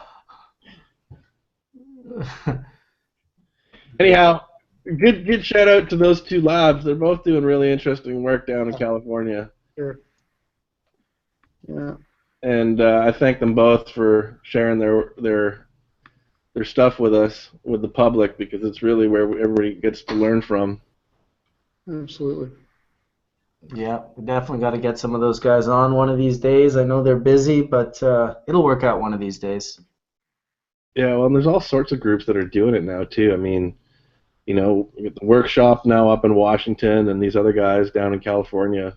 There's starting to be some really good research that's going on that's interesting to growers and consumers. And you know, we got to remember that these are the labs are tools that they give us feedback about what we're doing. So if you're growing and you have your weed tested or analyzed, you can it sets a metric, allows you to start measuring how actually good the quality of your crop was. You know. Mm-hmm. And consistency also, you know, you can use it to figure out how consistent you are. I think it deepens our understanding and the education that everyone's going through about this plant as well. It's just obviously going to be a huge bonus for that. So the panel's looking pretty hashed out. The panel looks pretty hashed out. I like that. 4 hours of just puffing. Yeah, well, that's a lot of intense reading there, Chimera. So thank you very much for sharing that knowledge, because live for that sort of shit. I know we're a bunch of fucking pot nerds, but that fucking rocks. Yeah, I really hope that those presentations were going to... I heard that they were recorded, and I really hope they were going to be made... The video is going to be made public, so we'll see what happens. To see these presented would be great. Reading it and trying to interpret the way that the person was going to interpret it is the next concept. It'd be really nice to have a video of both those presentations. Yeah. Yeah, but you know, they're fantastic. I'm looking at the SC Labs presentation now, and it is very interesting data when we start sharing this knowledge and seeing, you know, the reality of what is on the open market right now. I mean, when you start looking at things like mold and things like growth hormones, you start kind of wishing there was some regulation. You know, just like when you go in and buy bread in a supermarket, you don't expect it to be moldy. You know, you don't expect growth hormones in your milk. Or I guess if you drink cow's milk, maybe you do, but you get my point. Yeah. Well, enough regulations to protect the public, and not so many regulations that it handicaps the industry. Well, you know, handicapping the industry and getting them to grow without the poisons and such, I don't think is hand in hand. I mean, I believe there's that's not handicapping them. That's getting them to regulate, but to not allow research, to not allow, you know, to make this circle jerk that you can't do research unless you're approved by the DEA, and get your materials from an approved DEA source, of which there aren't any. But you know, so yeah, no, I agree. That's all. Sort of thing I'm saying, you know, that's over-regulating stuff. And you know what though? That's not what I meant. I mean, I was just looking at it from, you know, the perspective of now that we have laboratories pulling in samples and seeing, you know, these things in the samples. I mean, we as consumers have no. We're not walking around with lab equipment, you know, on our fucking forehead and be able to detect the crap that we get in the baggie that we want to smoke in 3 hours with our girlfriend or our mom or our friend who's in the hospital or whatever. And the responsible groups, Berkeley patients, all they can to make sure that what people get is straight up, and they do it on their own. They're leaders. They're not being told to do it. They're doing it. They're self-policing. And they're a model for what we need to do. We don't need other people to tell us what to do. We need to do things for ourselves as a developing industry. And there's nobody else that has a vested interest in making this work, really, except us. I think the labs in California are a real coup. You know, I think that in a free market where there actually have been no regulation, they've brought out microbial testing, pesticide testing, PGRs, you know, cannabinoids and terpenes, which are, you know, interesting from medical point of view. But I think it's a real win on how these guys have. We made it part of the discussion, and this is where in 2007 we knew why we had to start testing and when we had to reach out to the experts around the world that were making the testing solution, because we knew that the research triangle wasn't going to give us any of that data. So we hope to, you know, reinvent the wheel, and so now we've seen the wheel reinvented, i.e. we now have THC testing. Now out of that we found CBD, and now look at all these other things that are spawning from it. So more than anything, re-interjecting science into it has been a key educational tool, because we always knew medically it was affecting people. We saw it firsthand, but we just didn't have the actual data to do so. And I thank all these labs for taking those risks over the years and actually setting these standards so that now we can have at least base point to understand what THC is, now what CBD is, and the combination of those, now understanding of the terpenes, the effects of these terpenes, the modulations, and what these different effects are, because we know there's all different keys, as you just showed us, Chimera. All these same plants all had different keys in the end, yet still are beneficial, and the science can now take steps forward, because now that we understand that, okay, now what's in that Y chromosome? What's going on? What's the next step? And so it's a constant build of education from just our curiosity, from wondering, why did I get sick from smoking this pot that gave me a respiratory infection? There's something we're not seeing that is now, you know, how many people are now employed by different laboratories across the United States and who are getting ready to open in states or states that are coming online, or new laws in states that making sure that laboratories are coming online. It's now no longer just a half-assed kind of quackery that we're talking about. It's a legitimate reality that why we've always felt the need to set the standards is there was no standards in California, and we knew if there were standards set, then others would follow them. And in time, fortunately, people have, and we're only going to see it just continue to spawn more science. Look at the Philos project and what it's doing and what it will spawn. So thanks, everyone. Much love for everything you do. Yeah, I like the Philos project. I was, as much as I like looking at the galaxy, I gotta say I was disappointed. You know, it's like you were saying. There's no scale to the difference between the individuals, and why are the clones appearing as, you know, with variation in them? Is that an artifact of the analysis, or are they different clones? All this kind of stuff. And I think they could have answered those questions by doing a family like we had talked about. So I was a little bit disappointed in that, although I enjoyed playing with the galaxy. They've done more than 1,000 samples, and Rob says there's 600 up there. He'll be meeting with them in a few days. Maybe he'll find out if the full 1,000 is up there, like was implied to me. If that's true, then I want to be able to look up the landrace samples that we contributed by sample number. There may be 1,000 or not, but they're not. Go through and look at the names. There's no I already tried to find them. I couldn't. They're not. That's because they're not in the data set. It's not a thing about the numbers. They either haven't analyzed them or haven't entered them in the data set. And I think it's the latter. I think they're working on analyzing them, and they haven't put them in the data set. I think the Galaxy is only a beta mock-up of what they want to do, Rob. You're right. That's exactly what it is. Yeah, it was a media point. It was, we'll have this for 420. I don't know, I gotta say...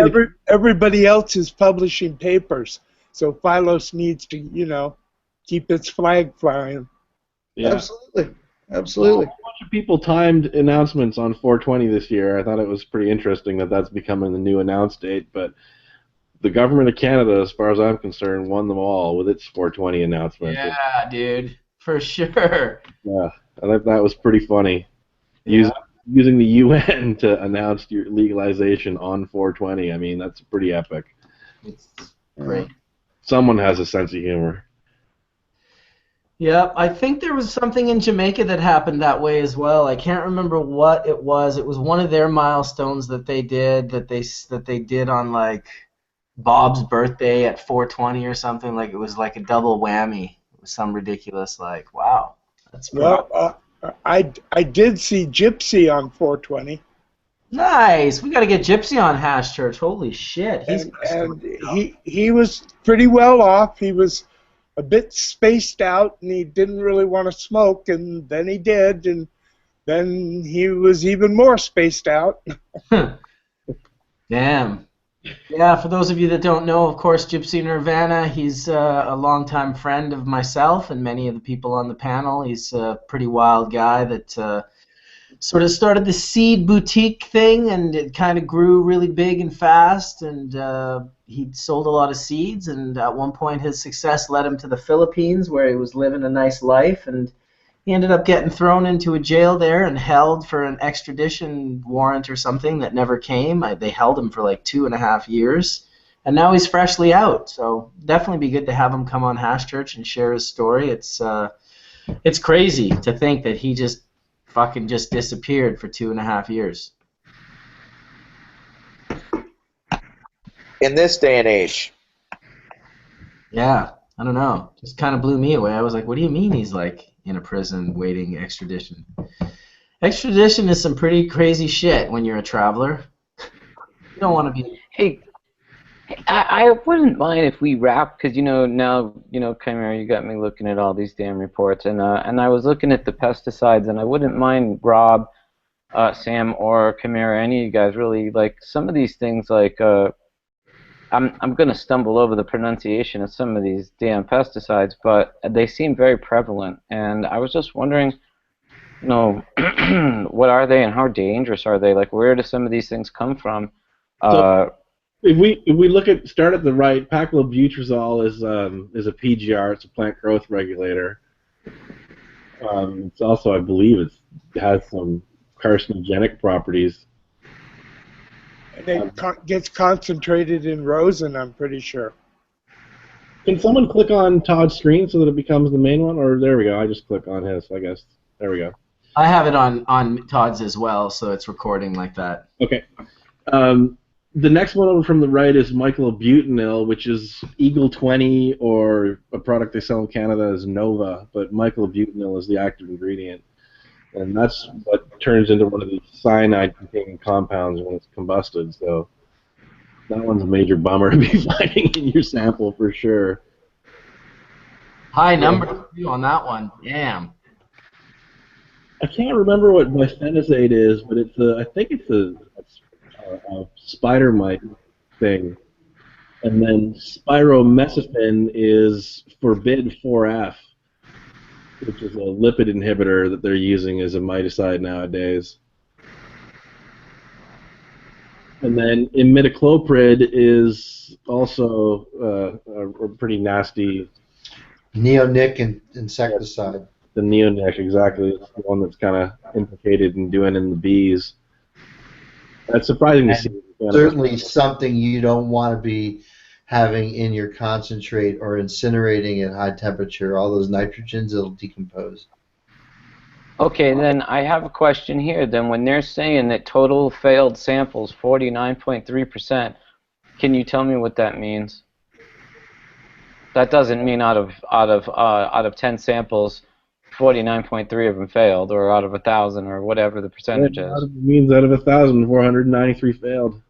It is what I thought it means. And as far as I know, these are levels that they have set, SC Labs has set.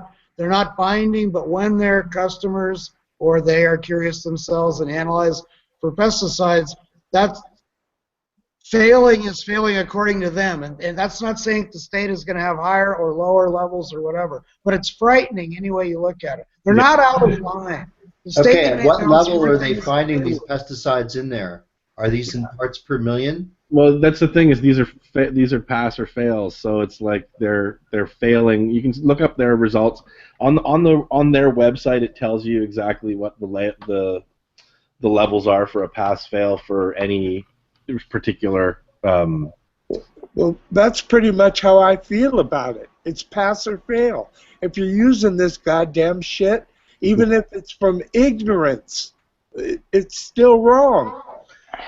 Well, but the issue of the level at which they find these at is that if they're looking down in the parts per billion level, which certainly they do have sophisticated mass spectrometers that can look down into sub-part per million level, if you're looking down in parts per billion level, you might, again, start running into issues where unintentional cross-contamination is going to start rearing its ugly head. I mean, it's kind of like taking a lint brush to a New York City sidewalk. You're going to find all kinds of things when you start looking at the part per billion level. And I think you have to put that in perspective too. There are not a lot of FDA rulings for other things in our lives that go to part per billion level for anything. If you go to those kind of levels, looking at organically produced produce other than cannabis, in Southern Oregon, for instance, a lab that's done that, they will find DDT in everything. The question is, how hard do you want to look? Parts per million are probably good enough to keep us from getting DDT in our systems. Parts per billion is scientifically interesting, but it has nothing of import, on our health. And this is where I talk about overregulation, being very susceptible to it these days, especially with all this really cool science gear that every Tom, Dick, and Harry now has, which is great for advancing our science, but it also allows regulators to put, and those voting, really more importantly, those voting for extreme regulation, to think that the entire world is one giant CSI crime scene investigation. You know, this is not, we can't just ensure everybody's safety because we have really great labs. You know, we have Well, to we found that some laboratory with a took these milk standards to the city, and then the city decides that it's going to follow milk standards, and it's like, wait a second,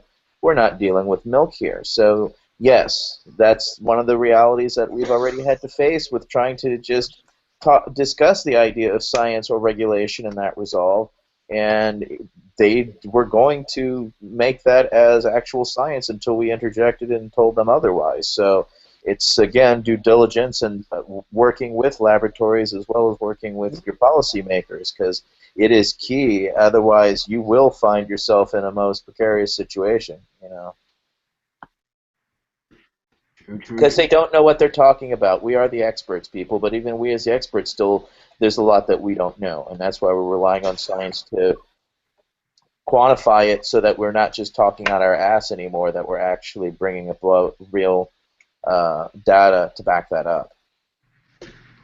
And we have to have faith in the science that's already been done, not us, the people on this panel, but as a concerned populace worldwide. We have to look at what's already been done and realize that we've looked for 40 years plus for all the danger warnings with cannabis, and there are very few, and that science, we have to have faith also that science will bring us the answers, and they haven't found anything wrong. They haven't had a chance to find all the good things that are right, but we can't wait for science. We have to move on, you know. That's what, I'm a scientist. I love my science, but we have to move on based on what we know now, not wait for a bunch more.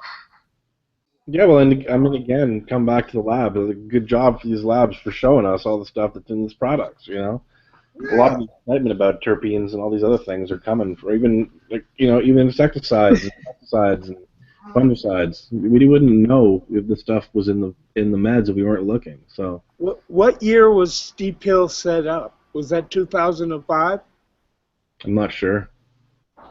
No, that was more like 2007, 2000. Okay, so it's like 10 years or less that we've had access to labs. I mean, less than 10 years. The majority of the people. We got the testing stuff started to do ring testing in 2007. That was the late part of 2007. So that's really the litmus of the real beginning. So yes, just not even 10 years yet of actual science.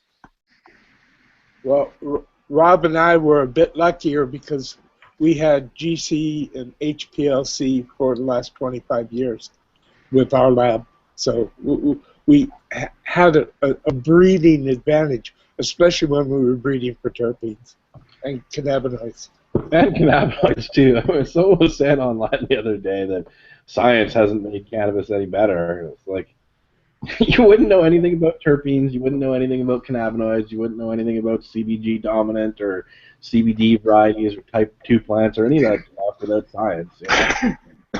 I don't know why some people are they hate on science so bad. It's like, I think it's because they feel lost and they don't understand. We've had so much nomenclature that's been tossed at people that has become so dominant in the paradigm just from the indica sativa alone. Now trying to uproot just that discussion because it's so ingrained in the subculture that people look at you like you've just, you know, stolen their child. What do you mean there's no indica sativa? I have a question for Rob. Rob, I noticed that you pretty much always use BLD for broadleaf drug variety.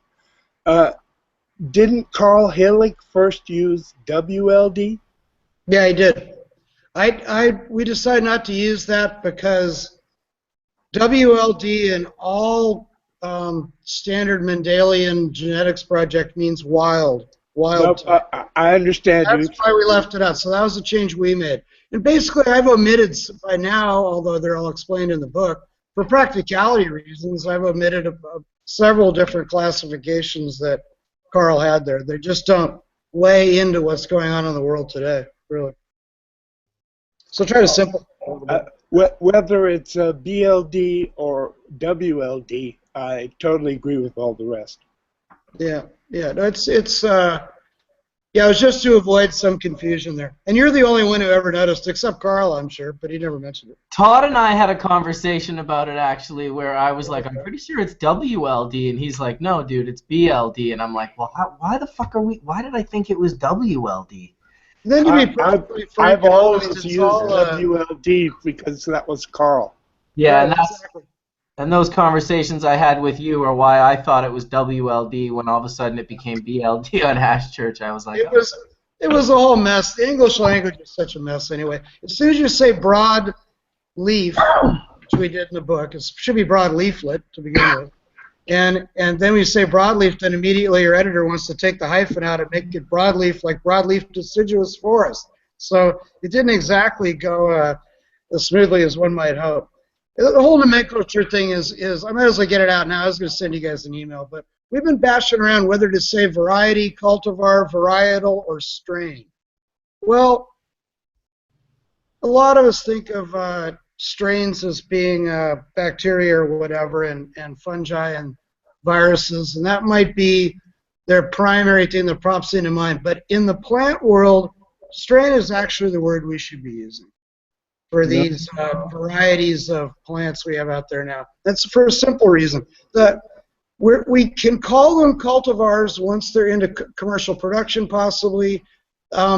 Generally, the nomenclature groups that take care of taxonomy are going against the word variety for plants in general. They're either going to call them cultivars, or if they're in a state of development, a lineage, plants that can be shown to be of a common lineage and sharing sets of common traits, are called strains. I just went ahead and did this on the internet a couple of days ago, and I was a bit surprised, but I would say this is accurate. And Mojave has gone through recently and tried to find the first place that strain was used. More in a place that, I was kind of hoping I hadn't used it first, for instance. Wow. You know what you do? Ask economic botany collection of people, or if you can post an email that will reach them all.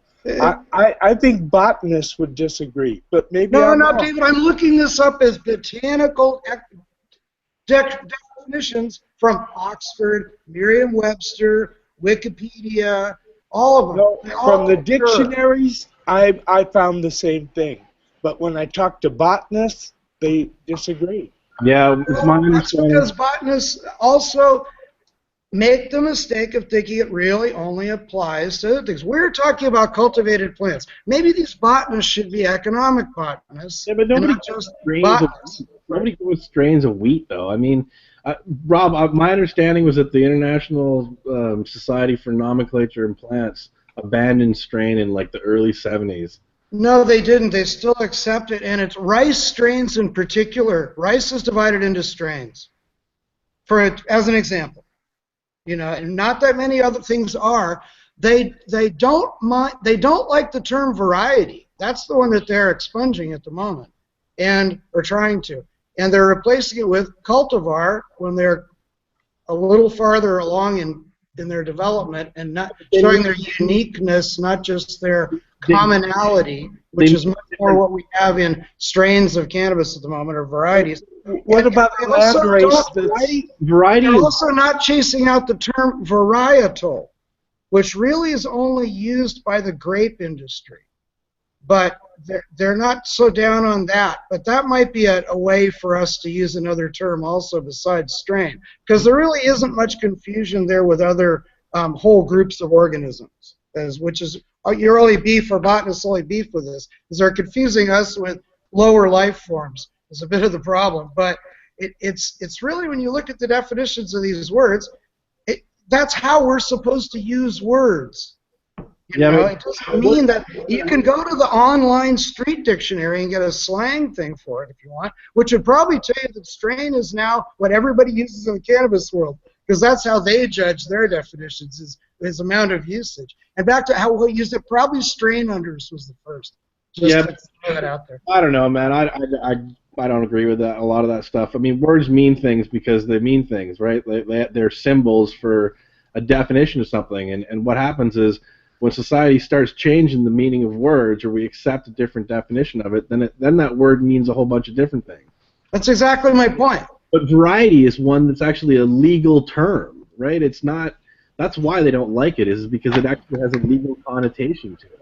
Right, but Chimera, just to say this, they do update the dictionary every year based on usage. They also, you know, every year they add words, every year they add extensions to the definitions because of common usage. Right, but you got stuff like the Urban Dictionary, right, that defines. I mean, it's like. No, I mean Webster's. I mean Oxford.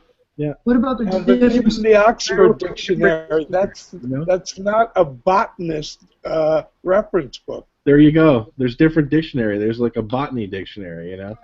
I don't know. Show me a botany dictionary that doesn't evolve with language. They still use marijuana as a term for the legal name for cannabis. You know. Marijuana? Yeah, I mean, in legal language, they use marijuana as the legal name for the plant. Well, it depends on the country. I agree with cultivar. I have no problem with that. Hey, I agree that the world is crazy. The only problem with cultivar, or for cultivated variety, the only problem with that is actually what we're looking at in most of what's, for instance, in the Philos project, don't really qualify as cultivars. They're not far enough along. They're not. No, to me, they're landrace varieties. That's absolutely. No, they're not even that. They're blends of those, but they're in flux. They don't really earn the name of cultivar. I'm not arguing pro for this. I'm just interpreting the rules of nomenclature for you. Yeah, but they don't qualify as a cultivar until they've reached a certain level of development, showing uniqueness and these other things that make them qualify. A strain is simply a hereditary lineage that can be a work in progress, as most of these things are, going towards being a cultivar. That's the argument that nomenclaturists like Ernest Small would make. Okay, yep. But that's a different issue than whether we use the word strain or the word sativa. No, that's playing footloose and fancy free with what definition. Cultivar can also be a single clone, no matter how it's bred or anything. A cultivar is a single clone, and that's why cultivar is the word to use. I'm with you on using the word cultivar. That's not what this topic was, though. So talking about using the word strain. I think strain's wrong. I'm going to say. Okay.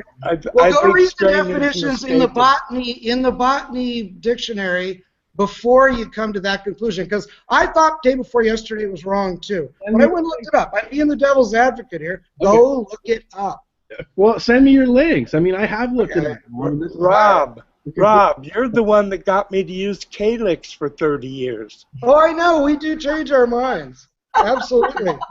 I'll be hung for that one forever. But what I hear is people saying though is language is a work in progress. It gets changed. But does that mean at this moment we should go to what do we do right now? Do we let strain continue to be used until cannabis is known as strains and grapes are known as varietals? That's what we're at. Rob, you're joining in.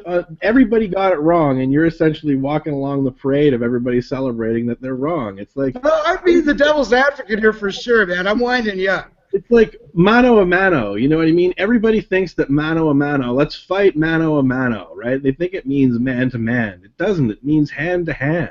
It's a handshake. Yes, right? Of course. Yeah, and there's tons of stuff like that, like survival of the fittest. Everybody thinks that survival of the fittest is like the biggest, toughest guy, you know, that can run the mile in 4 minutes or whatever is the fittest. That's not what Darwin meant. Darwin meant the redneck in the fucking trailer park with 12 kids, right? Fitness is your ability to leave offspring. It's like it's an example of society saying that like this is what we think it means, but that doesn't mean that that's right, you know.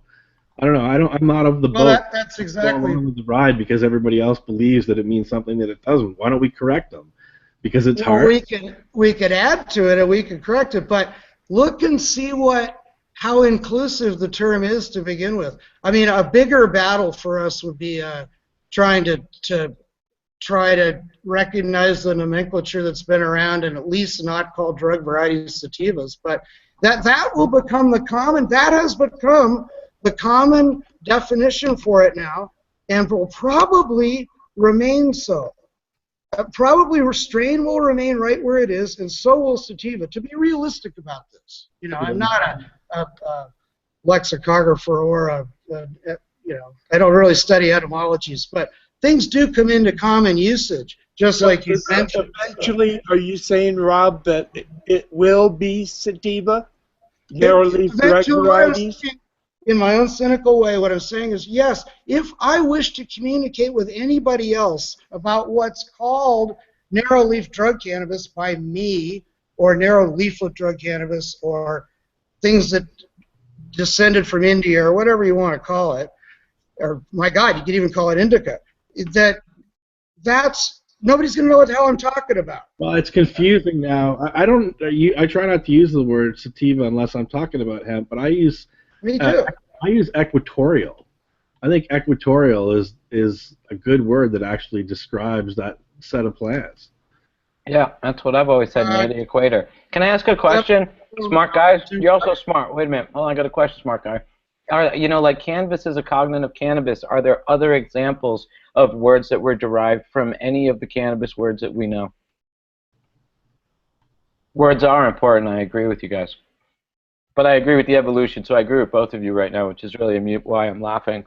But are there other words other than cannabis that are literally cognates, like cannabis comes from cannabis, all cannabis was derived from cannabis? Are there other examples of that? Well, there's a huge number of European words from, the Spanish word for hemp, the French word for hemp, the Italian word for hemp. They're all canna-based. Hey, it's 4:20 on the East Coast. So saith Dr. Mark. 420 on the East Coast. That's nice. I'll have a little 420 dab. We haven't made it for a 420. Wow. I think it's hilarious that the most of the discussion is...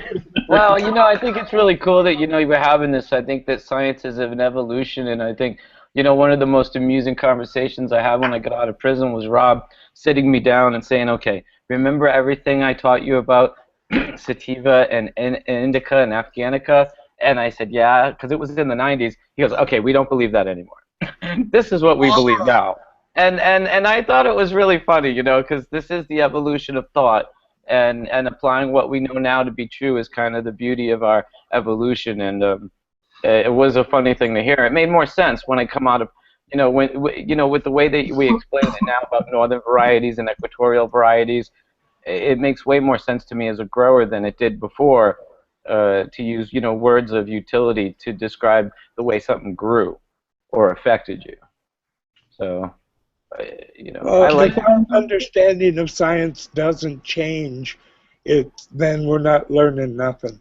Yeah. I would like to say I've been watching this show since the beginning, and if we go back and look at, you guys have gone, this progression has happened in these videos online. All these terms you guys are saying now, you guys you started using different terms, and it's actually documented how you've changed the terminology on this show. So the archaeology of Hash Church. Yep. Peeling back the layers. We are making the definitions as a group. Well, I think that people hearing the terminology used correctly or debated as we are gives them the idea of it all. And to me, the biggest point isn't so much what they call it, because once you become a world traveler, you realize you're trying to get your point across more than you're upset on how they say tomato or tomato. You just really want it on your pizza, So the point is getting your point across. If it's a strain or a cultivar, as long as we know what we're talking about, it's the point of words, So I wouldn't want to be a grammar police, and berate people for their lack of proper, grammar etiquette. But it's more of making them understand what it is we're trying to get across, with the differences in the varieties and the subtle subtleties, which is why we're talking about it all anyway. Yeah, I mean, yeah. I don't know. The sativa indica thing again doesn't really teach us anything, you know. Like, when you say, And me, it does, because, you know, me as someone, look, 20 years ago, I was at Positronics trying to teach people how to grow cannabis, and a lot of the cannabis was divided up by the sativa indica bullshit, which really didn't work when you're practically trying to teach people the difference between what veg time a plant needs and how much time it's going to take to flower. And when I can explain the difference between a short flowering plant being a northern variety that flowers fast, or conversely, a haze being an equatorial variety that takes a long time to flower and doesn't need any veg time because it's down there acclimated to growing and flowering simultaneously, it makes more sense than sativa indica, which really don't mean shit, and you know, no rude way to put it. There's a lot of items in the world named indica, and it has nothing to do with cannabis. It just means stuff that came from India. So we, as an industry or as a community, have in a way been misusing terminology or adopting that terminology to cannabis when in fact it's used to generally describe a whole host of stuff that's exported from India. yeah. So I have a question about that. I'm in Eugene, Oregon. So if I were to go by climate, what varieties should I be looking at as a grower? It's not so much that. What you should be looking for is when the varieties that you find finish. So the more we know and we share about the cultivars or the strains or the cuttings or the clones or the whatever you want to call that shit on the shelf with roots on it that's 3 inches tall, the more we know about that, and then when we know when it'll finish is the best way to put it in, because now you just got to look at what your season is compared to what that plant's going to do and fit it in. And in a way, you know, we talk about this all the time, that, you know, varieties that we can grow here in the northern part of California aren't really the most exciting things. I mean, I like long flowering hazes, and you can't really pull them off without some type of manipulation, because the season ends and it's wet and it's moldy and it isn't going to grow all the way till December. So you got to find what grows right in your climate based on the amount of days it needs in flowering mostly. But now a lot of blueberry. A lot of stuff that's got a lot of blueberry in it because it finishes quickly. Sure, and I'm sure the blue and the blueberry up there was a lot of cold. It actually didn't get cold that early this year. We harvested the end of October. Right, but blueberry was really big in the early 90s, for instance. When we would go around dead, blueberry from Oregon was really, and you know, and I think that in a way it's just climate, you know. If you're growing stuff in Southern California and you're not getting those cold nights, you're probably not going to see the blue and the blueberry, so to speak.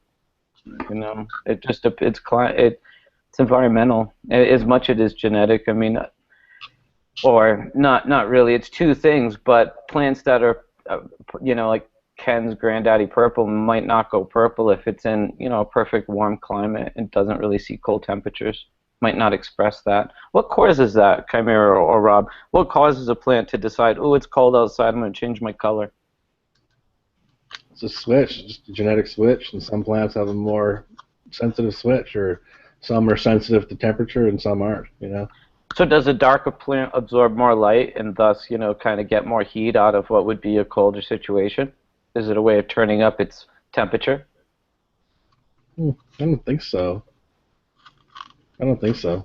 Could be, but I don't know. I've never heard that that's the... I think there's also different reasons. I mean, either they have the genes to produce those colors regardless of temperature, or maybe the cold is locking up phosphorus and things like that, which can turn things colorful. It's also triggered by lower light in the autumn. It's not just about temperature. Fall colors. Yeah, well, different pigments harvest different wavelengths of light, so it could have something to do with that. But I don't know about heat per se. If you, well, it's being cooler definitely triggers it, and lower light comes at the same time.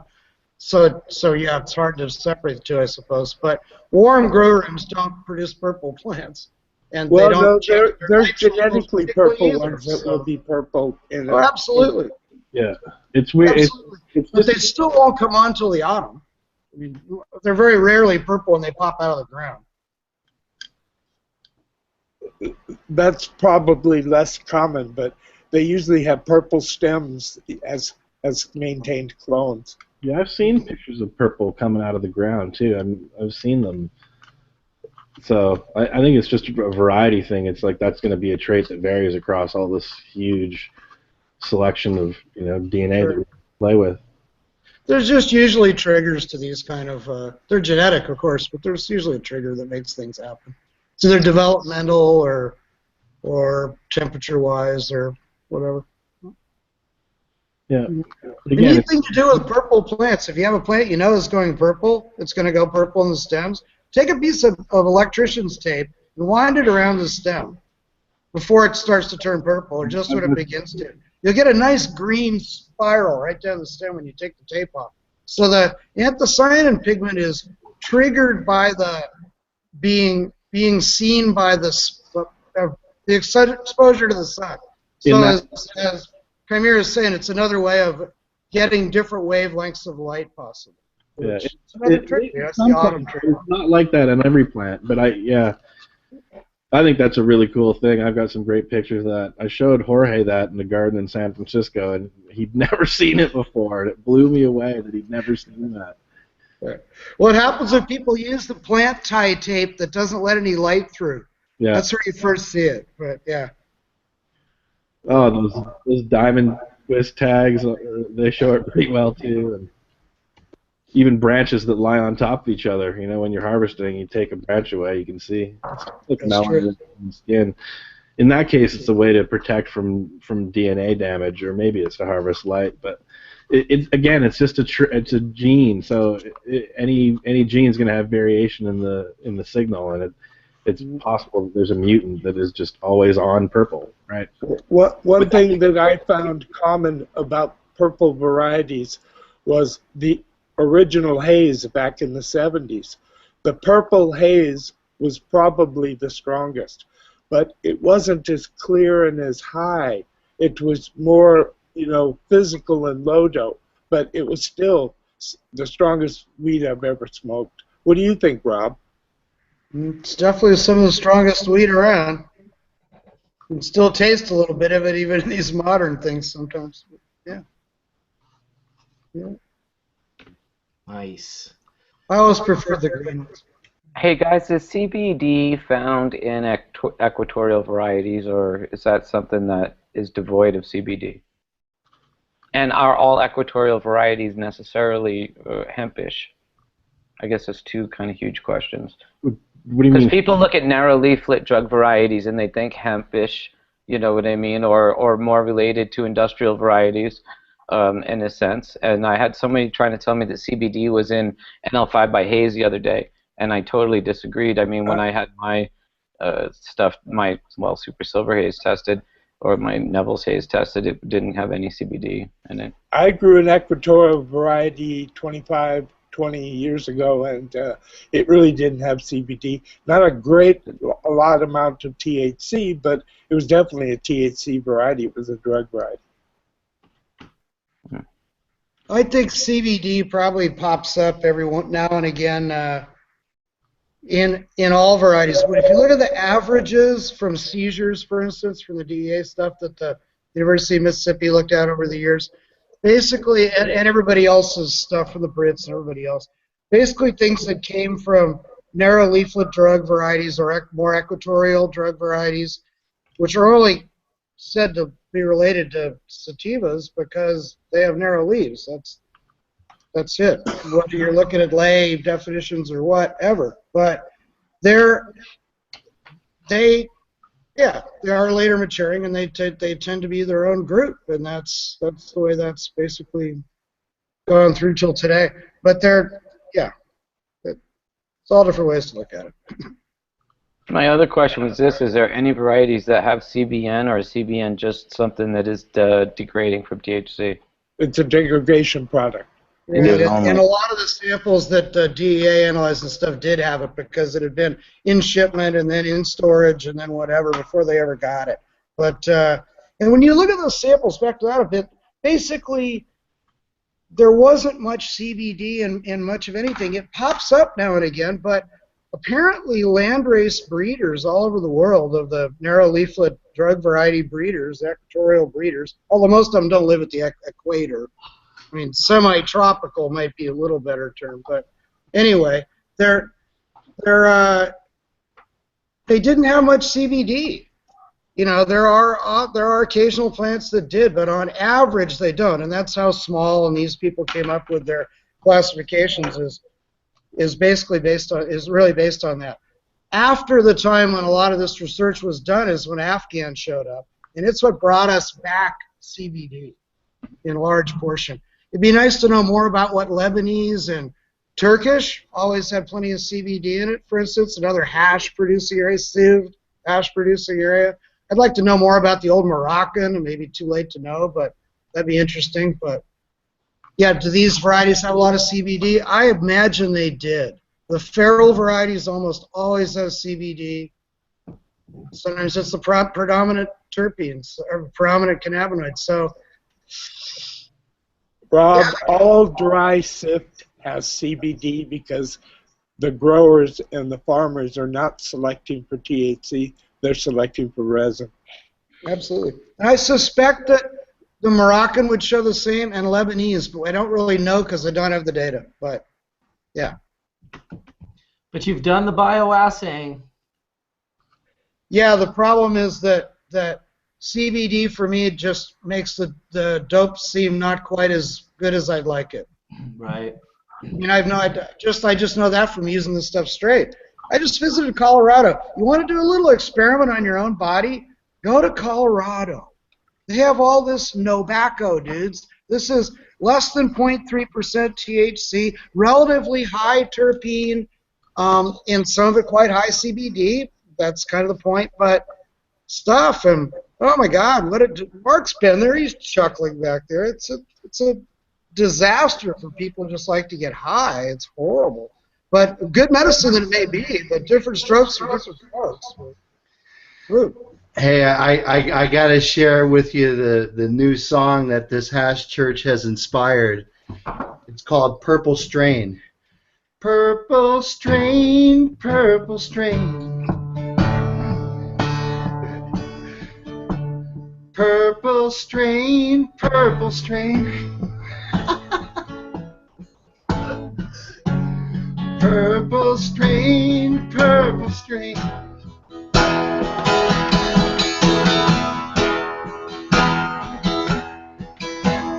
Only wanna see you smoking that purple strain. That's it. Alrighty, people, I love you. I gotta go. Thanks a lot there, Mr. Woodthrush. Thank you very much for coming and sharing your story. Y'all have a great day. I love y'all. See you next week. Yes, I'm going to go through the panel and thank everyone for coming on. Always a pleasure to have Chimera and Rob and Sam and Todd and Mark and the whole group of regulars. And obviously it was a pleasure to have you, Woodthrush, today to share your story. So thank you very much for that. And thank you all the people that have been watching and supporting Hash Church for the last 83 weeks. We will be back next week with episode 84. And, yeah, thanks for watching, everybody. Peace out.